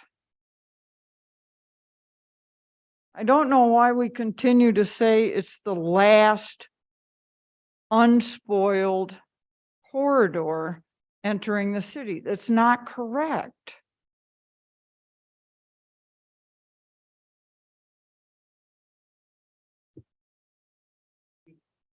Okay, now I know it's late and everybody's getting a little tired, and I'm trying not to take a bio break because I know we want to keep moving forward, but it's really not. Councilor Lindell called out to an individual who had a specific number, but other than that, let's not do audience participation feedback. She's trying to ask questions of a particular witness. We'll go forward on that basis. It is late and tempers get frayed, try to stay calm and respectful. Councilor Lindell, you still have the floor. Thank you, Mayor. So one of the things in that history also that really stood out to me was the group that met from, was it May of '99 through September of 2000. A neighborhood group that met, I forget how many times it said, 6 times. I think I found 8 references to meetings during that period of time, Okay, but yeah. that's a pretty Say- good number of meetings. And they came up with a resolution that I'm not sure why that ordinance, they signed a resolution that came to the city that never was adopted, or an ordinance wasn't brought forward from that. And do we have any idea why? Because that resolution signed by that neighborhood association said that they support the enactment of the city council of an ordinance to protect the open scenic character of the Old Pecos Trail entry corridor by means of restrictions on future developments within the corridor, including but not confined to R1 through R3 zoning or rezoning, appropriate limitations on building setbacks, elevations, strict limitations on special exceptions or variances. Do you have any idea? Do we have anything in our record of why that never did, as they requested, become an ordinance? Mayor Weber, councilors, Councilor Lindell, I have been advised to not speculate by council. But I will say what I could speak to is the kind of record of documents that we have. And we have in July of 2001, a draft ordinance that is put forward to the city that calls for rezoning to R1 and R3. And then we have this kind of resolution that's passed, obviously expressing support for that measure or that element of the proposed ordinance. I don't have the kind of dialogue, fly on the wall type of perspective that can speak to why, it didn't happen, or all of the elements of why it didn't happen, other than, we know that it wasn't adopted, or the breadth of standards weren't adopted, but for the in 2012, the 75-foot setback, that did get an ordinance passed, and that increased the building setback along the section of the corridor from 50 feet to 75 feet. That was one of the elements that was proposed in these earlier ordinances. So, you have, those are the kind of clues that we have to, kind of understand why one thing, but I can't speak to why it didn't ultimately come forward. Sure. But yeah, so thank you. What's the setback on this proposed development? Thank you. Yeah, so there's a few setbacks that apply here. Because this property is within the South Central Highway Corridor overlay. And so we have a 50-foot structures setback, and we have a 75-foot building setback. We conditioned at Planning Commission, and the applicant agreed to this condition, that there would be a total 75-foot setback.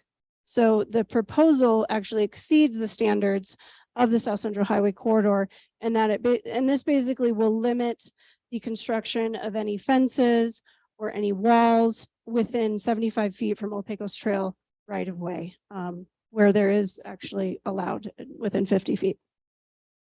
Okay, thank you. I'm trying to hurry, Mayor. I think maybe Mr. Summers can answer a couple of questions for me. How many homes are proposed, Mr. Summers?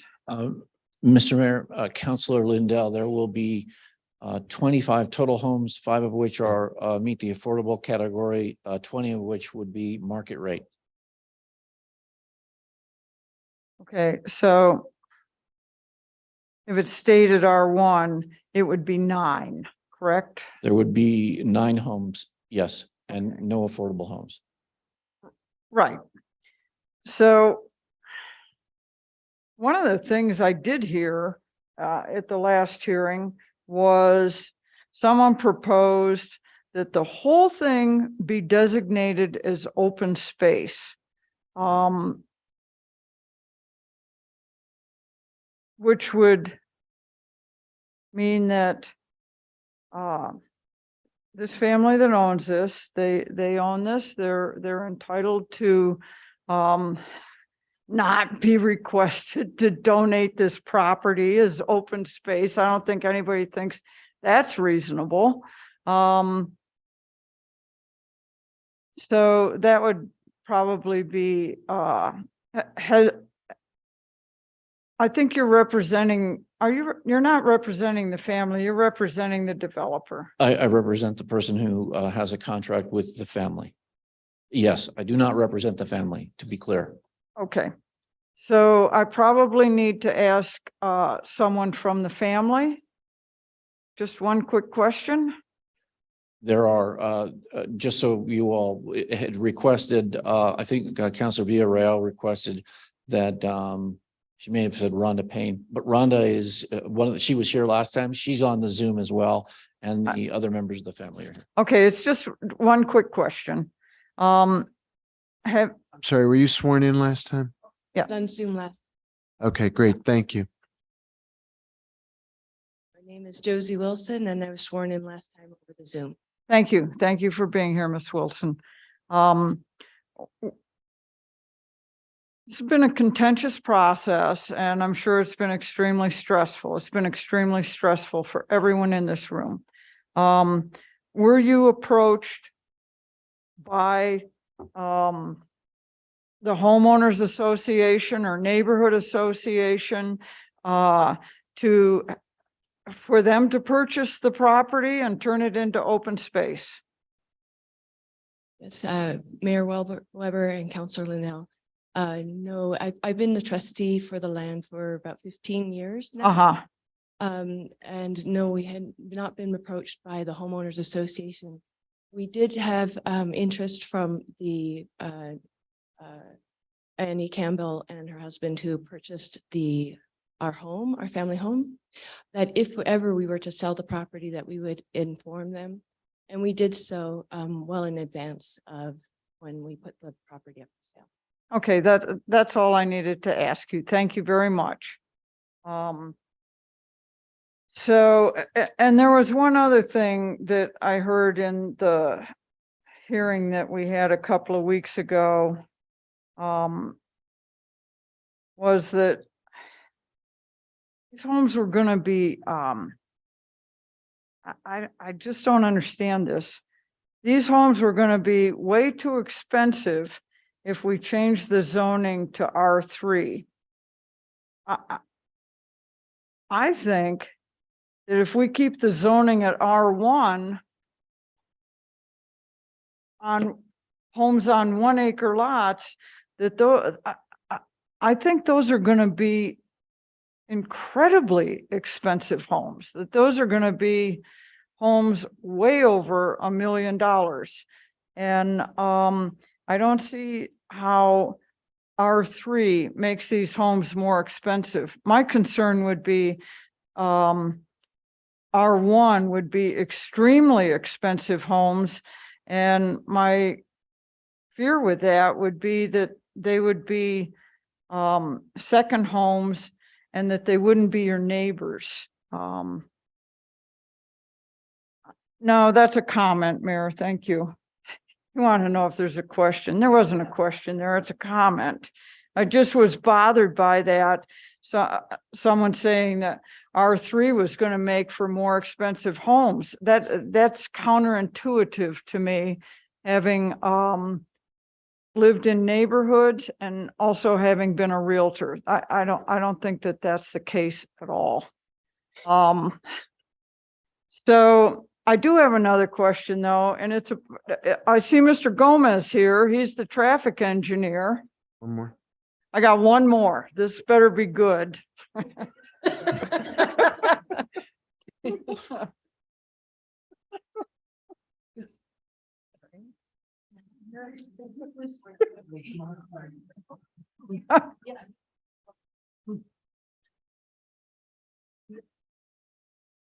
I'm Michael Gomez, residing at 1599 South St. Francis Drive. Solemnly declare and affirm that the testimony I have in reference to 2200 Old Pecos Trail rezoning shall be the truth and nothing but the truth, and do this under penalty of perjury. Hi, Mr. Gomez. Quick question.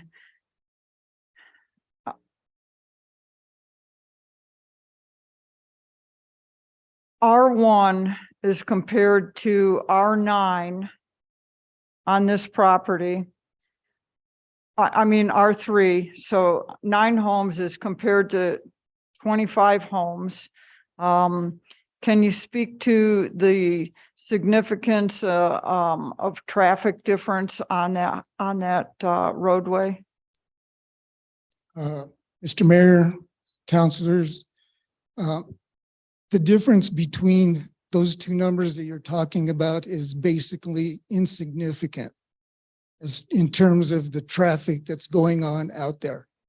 With our proposed development on West Zia Road, we're generating 4 cars in the AM. 4 cars. The total development compared to the traffic that's out there is like 0.2 of 1%. It's very, very minor. And Old Pecos Trail is not big, heavy arterial like what we have on Airport Road, Cerritos Road, all these other arterials in the city of Santa Fe. So it's underutilized. It's under capacity.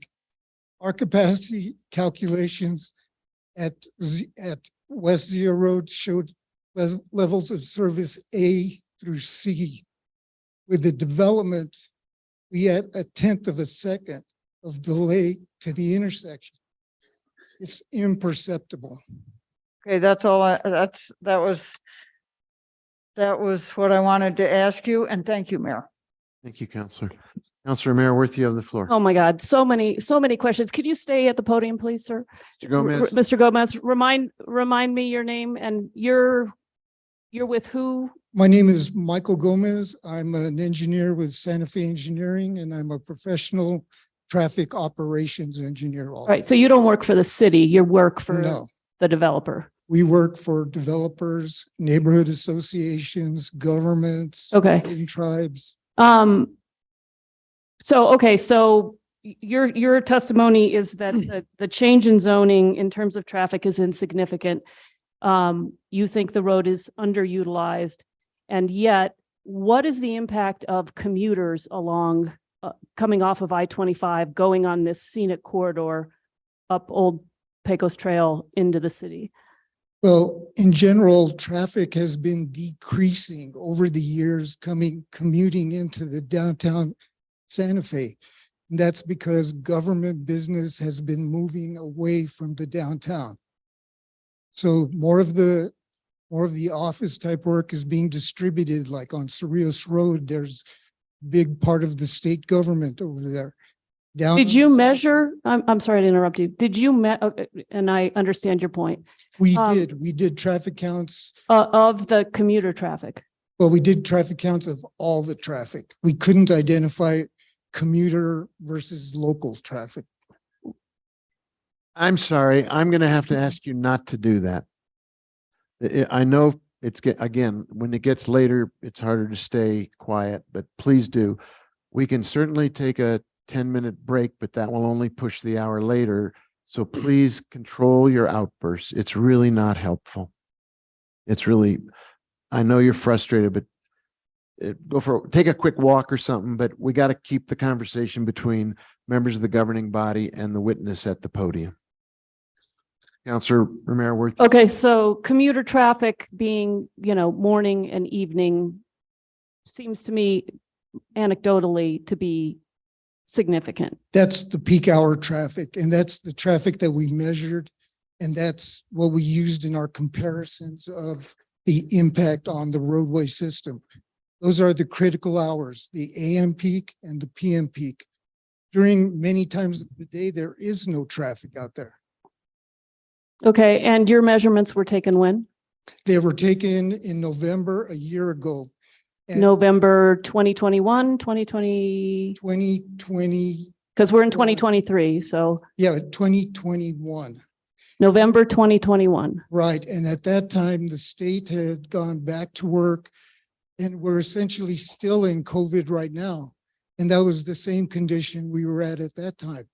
People today still work from home in a lot of places, a lot of businesses. This is the new world that we're in. And the DOT has been accepting and did accept traffic counts from that time frame that we're talking about. And did you compare your traffic counts to, say, pre-COVID? Yes, we did. And did you notice a difference? No, we did not. The traffic on Old Pecos Trail and St. Michael's Drive is basically flat. We have traffic counts that go back to 2011 out there. And those traffic counts are about the same as they are today and before COVID. Okay, thank you. I want to go back to the discussion of the corridor. And I believe it was Councilor Ives. I'm sorry, Mr. Gomez, I'm done. Okay. Done talking about traffic, but at least for the moment. Councilor Ives said that there was a process in 2003 to get an Old Pecos Trail corridor. There was a process, he believed, in 2014, 2015. He suggested that they were stalled on the city side. Do we, and I don't know whether Noah, you want to speak to this, or other, Mr. Escobar, I don't know if you want to, is that an accurate, and I think Mr. Burke, you testified that the neighbors you felt stalled it in, what year was that? 2015? Mayor, councilors, Councilor Romero-Worth. I feel that there was a better way to pay is that there was a breakdown in communication and a lack of agreement between the neighbors. And I'm sorry, in 2015 you're speaking to, or in all three? Were you part of all three? No, I was only 2015 was the only one I was part of. So Okay. yes, All that's right. the one that's Thank what you. I'm speaking to. Thank you. So I do feel that there was really staff had given their edits back to the neighborhood, and the neighborhood said they were going to discuss it internally with their subgroup and then come back to the city, and they never came back to the city. Okay. And do we have any staff here who believe that the effort in 2003 stalled on the city side, and the effort in, I guess that would be the 2014, 2015 is what Mr. Burke just spoke to? Yeah, Mayor, Matt, councilors, Councilor Romero-Worth. Everybody in our office is pretty much new, so I don't Okay. be able to provide you that information. Okay, that's okay. So Exception to me, but I wasn't part of that. yeah, and it's interesting, and I don't know really. So I was elected in 2018. And somebody mentioned, who was the president of the Sena Neighborhood Association? Sena? Mayor, councilors, Councilor Romero-Worth. It was Jim Dyke at the time was the president of the Jim, what was his last name? Dyke. Dyke? Yes, Southeast Neighborhood Association, which is like the Oh, okay. largest neighborhood association. Okay. Because it actually is, it has other neighborhood associations which are within it. Gotcha. Okay. I was elected in 2018 and very soon after my election, folks reached out to me to pick this process back up. And I have an email here from the neighbors that actually mentions you, Mr. Burke, that talks about feeling that the city dropped the ball. So I think, that may go to what you're saying, which is that there's this miscommunication. So I'm not sure we'd characterize it. I'm not sure that we should leave the impression that it was the neighbors who walked away, because this email suggests that perhaps we had something to do with it on our side. So just putting that out there. I guess the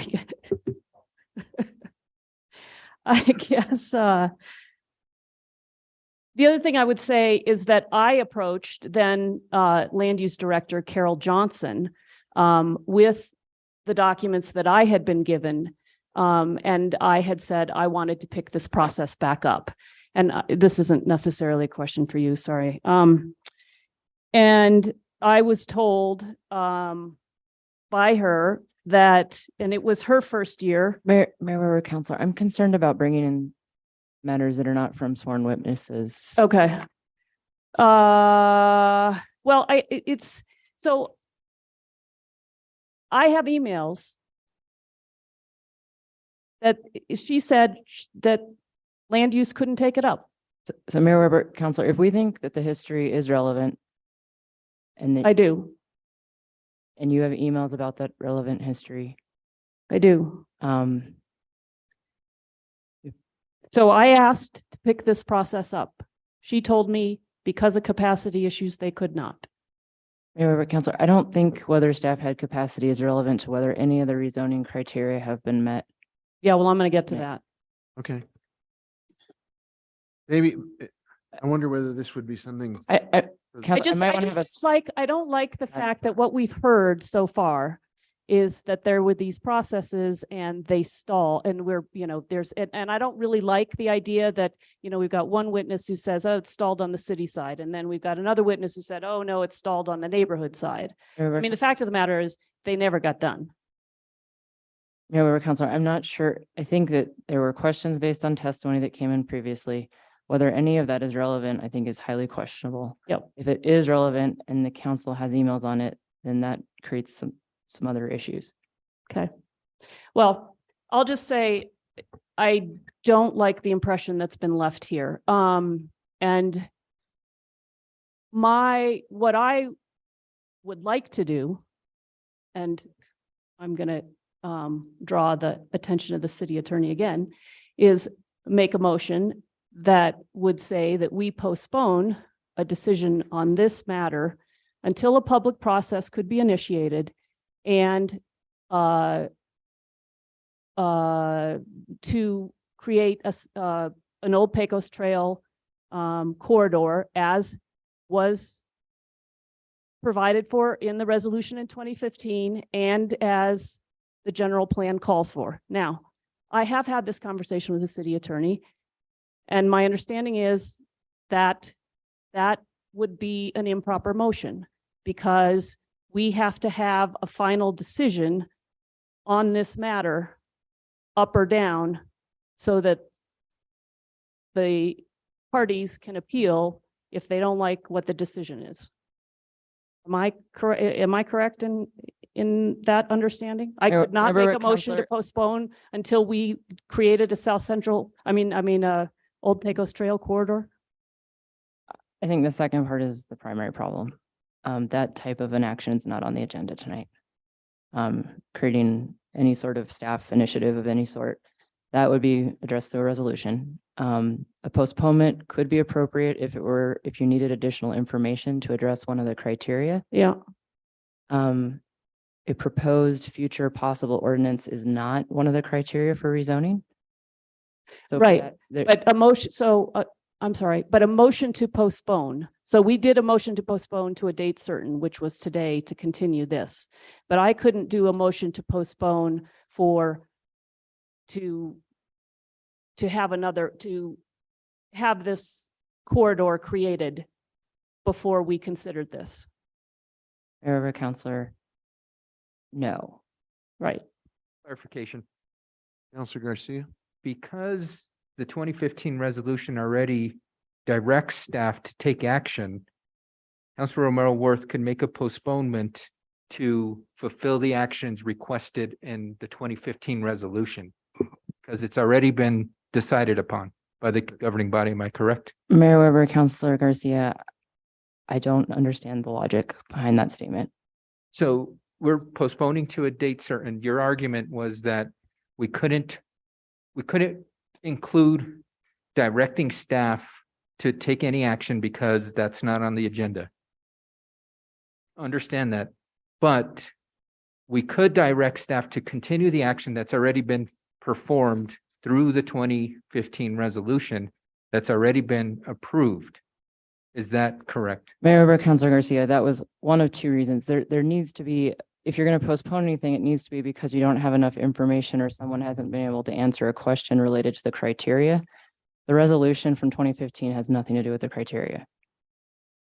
But it does, because it sets the standards to the governing body for adoption into the city's land use code. Mayor Weber, Counselor, I do not agree. Okay. you, I think Ms. I still have the floor, and I just want you all to know that that's what I'd like to do, is a motion to postpone to a date certain. That's going to be that motion is going to be considered out of order. So let's go to the criteria, which we really haven't talked about tonight. What we are being asked to do here is to approve a zoning change from R1 to R3, correct, Mr. Escobar? Mayor Council, that is correct. Okay. And in order to do that, we're supposed to focus on three criteria, which is in 14-3.5 CA. So if one or more of the following conditions exist: one, there was a mistake in the original zoning. Two, there has been a change in the surrounding area, altering the character of the neighborhood to such an extent as to justify changing the zoning. Or three, a different use category is more advantageous to the community as articulated in the general plan or other adopted city plans. Do I have those correct? Mayor Council, yes. Okay. Counselor. Yes. Mayor Weber, there are A through E criteria that are relevant. That is just criteria A. Okay. So, no, I don't think I do. Well, maybe I do. And I believe and this is a question, I guess, for Mr. Summer, when you were at Planning Commission, you only focused on one of those criteria, correct? And it was the different use category is more advantageous, I think. Mr. Mayor, Councilor Romero Worth, our application response focused on all of the criteria. And at the hearing, we addressed orally in our presentation, rather than going through all of them, we focused on that one. But our application addresses all of them. Yes, and I did find that interesting that when you were before us, you went through all of, I watched the Planning Commission hearings. And when in that hearing, you only focused on the one, number 3, correct? Only the one. In my oral presentation, with the time that we had, I focused on the one that you were talking about, yes. Okay. And I guess that's the thing that I don't think we've been focused on, and also why the traffic piece was so interesting to me, is that I think what the neighborhood is saying is that changing this zoning, they don't feel actually is advantageous to the community because they value the open space. They don't want to see more development along this corridor. And I think they also, haven't been given the opportunity to protect what they want through what they've been promised, which is an overlay for the old Pecos Trail.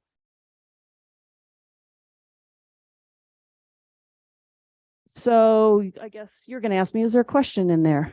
You were going to ask me that, weren't you?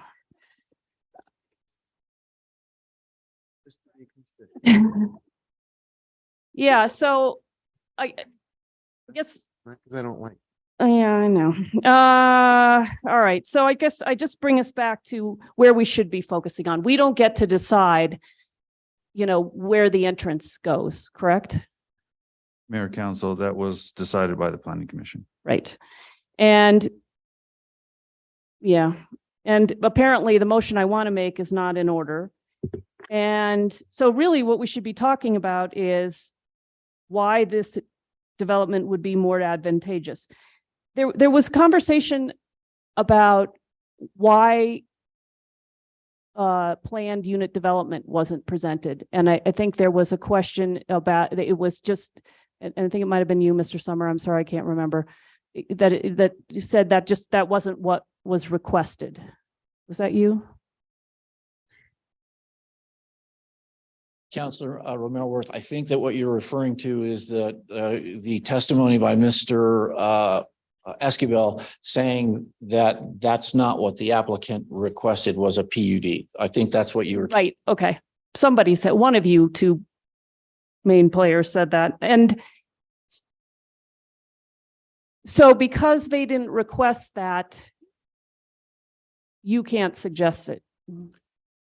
Mayor, Council, Councilor Worth, when we discuss the project at the original state, which is the pre-application conference, we provide the applicant with options available within Chapter 14.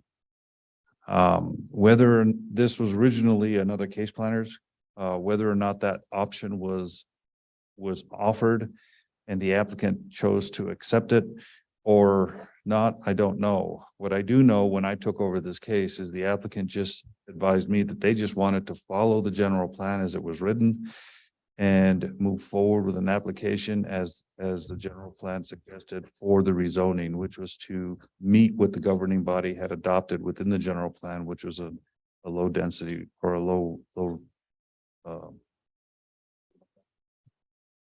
density residential. So general plan amendment to go down to 2 acres, which they have a density actually of 2.6 would require a general plan amendment. That's why they went for the R3. Why they chose not to include a PUD, I'd probably have to defer that to the applicant. Okay. I mean, I don't know that, again, it doesn't really tell us anything about the criteria of making the zoning change, which is not helpful.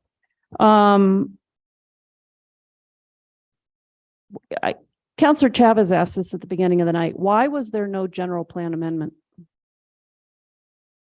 Because they're asking to go through to meet the R3 requirement, which doesn't require a general plan. The general plan already wants R3.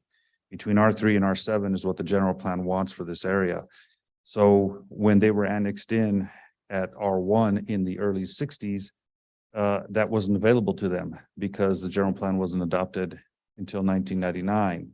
So today they're coming in and they're meeting that criteria of R3 rather than to change it and downzone to an R2. And then that would also have them reduce the density to an R2 district, so they'd lose that 0.6, which will probably affect the affordable housing portion of it, reduce that number. And yet the general plan calls for having an old Pecos Trail corridor, and we haven't had to do that.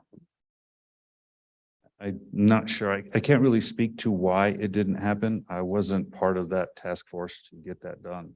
I can only tell you what the rezoning is, how the application meets the criteria, and if this body chooses to approve the recommendation of the Planning Commission is all I can respond to. I'm at 20 minutes already. Okay. Is John Pound still here?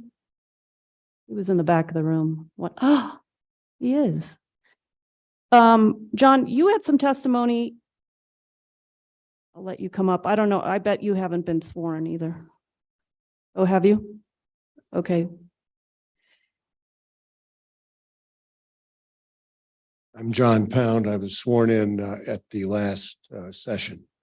And maybe I shouldn't have started with you. So if you can't answer this question, we'll have the staff do it and then come back to you. But your testimony was something to the effect of the 50% rule and the burden of proof as to whether that was met being on the part of the developer. Did I understand you correctly? Yes. Can you just? Well, I mean, just to put it in plain English, it was, as you remember, I apologize for giving a lawyerly, 2-minute presentation because we're all so fed up with that. But in plain English, what I was saying is that the applicant wants change. And in our system of law, he who wants change has the burden typically of persuading the judges, you people, why that change should be permitted. And my contention was in the 2 minutes I had that that burden had not been carried, that there had been some, I got a little colorful because I was tired that night, but there had been some dodging basically of addressing that burden. That was my point.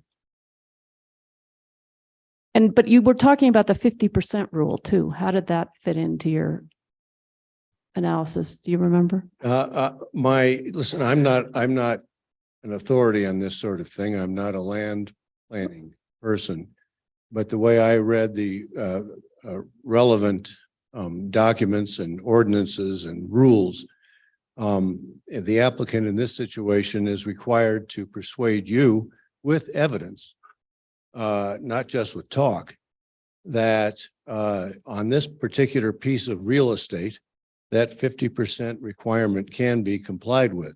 And I personally had not seen anything or heard anything presented to this body or the preceding body that even attempted to carry that burden.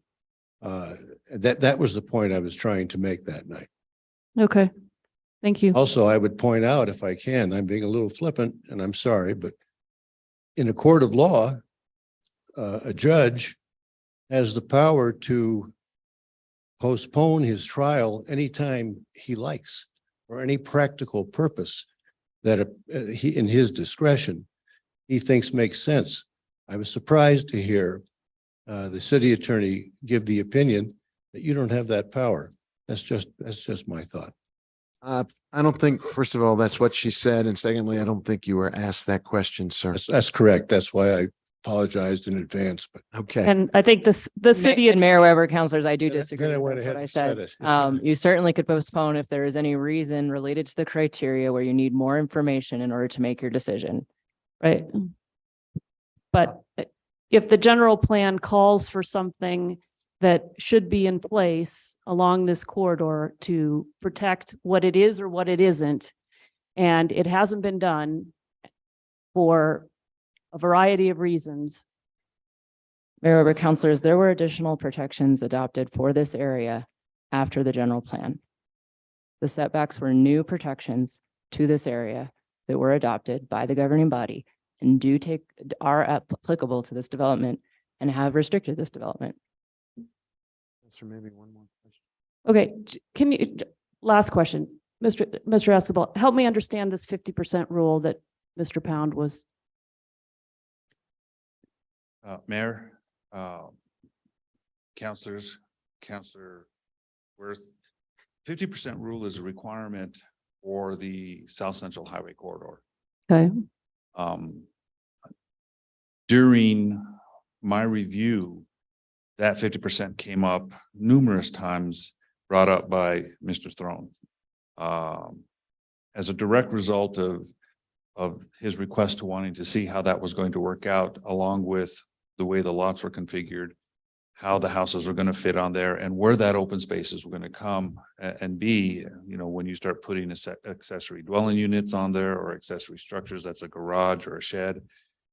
He wanted to make sure that that was placed appropriately on the plat so that it can intertwine with all of the open space so that it made sense.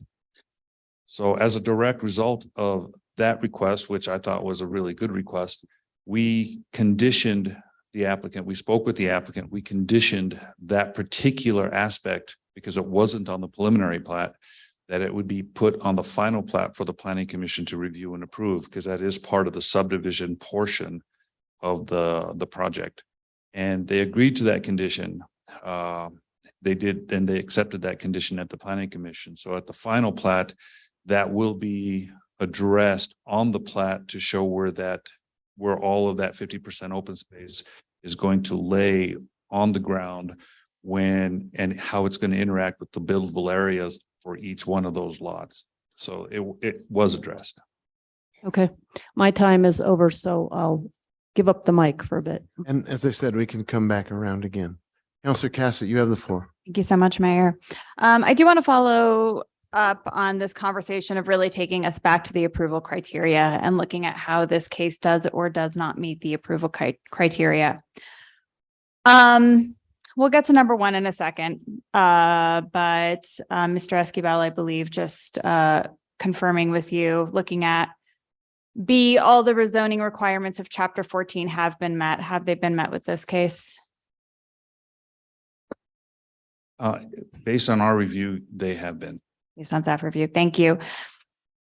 The rezoning is consistent with the applicable policies of the general plan, including the future land use map. I think this is one of the key pieces here that that I want to dig into a little bit more.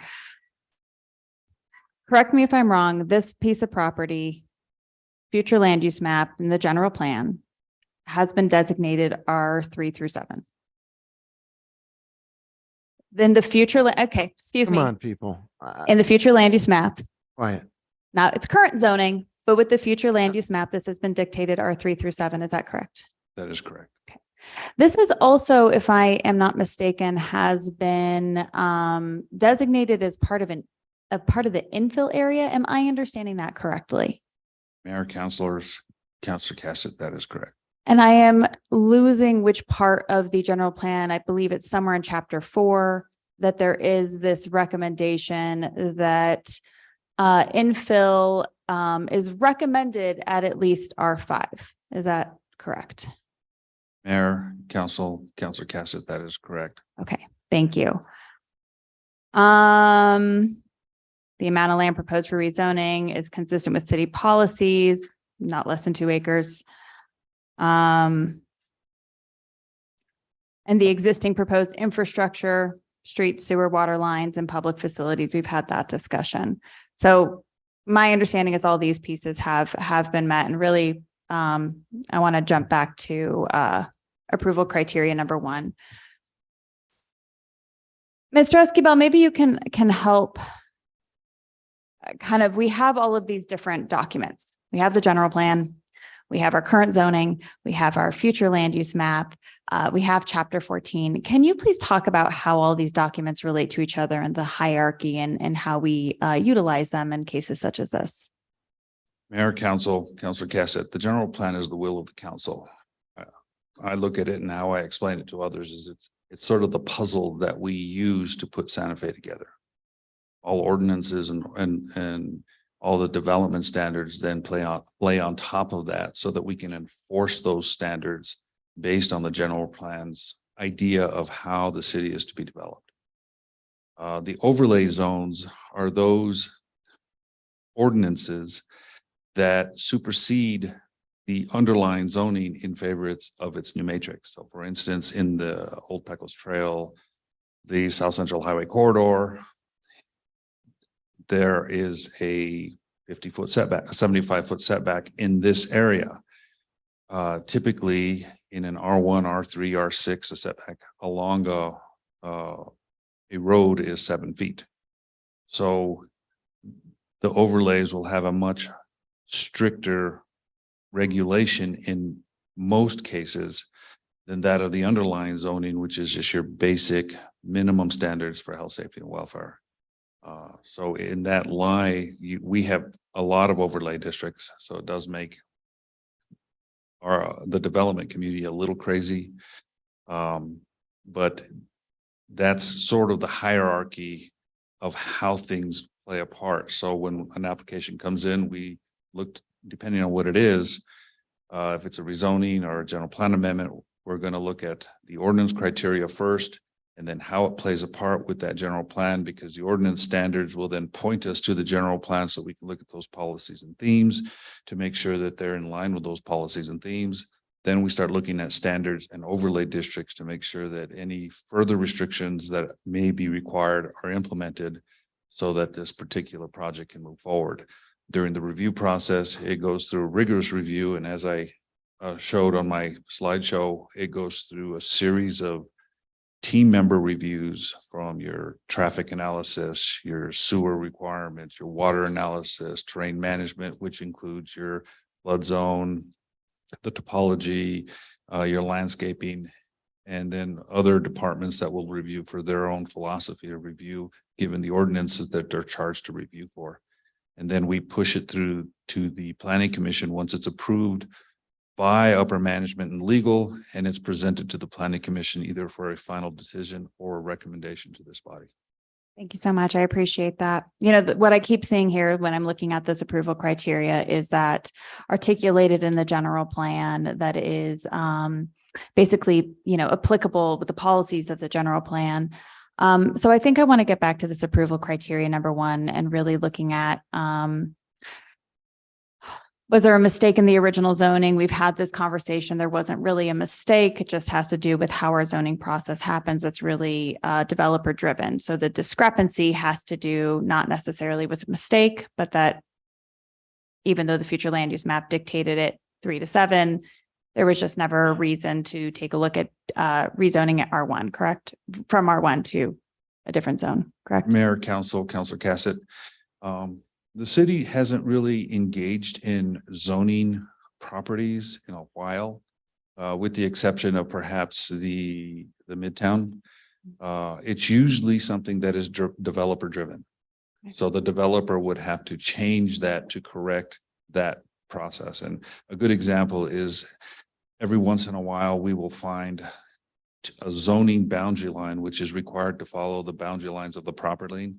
But unfortunately, the zoning boundary line will go cut right down the middle of a property.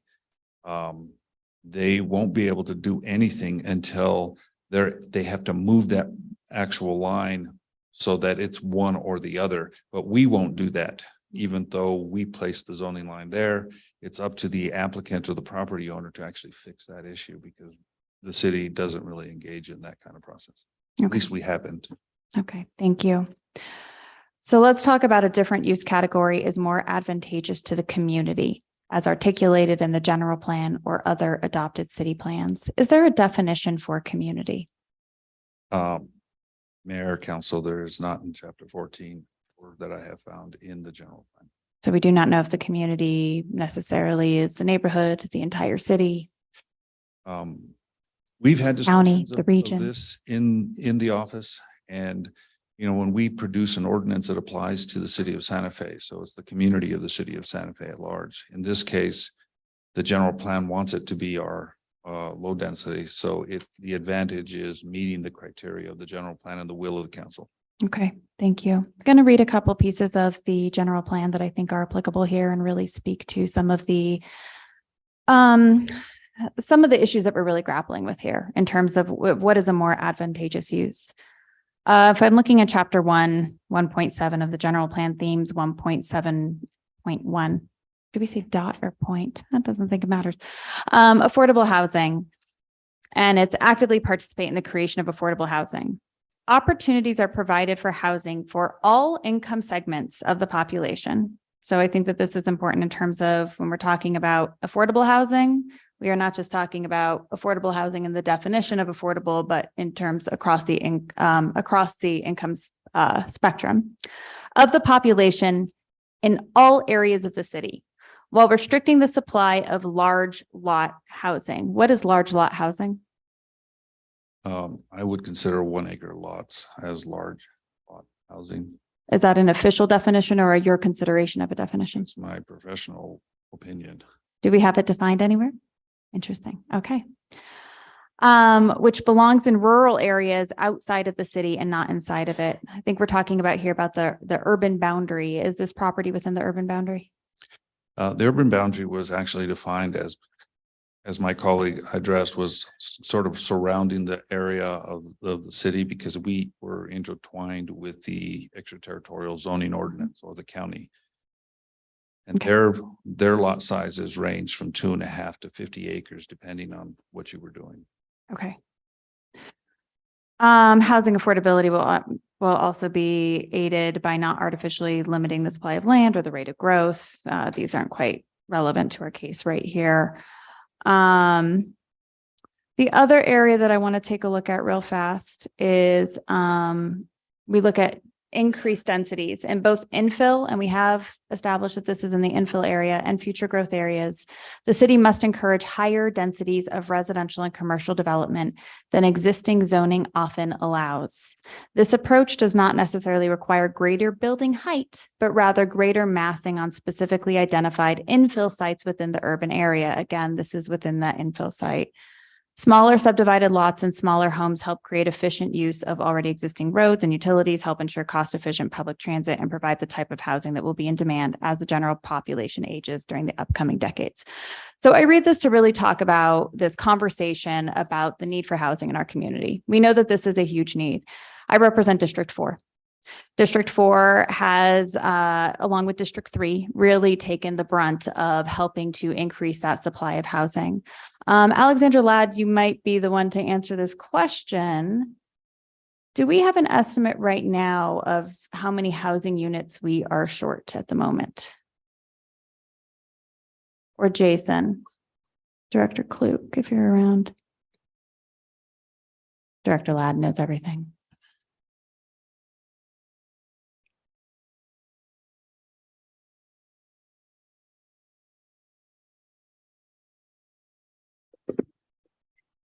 I, Alexandra Ladd, residing at Gonzalez Road, solemnly declare and affirm that the testimony I have in reference to 2200 Old Pecos Jail rezoning shall be the truth and nothing but the truth, and do this under the penalties of perjury.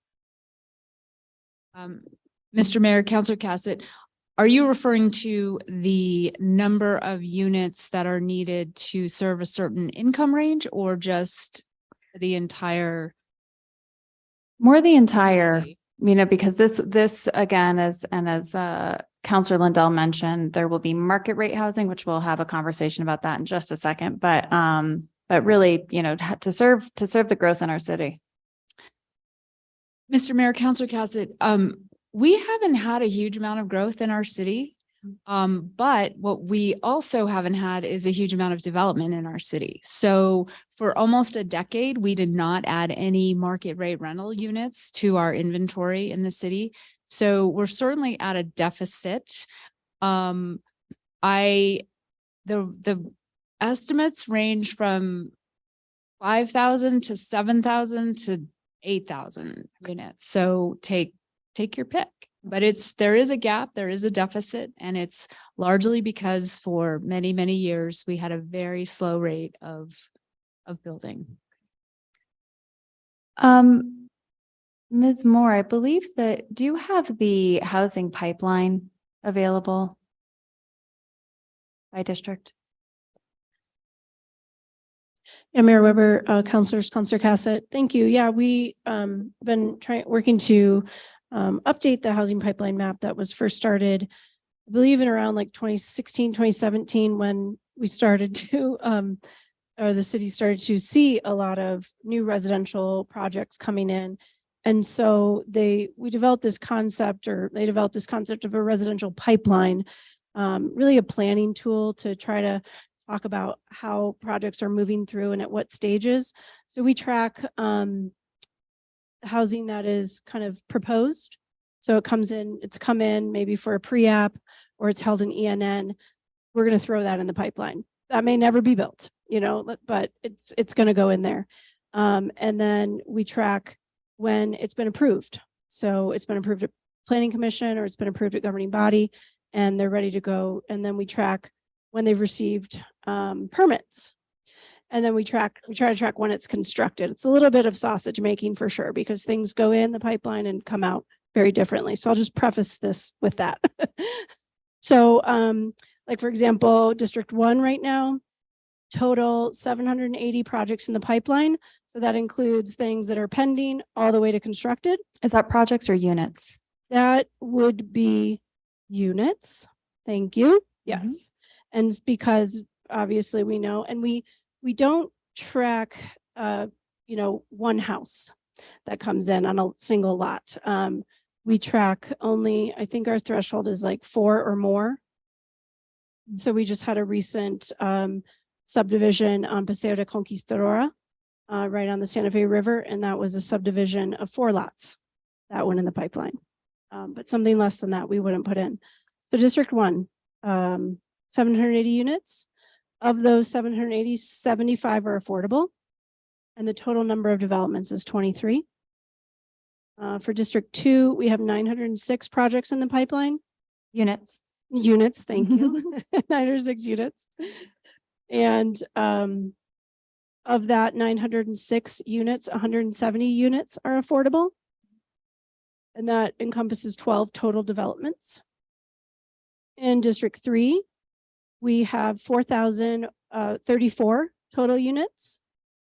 200 are affordable of those units. And then that encompasses 23 total developments. In District 4, we have 4,651 units. 707 of those are affordable, and 27 total developments there. So we're winning over here in District 4. That's how you want to look at it. Is this based on the updated district map? Yes. Okay. Yes. And this would also include 2200 Old Pecos Trail, because it came in, it's in that pending approval under review category. Okay, thank you.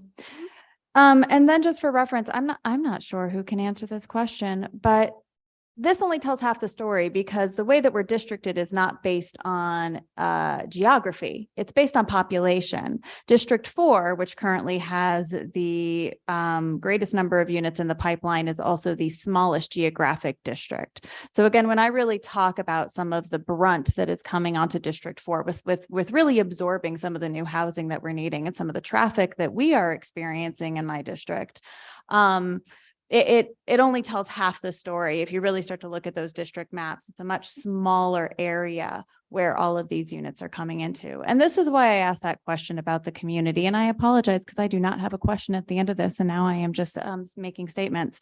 But that was why I was asking that question about that definition of the community. And really, is this a more advantageous use? I'll step off that until we get to make comments. Let me see if I have just one additional question. I believe most of them have been asked. Really fast, back to that Old Pecos Trail corridor conversation.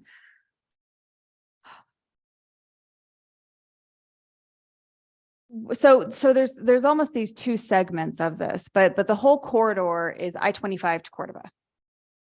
When I'm looking at that St. Michael's to Cordova, and it says, we're talking density, we're talking setbacks, we're talking height, and these were the things that were called out. Does anybody happen to have information about the density, about, some of the heights there, about some of the setbacks that are in the entire corridor? Because especially when I think about that St. Michael's to, I don't know if Mr. Burke is still here and if he has this information. When I'm looking at St. Mike's to Cordova, I drive this stretch every day on my way to taking my kid to school. We have some 2-story buildings. We have some walls that are pretty close into the road. We have a commercial center, right? So I'm curious how that aligns with this conversation around the corridor, or what the conversations around the corridor were. Mayor, Councilor Casa, I don't know if we would be able, I don't know how to quantify that, since we don't really have a map that identifies I mean, I know that the historic district has their maps because they deal with heights and other aspects, but Right. we don't really catalog that anywhere else. Okay. Okay.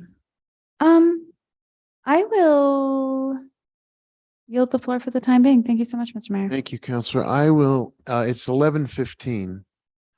I would enter, oh, we lost Counselor Rivera. I appreciate the concept.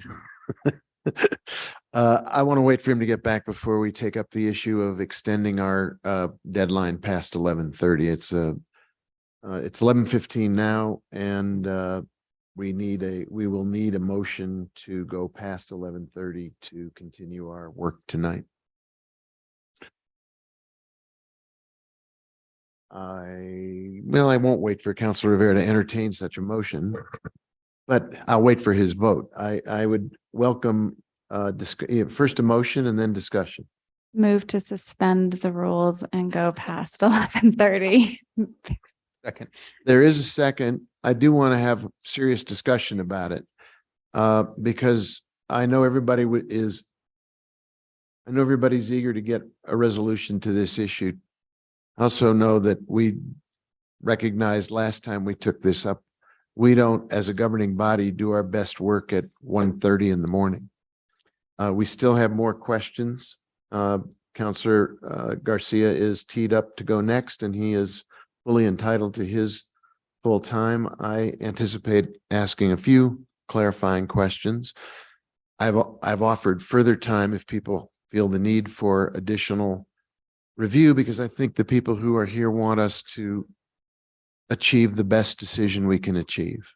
And that may or may not happen if we continue to push ourselves past the point where Councilor Maraworth is no longer just brushing her hair, but trying to keep her head from falling off her shoulders. So it's a human enterprise to try to listen and pay attention and be mindful.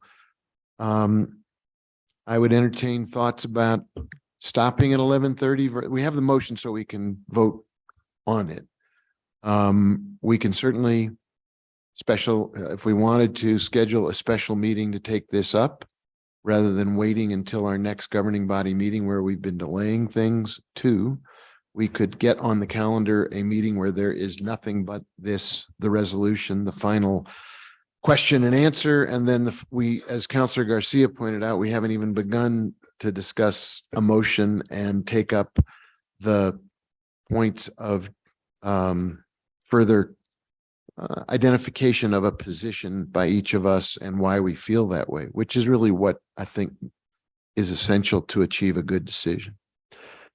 So I entertain the motion so that we could go past 11:30. That doesn't mean I'm endorsing that as the best course of action. I know everybody here and everybody on Zoom is eager for us to conclude our effort to come to a great decision. I also think you want us to come to a well-considered decision. So I would offer the floor to anyone who wants to discuss the pros and cons of going past 11:30, and then we'll have to vote. Councilor Maraworth. Yeah, I'm really torn on this one. I mean, generally, and I've been saying all week, we have got to stop suspending the rules and going past 11:30. Taking up these matters in the wee hours of the morning, having all these people up in the wee hours of the morning, I just think is unfair. On the other hand, we've postponed this once, and I think people would like us to make a decision. But then I hear you and I think about all the stuff that has to happen before we will actually vote, and it's going to be quite late. We haven't really, you guys have been very on point with the Q&A, and I have made light of a difference between a question and a comment, but we will have robust discussion when the time comes. Councilor Garcia. I guess, Mr. Mayor, I'd like to, maybe entertain the idea if after we wrap out these first round of questions, we go on recess and schedule a special meeting specifically for this, given I don't know how many other counselors have questions. I have a couple follow-up questions. If that's each of us again, that could be another 2 hours before we get to a potential motion and debate. That's what I'm. We want to make sure you all are here present for whatever decision is made. We don't want to put you through a torturous process either. I understand potentially postponing tonight and asking you to come back again for a third time is not necessarily ideal. But the flip side is making a decision at 3 a.m. Is that ideal? And I'm not of that mindset. So I guess I would throw out that idea of after this first round of questions, we recess and schedule a special meeting on this specific topic with nothing else to be addressed. I think the city manager is scratching his forehead too. Do you have, I know you are trying to help us manage our business more effectively. Thank you, Mr. Mayor. I'm trying not to cross over to the other side. I was going to suggest that it might be valuable to find out if there was a way to poll the council as to how many, if they all, I know Councilor Garcia has some additional questions. Do we think we're looking at 20 more minutes of questions? Do we think we're looking at 2 hours of questions? That's even before we get to the debate. But I would flag that you and I are participating in a conference next week. And so if we do a special meeting, the earliest it would likely be the week of January 23rd. In addition to the governing body meeting that week that's already scheduled. Just for awareness. I know that a number of the council members have said including Councilor Garcia, said he has more questions. Councilor Garcia and I haven't even had one bite at the apple yet. And people have in fact not gone 10 minutes, but more likely 20 minutes in general. So if we're looking at finishing this round and then polishing off with a few more questions from each person, I think we're already staring at an hour from now, minimum, before we even close out the Q&A piece.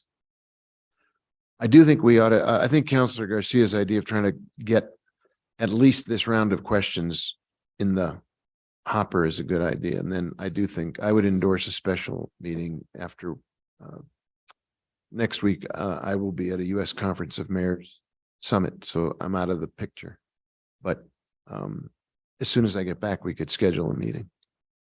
Any other thoughts? Councilor Rivera, you're the dean of the governing body. What are your thoughts?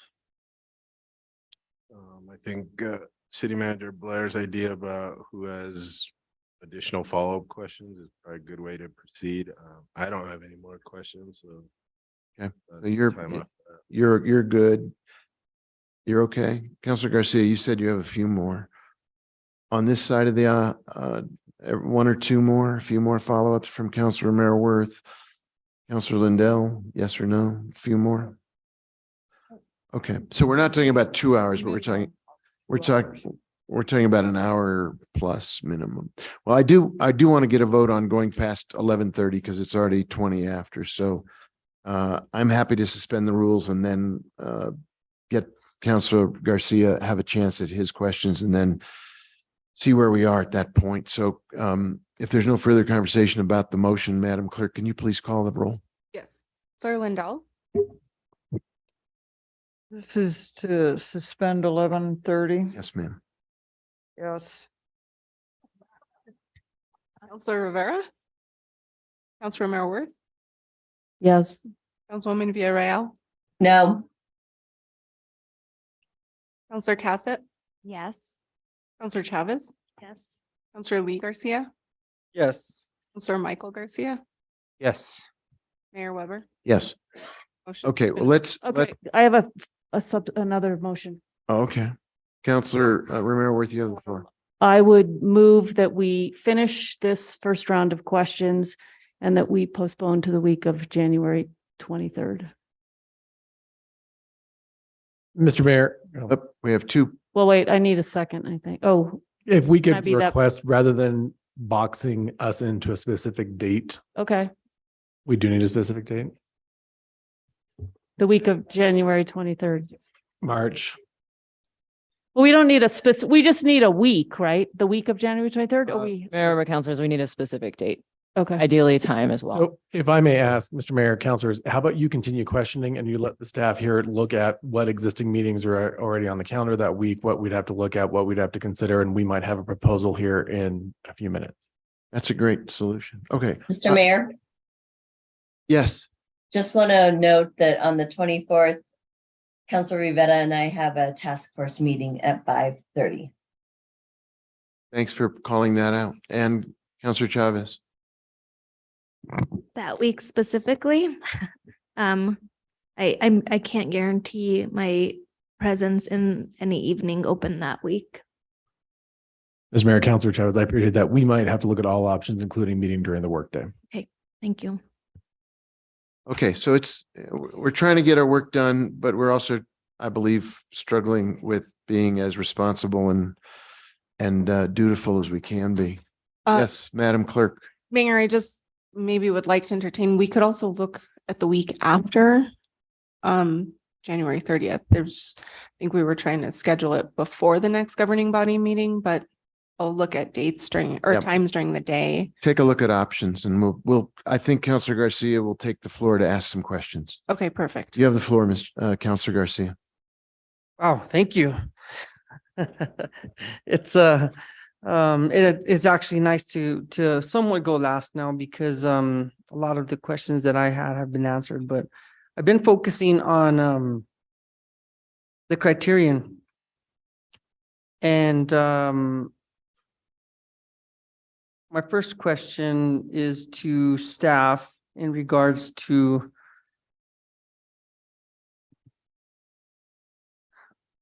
explain to me and the public how the criterion works in regards to approving or disapproving this development. Mayor, Council, you give me a little bit more of a reference. I'm not quite sure because I So- believe I've tried to do that with my presentation. And you did, and it was well presented. I appreciate that. But so let's say, for example, I was brought up by some of the public that certain criterion was not met. And I do have questions for a couple of those people. And then back to staff or the developers as to why they think either or has been met or not met.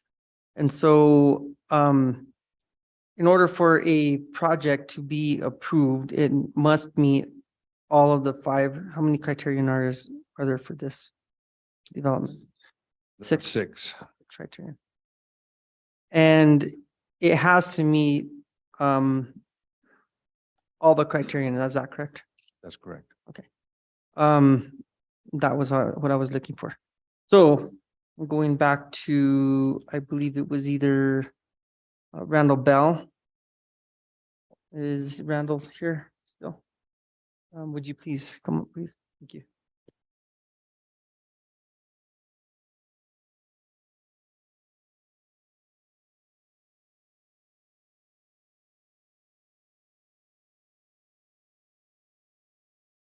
I was sworn in previously. Randall Bell. Thank you, Randall. In my notes here, you referred to 14.3-5C. So, and then you go on to state that this project does not meet 2 of the criterion. So which are the 2 criterion that you were referencing to or alluding to?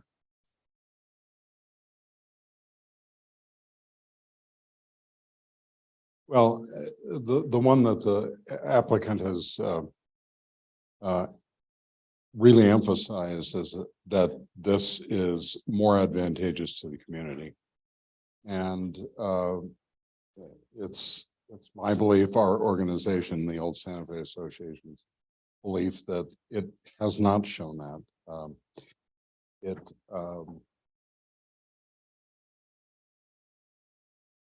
Its effect on the corridor, which of course is another question. The corridor, as former Councilor Ives testified, there was a promise made that there would be the process in order to establish development criteria. That never happened. That was a promise to the city of Santa Fe. And I would strongly emphasize the credibility of Councillor Ives in that. He really verified that, in his view, it was more a question of the city's failure to move that forward. So I would give great weight to his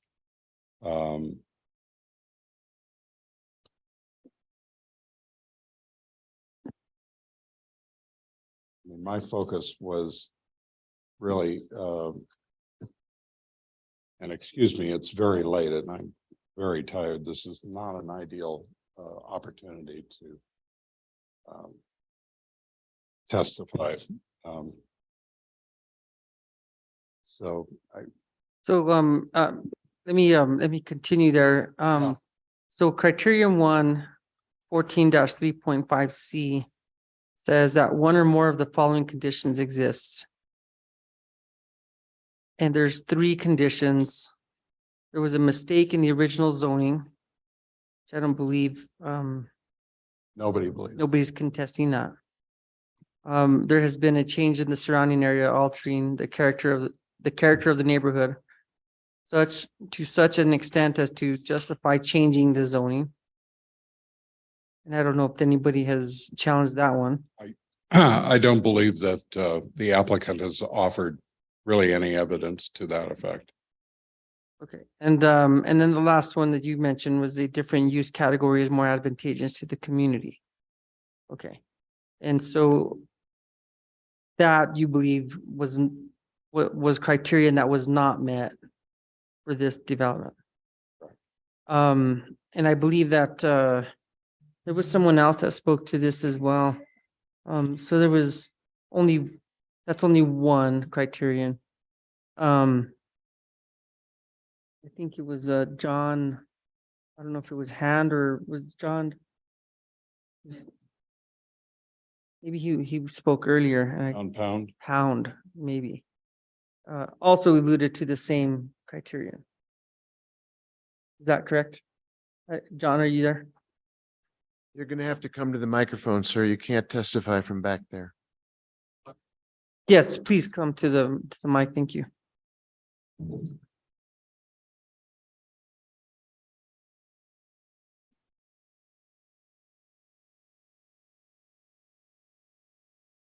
I'm sorry, I thought you just wanted to know if I'm still here. Yes, and again, I think you were one of the other persons who alluded to 14-3.5C, which is one of the criteria. And so out of those 3, can you, I know it's late, but speak to the reasoning why maybe this criterion was not met by the developer? Well, I would say 2 things, and I'll be as quick as I can for the reasons everybody's alluding to tonight. First of all, as I said a few minutes ago, on a specific requirement about the 50%, the 50% rule, the point I was trying to make was that I saw no evidence presented by the applicant that that showed a person who would be looking at the plats and drawings that 50% of the land was there and set aside for open space. And as I interpreted the application, what the applicant was saying was, we will meet that burden later at some future point. And the point I was making is, if you have the burden of proof, you're supposed to prove it now. And that was that point. And then a broader point is, and I think I speak for all of the opponents of this application, I mean, just to be practical, you're looking at a small piece of land, basically. And the question is it more advantageous to the community to pump all this extra humanity into the roadways and to gobble up that corridor along Old Pecos Trail for just the addition of a relative handful of houses? And our contention is that it is not. I mean, there might be bigger pieces of land elsewhere in the city where that would deliver that kind of value for the community, but not a small sliver like this. That was the point I was trying to make. Thank you, and I appreciate you coming back up to the podium. Thank to you. Clarify that again. I guess now I would ask either the developer one more time as to how would you combat that? I mean, because again, it's the criterion that we must focus on in approving or disapproving this, so. Mr. Mayor, Councilor Garcia, I'll be very brief and specific. The specific language that we're dealing with on the criteria you're talking about says that the different use category is more advantageous to the community as articulated in the general plan or other adopted plans. So you, in analyzing that, you look at what has been articulated in the general plan. That's what the criteria says you go look at. What are the policies that are articulated in the general plan? This general plan on its face has a policy that is articulated in yellow, and it says this property as a planning measure, as a general plan, one of our policies is this should be zoned R3 to R7. So that's one plan that is more advantageous, and it's articulated in the plan because it does the following. It takes and provides more housing, and specifically more affordable housing, because there would be none. So that's one plan. That's another policy in the general plan that is articulated, affordable housing and broader housing in general. The second one is that the infill policy, which is this is a part of, that is an articulated policy in the general plan, which makes use the efficient use of existing infrastructure. That means making it available to the infrastructure so that it's used by more people and therefore more efficient. It's that policy that is absolutely clearly. The other is that the avoidance of sprawl, and sprawl is defined as the opposite of infill. It's when you're extending utilities, extending roadways in a leapfrog kind of fashion out. This is in keeping with that policy. So to answer your question directly, those are the policies in the general plan that are articulated that are more advantageous to the opposite of what it is. So we believe that this criteria has been met.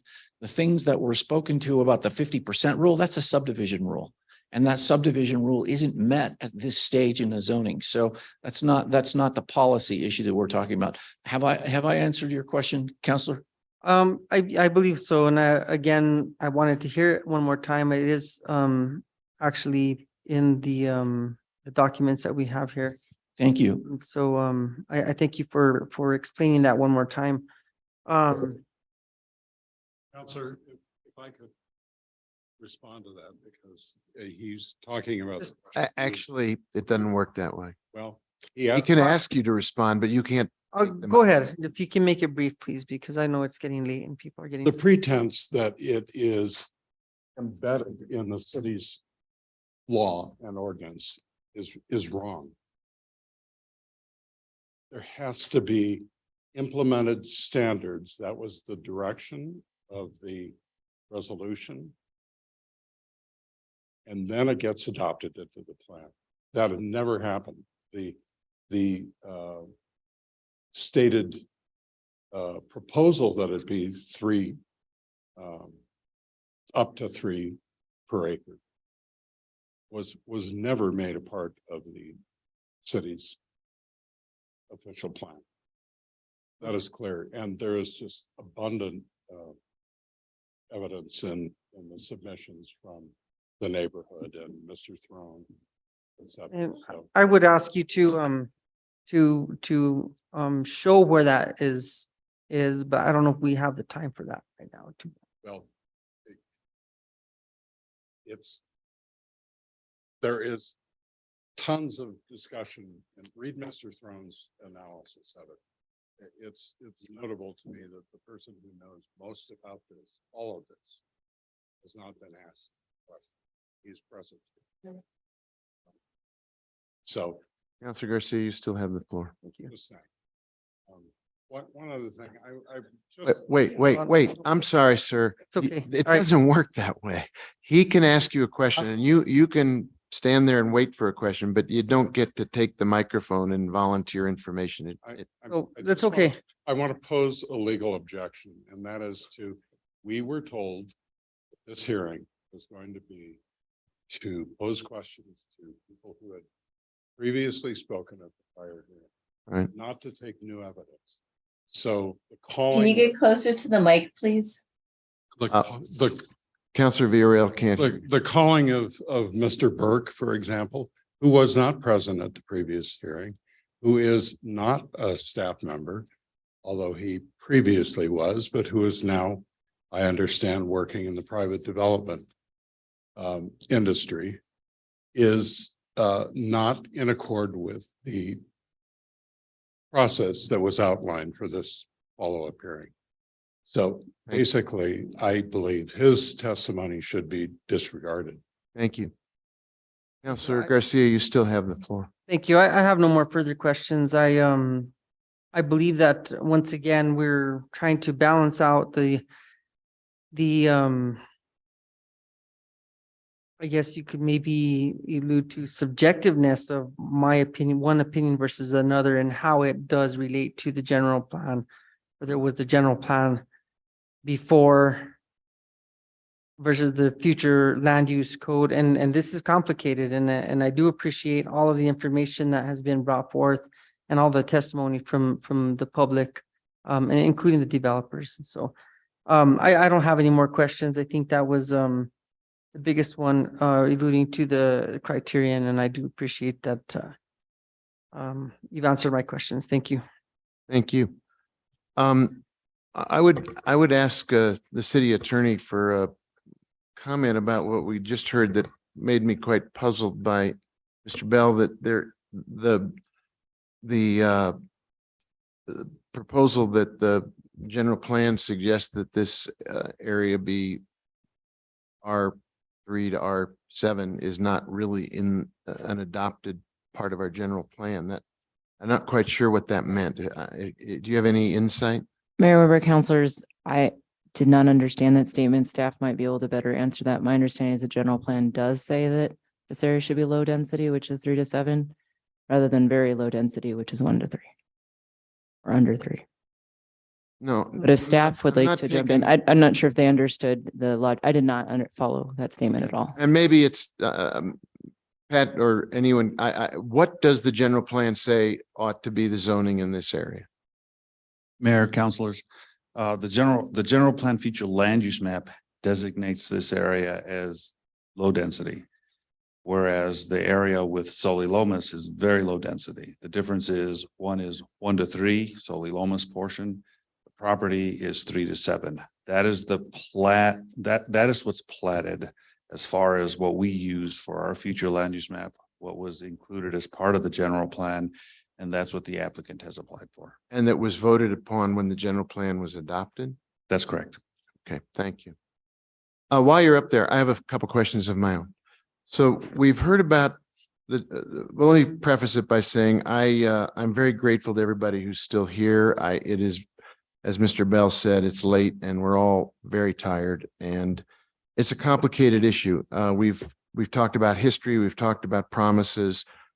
I think the challenge for us as the governing body in arriving at a decision, and we want to make a good decision, is to listen to both sides and to see both sides of this issue, and then do our best to do what Councilor Garcia was just doing, and before him, Councilor Cassett, which is to say, let's look at the criteria, let's look at the general plan, let's look at this proposal for a zone change, and let's evaluate whether or not it really is in the best interests of the community.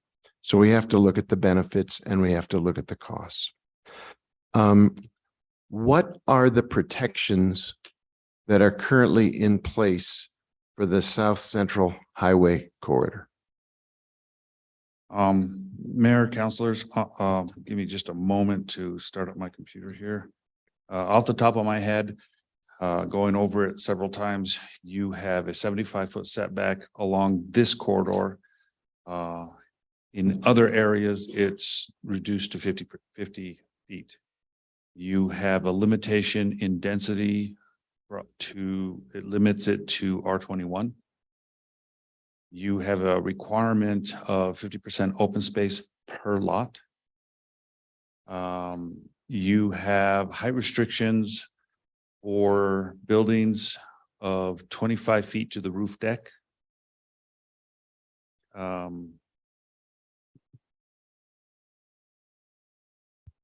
You cannot put storage. You cannot now have outdoor storage.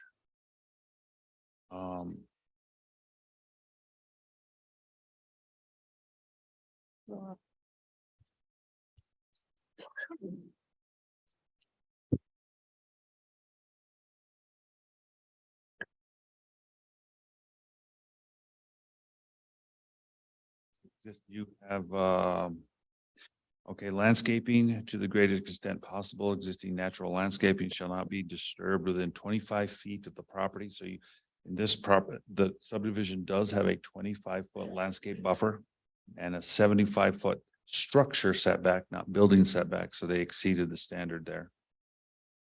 It identifies what kind of. Mr. Bell, I know you're tired. Can you wait a little bit longer? I want to ask, Mr. Bell. I saw him headed for the exit and I know it's late, but I do think you've got a good point of view to offer here. Thank you. I'm sorry, go ahead. And then there's some non-residential use compliant requirements, parking and loading areas, screening, which wouldn't apply here. Arroyos, in order to preserve natural landscapings on the banks of arroyos, an undisturbed setback of 10 feet shall be retained next to the major. Again, the applicant did put that on the plat. It did comply with that standard. And again, I've already talked about the open space, so I think I've hit all of the standards by memory. Great.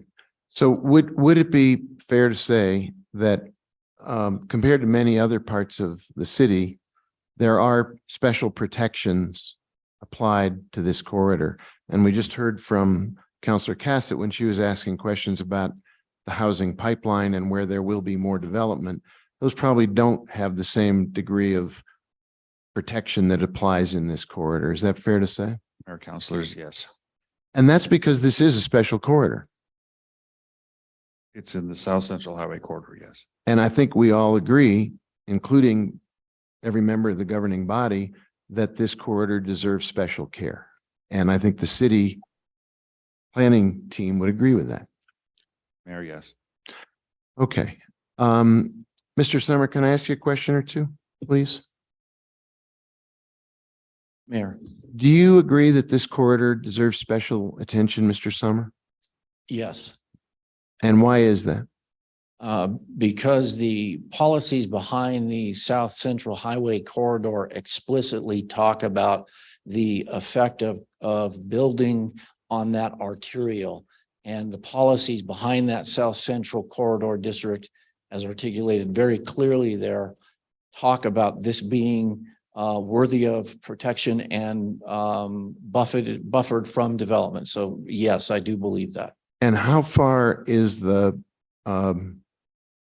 proponent prepared to go to demonstrate that you get it? The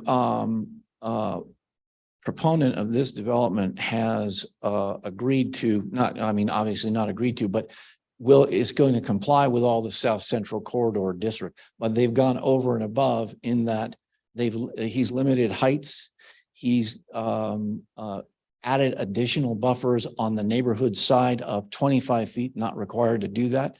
Has the original design of this crossed this wildlife corridor, which is now being undisturbed except for an underground sewer line. There are style requirements that are important to the aesthetic of the development on this property. So those are the items, Mr. Mayor, without going into every detail, those are the items that the developer has done over and above to recognize exactly what you're talking about, that this is a sensitive area. The difference between R1 and R3, or in this case, R3 down to R2.6, is basically the difference between 9 units and 25 units. That, have I got my math right? Yes, in single family residential, yes. And so what we're talking about here is the difference in this particular location of 16 units. Correct. So what are to Councillor Garcia's point, what are the benefits to the community of those additional 16 units? The benefits to the community of those additional 16 units are several. One is that there will be a required 5 affordable housing, which reach to the lowest, which means the most needy families and residents of this town. That is one benefit that will not happen on this property in comparison to the 9. The other is that the other 16 units, the market rate units of those, and I'll say that if you say that there's 11 additional market rate units, that means that the available housing stock in Santa Fe is increased, which does nothing but help to lower prices generally. And I think that the picture that one has in terms of the difference that you just talked about, Mayor, is this. The opponents or the objectors, the neighborhood folks think that 9 houses on 9 lots is going to be somehow more beneficial. Those 9 houses on those 9 lots will all be 2-story. They will all have, because there is no requirement in this district that the developer develop at 18 feet, which is generally a single story. These people, whoever buys these lots, are going to build big houses, 2 stories. They're going to want to see the views. They are going to do exactly what is being complained of, because that's what development will do. It will maximize the use of that 1 acre. They will have separate guest houses, which is going to be allowed, which can go to 2 stories. There will be as much or more development with those 9 units with no restrictions that are being complied with. So you asked the question, what is advantageous? Does this developer get it? That is advantageous to have that happen. And so anyway. That's good. Mr. Bell, I'm sorry to trouble you, sir. I know it's late. Or did I lose him? I know it's late. Believe me, I feel your pain. Not all of it, just some of it. So I just asked, you were not in the room, but I just asked Mr. Summer a series of questions. I want to give you the opportunity to have the other side of the coin.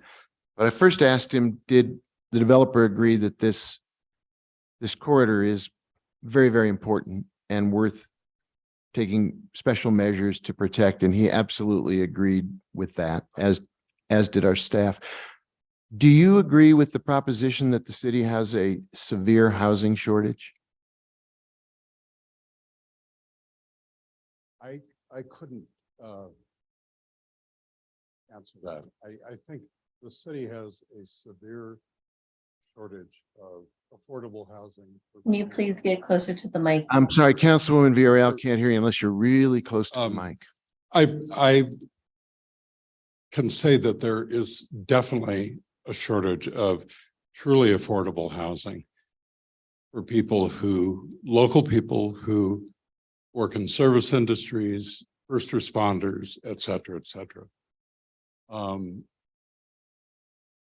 I don't think that is being met, and it is not being met in so many projects that are being built with fee and lieu's being paid, with no affordable housing in market rental apartments.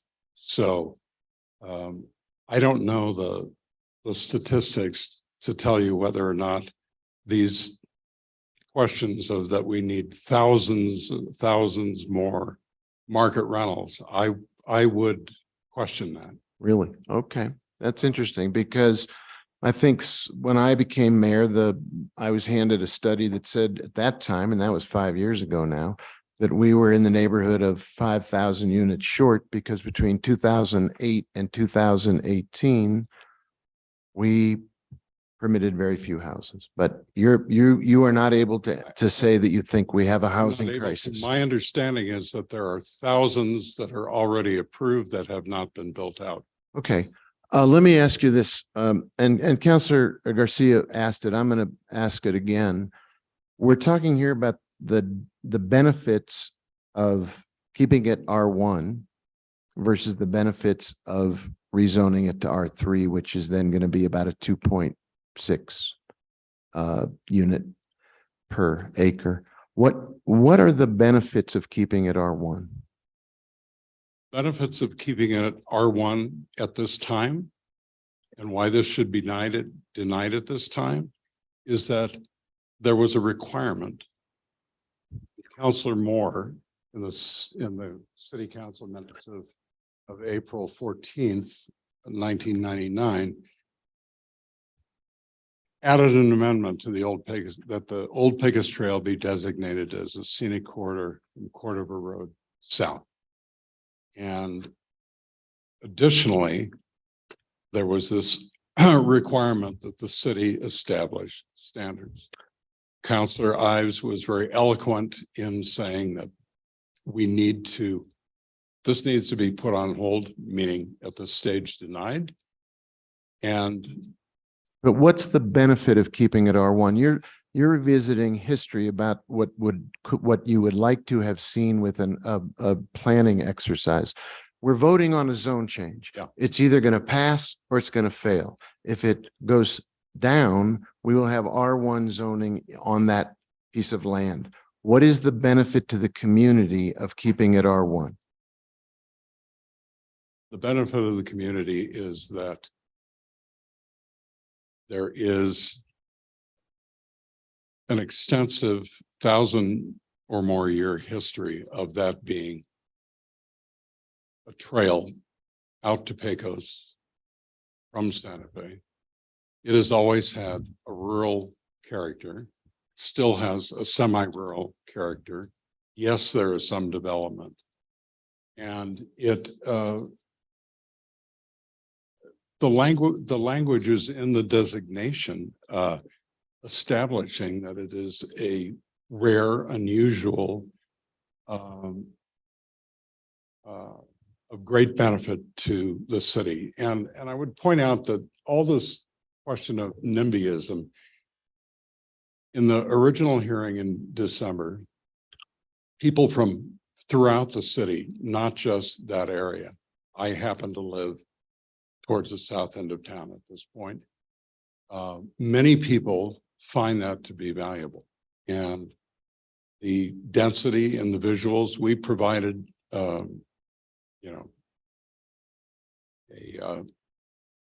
scheme showing a diagram showing the effect visually on it, on top of the destruction of many mature trees, impact on the wildlife corridor, on and on. So, this is being sold on the idea that it is going to solve our affordable housing issue, and it's not.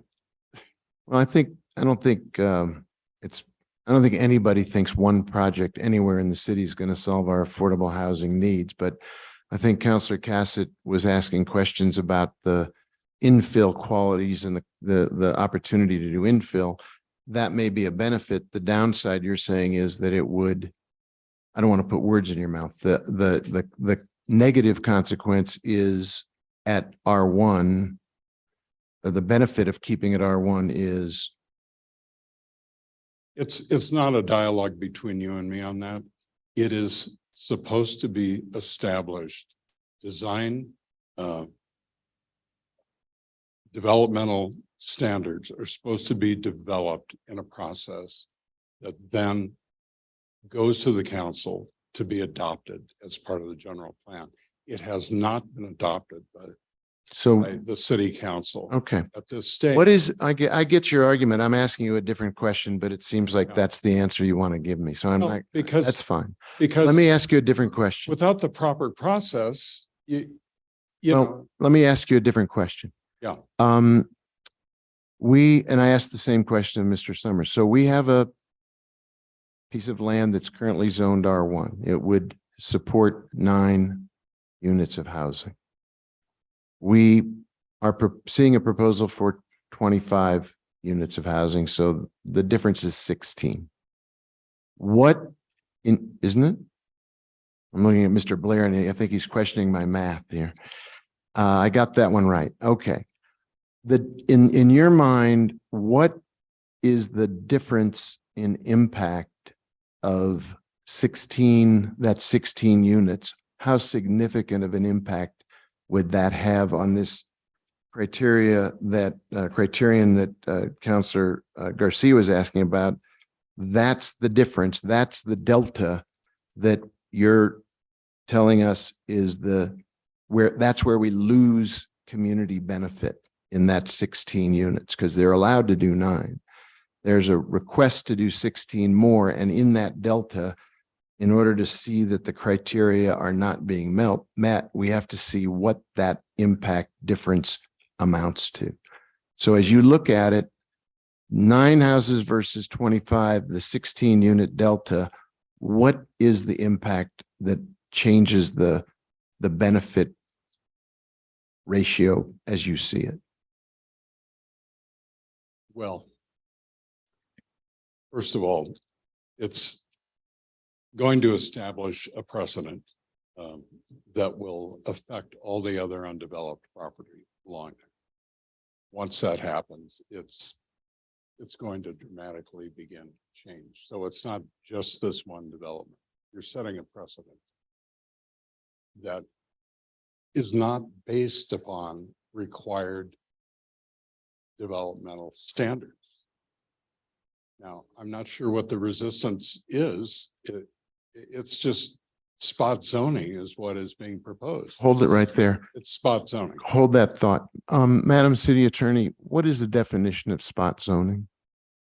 Mayor Weber, I think staff are prepared to talk to that point. I beg your Land use pardon? department. Land use department, I think, is prepared to Okay, speak to I'm that happy point. to ask, because I think these are important terms. These are terms of art. Mr.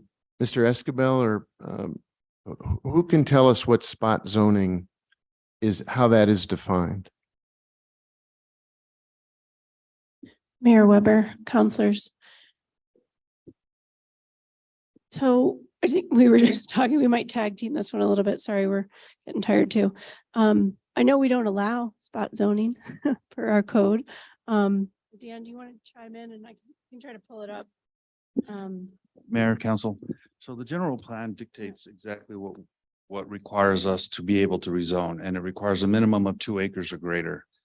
Spot zoning would be providing a zoning within the middle of a zone district that is inconsistent with that area and less than the required amount that the general plan and our rezoning criteria allows. So for this particular property, you have 2 options. You can bring down a zoning district to incorporate the property, which is not asking for a rezoning the way a traditional change occurs, or you can, if you have 2 acres or greater, then you can actually request a zoning change. So it's not a spot zoning per se, because our general plan and our ordinance gives us that criteria for allowing a zoning change. And this is 9+ acres. Okay. So I want to come back to Mr. Bell for a second, because I started my comment and questions by saying, I think our responsibility is to see both sides of this issue and look at the trade-offs and the benefits and the consequences. So that's why I was asking you, sir, what the consequences would be of keeping it at R1 versus R3. What's the impact of that 15, the delta between the 2 proposed levels of development? Well, I think many people have testified as to the variety of impacts from the traffic. Obviously, the people in that neighborhood seriously question the traffic conclusions that have been presented by the developer. So there's that. There's the impact on the wildlife corridor. There is the visual impact in that very special historic corridor. And that has to be, the developer has to prove that that is outweighed by the benefit. So, I mean, if what I'm gathering is the idea that having 16 more houses is going to be good for the community, I question that. It's going to be very good for the developer. So in essence, this is a boon for the developer to have the zoning applied, which is not supposed to be applied until there's an adequate process required. I'm not sure why the city seems to have a resistance to following what they imposed on themselves.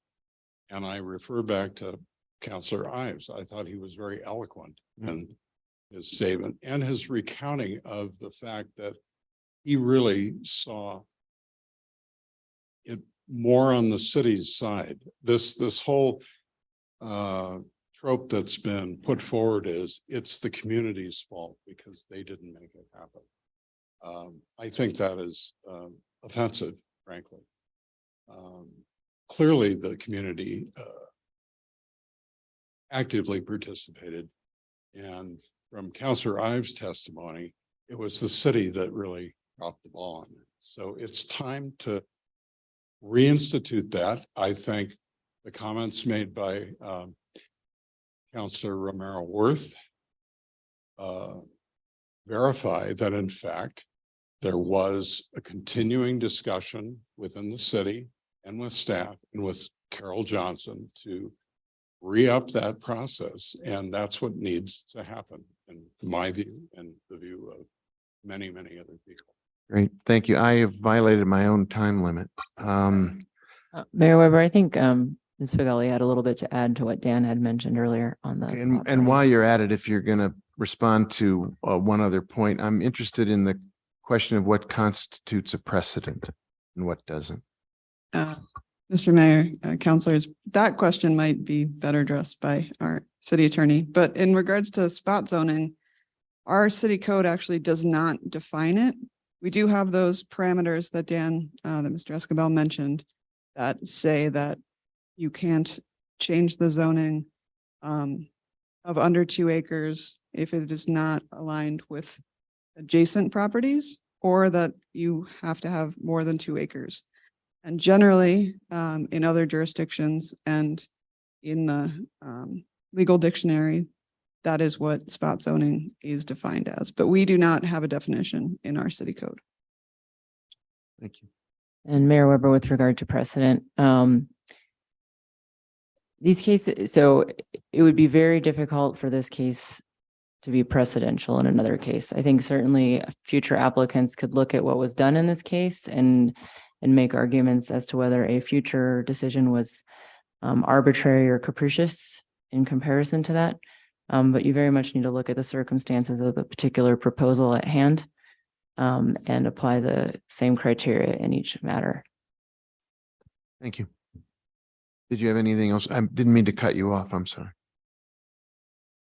I would just like to point out that the idea of a law needs to change before we can apply the law to a particular litigant in any case would be pretty wild.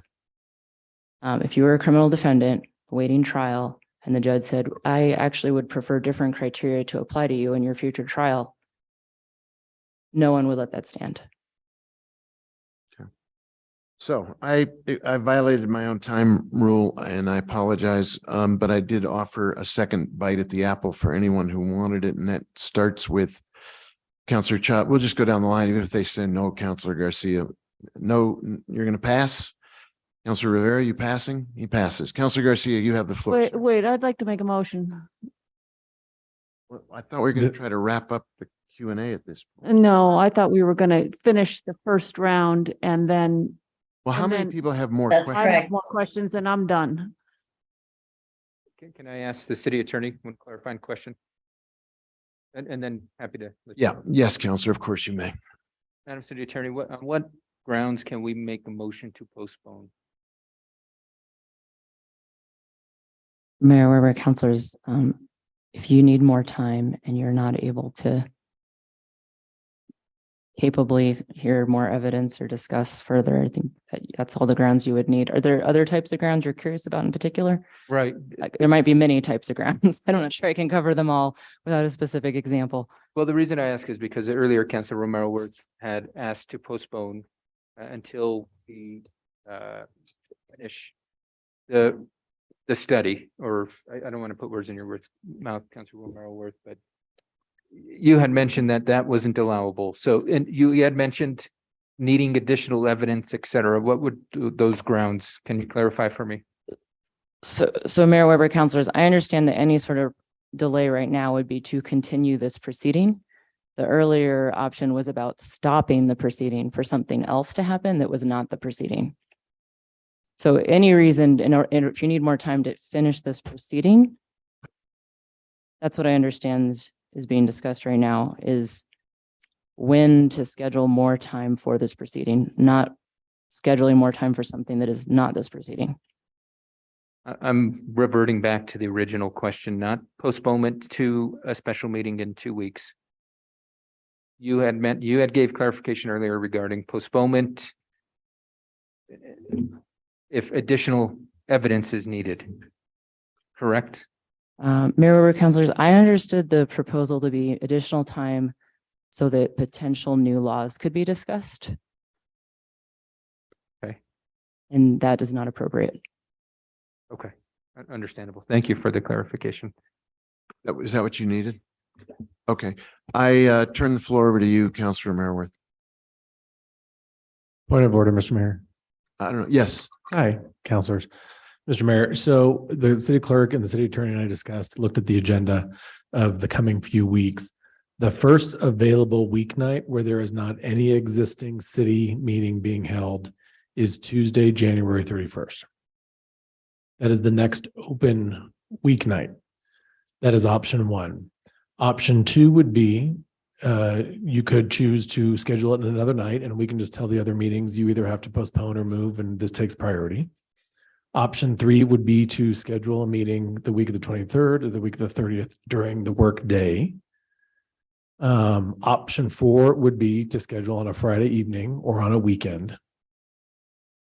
And option five would be that we power through and meet at Tia's at 7 in the morning. So my recommendation would be that the best clean option is the evening of January 31st, but we would defer to the Councilor Mayor Worth or any others as to what you find to be the best option. Problem with that is that there are members who can't make that night. It's not because there's a schedule of a city event, it's other commitments. So we're back to your other options, which are either someone who has a meeting scheduled would give it up and make this the priority meeting. And we replace it with this meeting, or we do it during the workday, or we start one Saturday morning at 10 o'clock and get it done on a Saturday. None of these are particularly attractive, I grant you, but I think looking at the faces of everybody in the room and the members of the governing body, there's a great deal of weariness in the room right now. I want to have like a Friday night. No. Exciting evening.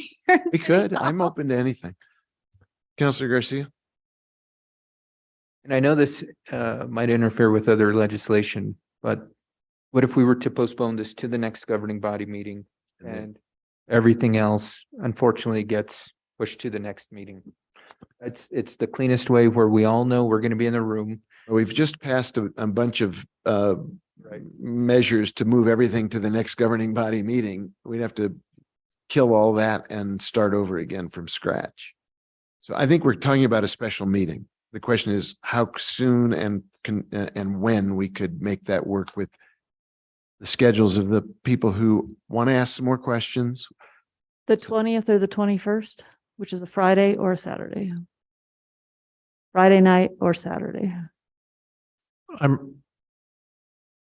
Mr. Mayor, councilors, I'm reluctant about how painful this next conversation is going to be in terms of it may take us 2 hours to figure out how all of your calendars work together. I know. And to coordinate that. I say that by proactively telling you the mayor is flying back from Washington DC and likely won't be back here until 5 o'clock, assuming that flights don't get canceled and there's no weather and the planes work. So I'm just offering a Friday night or a Saturday. do we? Yeah, what about a Saturday? Saturday's fine. I think we're talking about a Saturday at this point. We can bring bagels. Mr. City Manager, you buying at Tia's? Well, I mean, I'm happy to have that conversation if we get to that point, but Mr. Mayor, I think what I'd like to suggest would be if we could pause or take a bio break for 10 minutes. And if members of the governing body and groups no larger than 4 people at a time were willing to come speak with the city clerk and myself about what their calendars look like, we might be able to identify a date and time that works.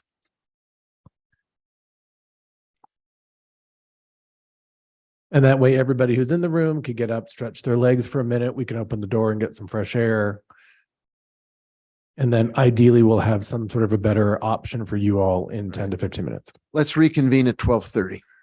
Thank you, sir. That's 15 minutes. Thank you, Mr. Mayor.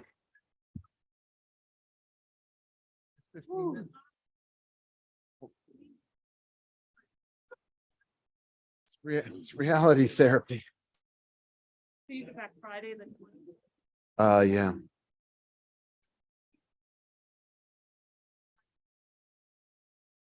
Well, I think we can do it on Saturday. I just can't do it. but I'm great, but I think on this layer, how much more conversation can you have? I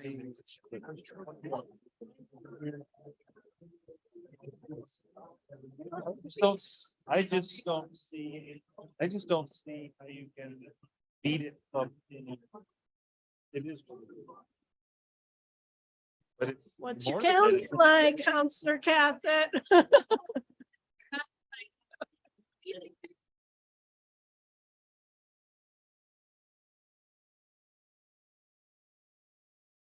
Well, there's.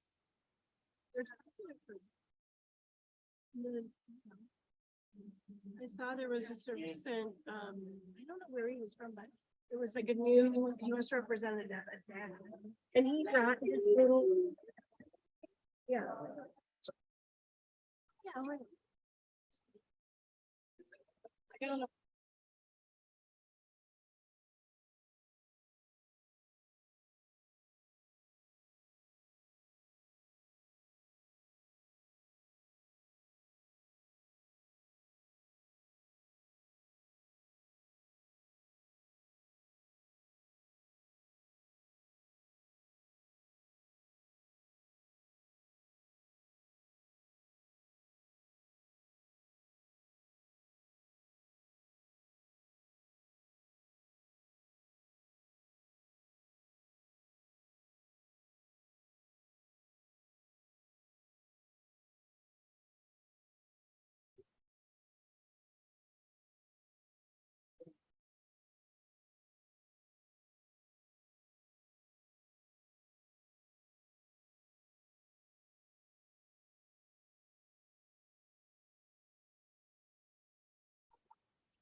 The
alternative would be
We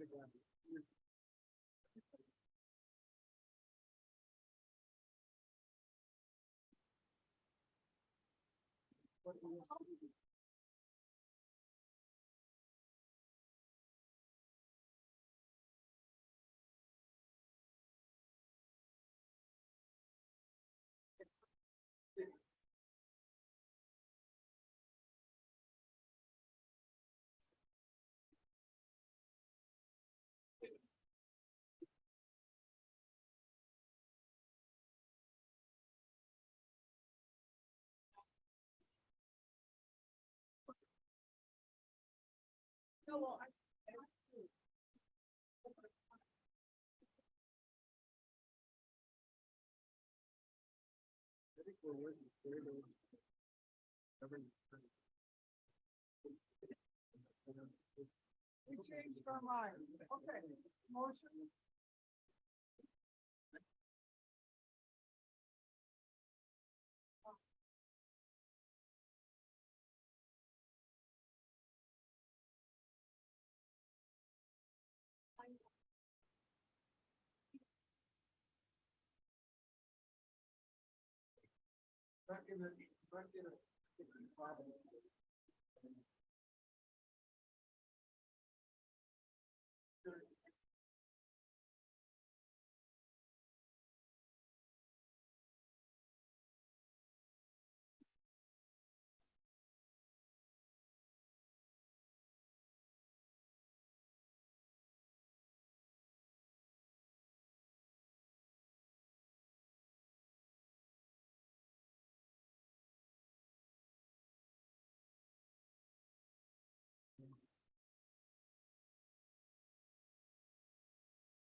Like 5 hours.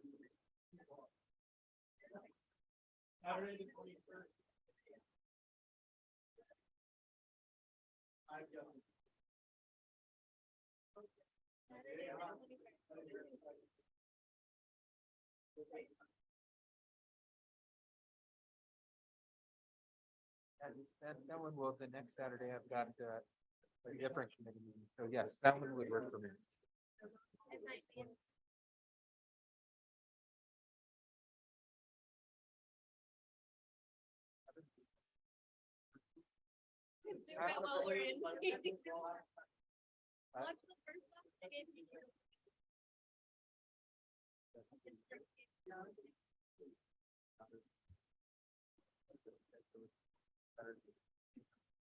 That's what I think.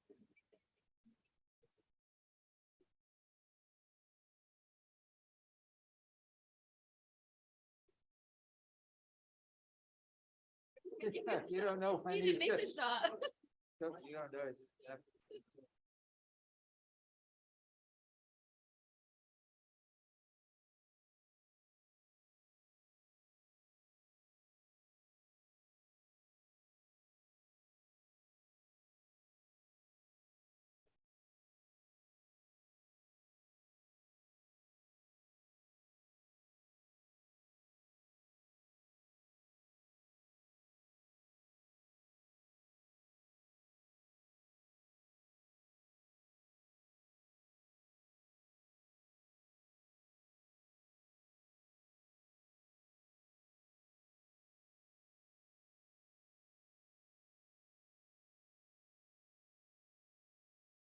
Are we in a, are we in a position to resume?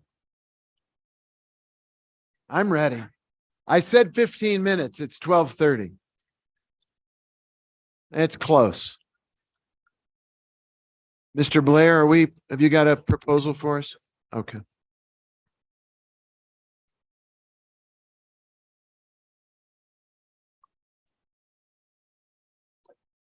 Counselor Garcia, I think we have a proposal if we're ready to sit back down. Not just you, everybody. I think we're ready to resume if we. Okay, so I'm going to gavel us back into order, please. If everybody would please be seated, where our 15-minute work session has been completed. I think we have a proposal that the city manager and city clerk have tried to come up with the first available free time when all the governing body at least can be present to resume and bring this to a vote. So what are the options, or what is your proposal for us? Sir, at this point, Mr. Mayor, councilors, the option that works for every member of the governing body is to convene again in a special meeting on Saturday, January 21st at 10 o'clock in the morning. Okay. I think if that works for everybody on the governing body, and we could bring it's not so far away that we'll lose the threads that we were developing tonight. Mayor, Yes, Counselor. I'd move that we postpone this proceeding until 10 a.m. January 21st. Second. Okay. Mr. Mayor, point of order, if I could ask you or maybe the city attorney to just sort of summarize where we are and what will be happening when Absolutely. we reconvene. My understanding, and I'll take a first crack at it, is that we got through one round of questions from the governing body, and there are at least some members who have a second round they'd like to pursue. And we want to give everybody full opportunity to ask the questions they feel they need to have asked to close out the Q&A session. When the Q&A section of this is done, we close down the public hearing part.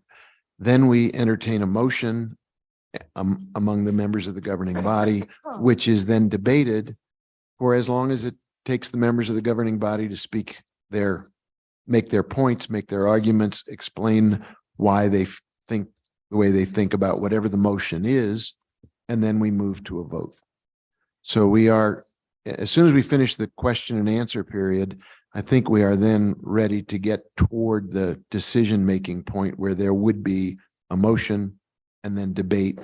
And as at least one member of the governing body, Councilor Garcia, very accurately said, Q&A is different from the discussion part. When we get to the motion and the discussion, we'll have a chance to talk more about why we think what we think, or how we would like to see this matter resolved. Is that accurate, Madam City Attorney? Mayor, that reflects my understanding as well. I don't know if anyone wants to alert anyone about it, who they have questions for, similar to last time. I don't know either. In the interest of it being dark 30, maybe we could give notice to everyone who gave testimony in the first hearing. We don't have a list. I think, Councilor Garcia, you're prepped to ask some specific questions. You were very clear last time that you had individuals who you specifically wanted to be able to speak to. Thank you, Mr. Mayor. I've got a lot of staff questions, but one question for community member, Mr. Bruce Throne. Okay, so that's one person we know will be back. I think, I know Mr. Bell was saying he was very tired tonight. I would have had more discussions with him from the point of view of the benefits, if he'll be back again, or if there's somebody else that would be who has already testified who could step into those questions. That'd be helpful. Mr. Mayor, do any other counselors have other people they can identify? Councilor Mayorworth, you have questions. Do you know who they might be directed toward? I think mostly staff at this point. Okay. Councilor Garcia, any more follow-up from you? Or Councilor Cassett, follow-up from you?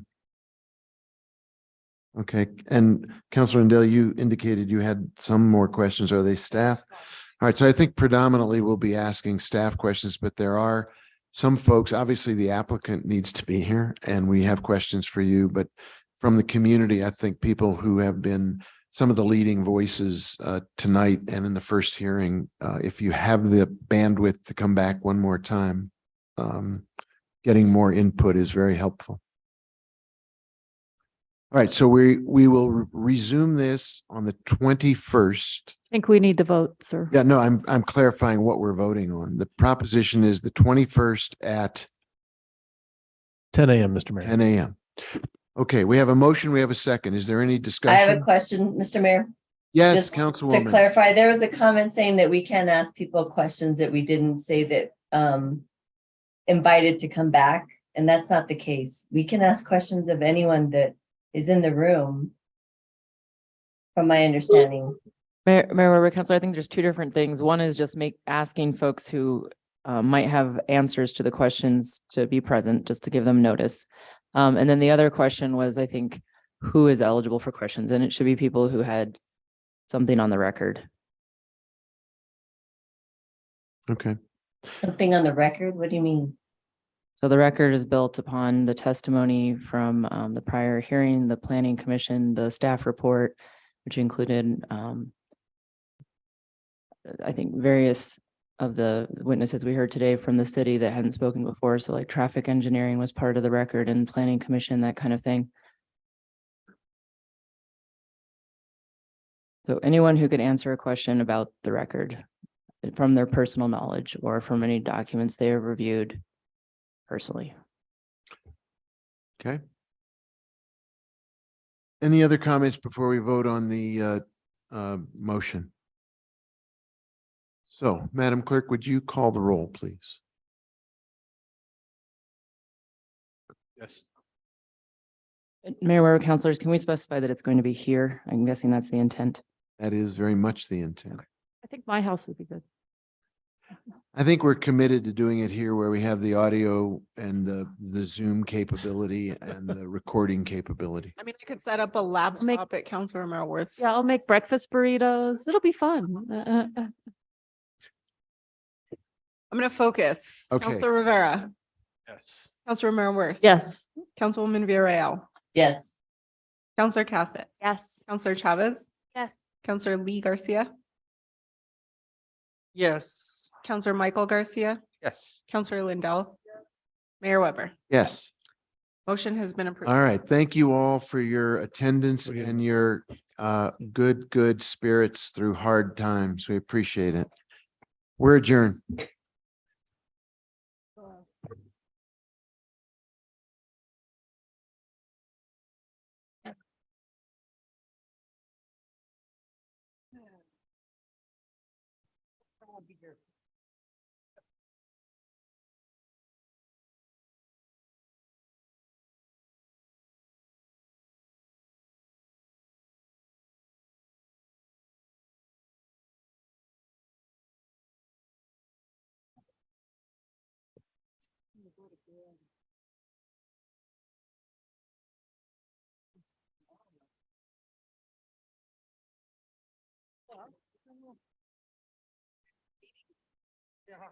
Yeah.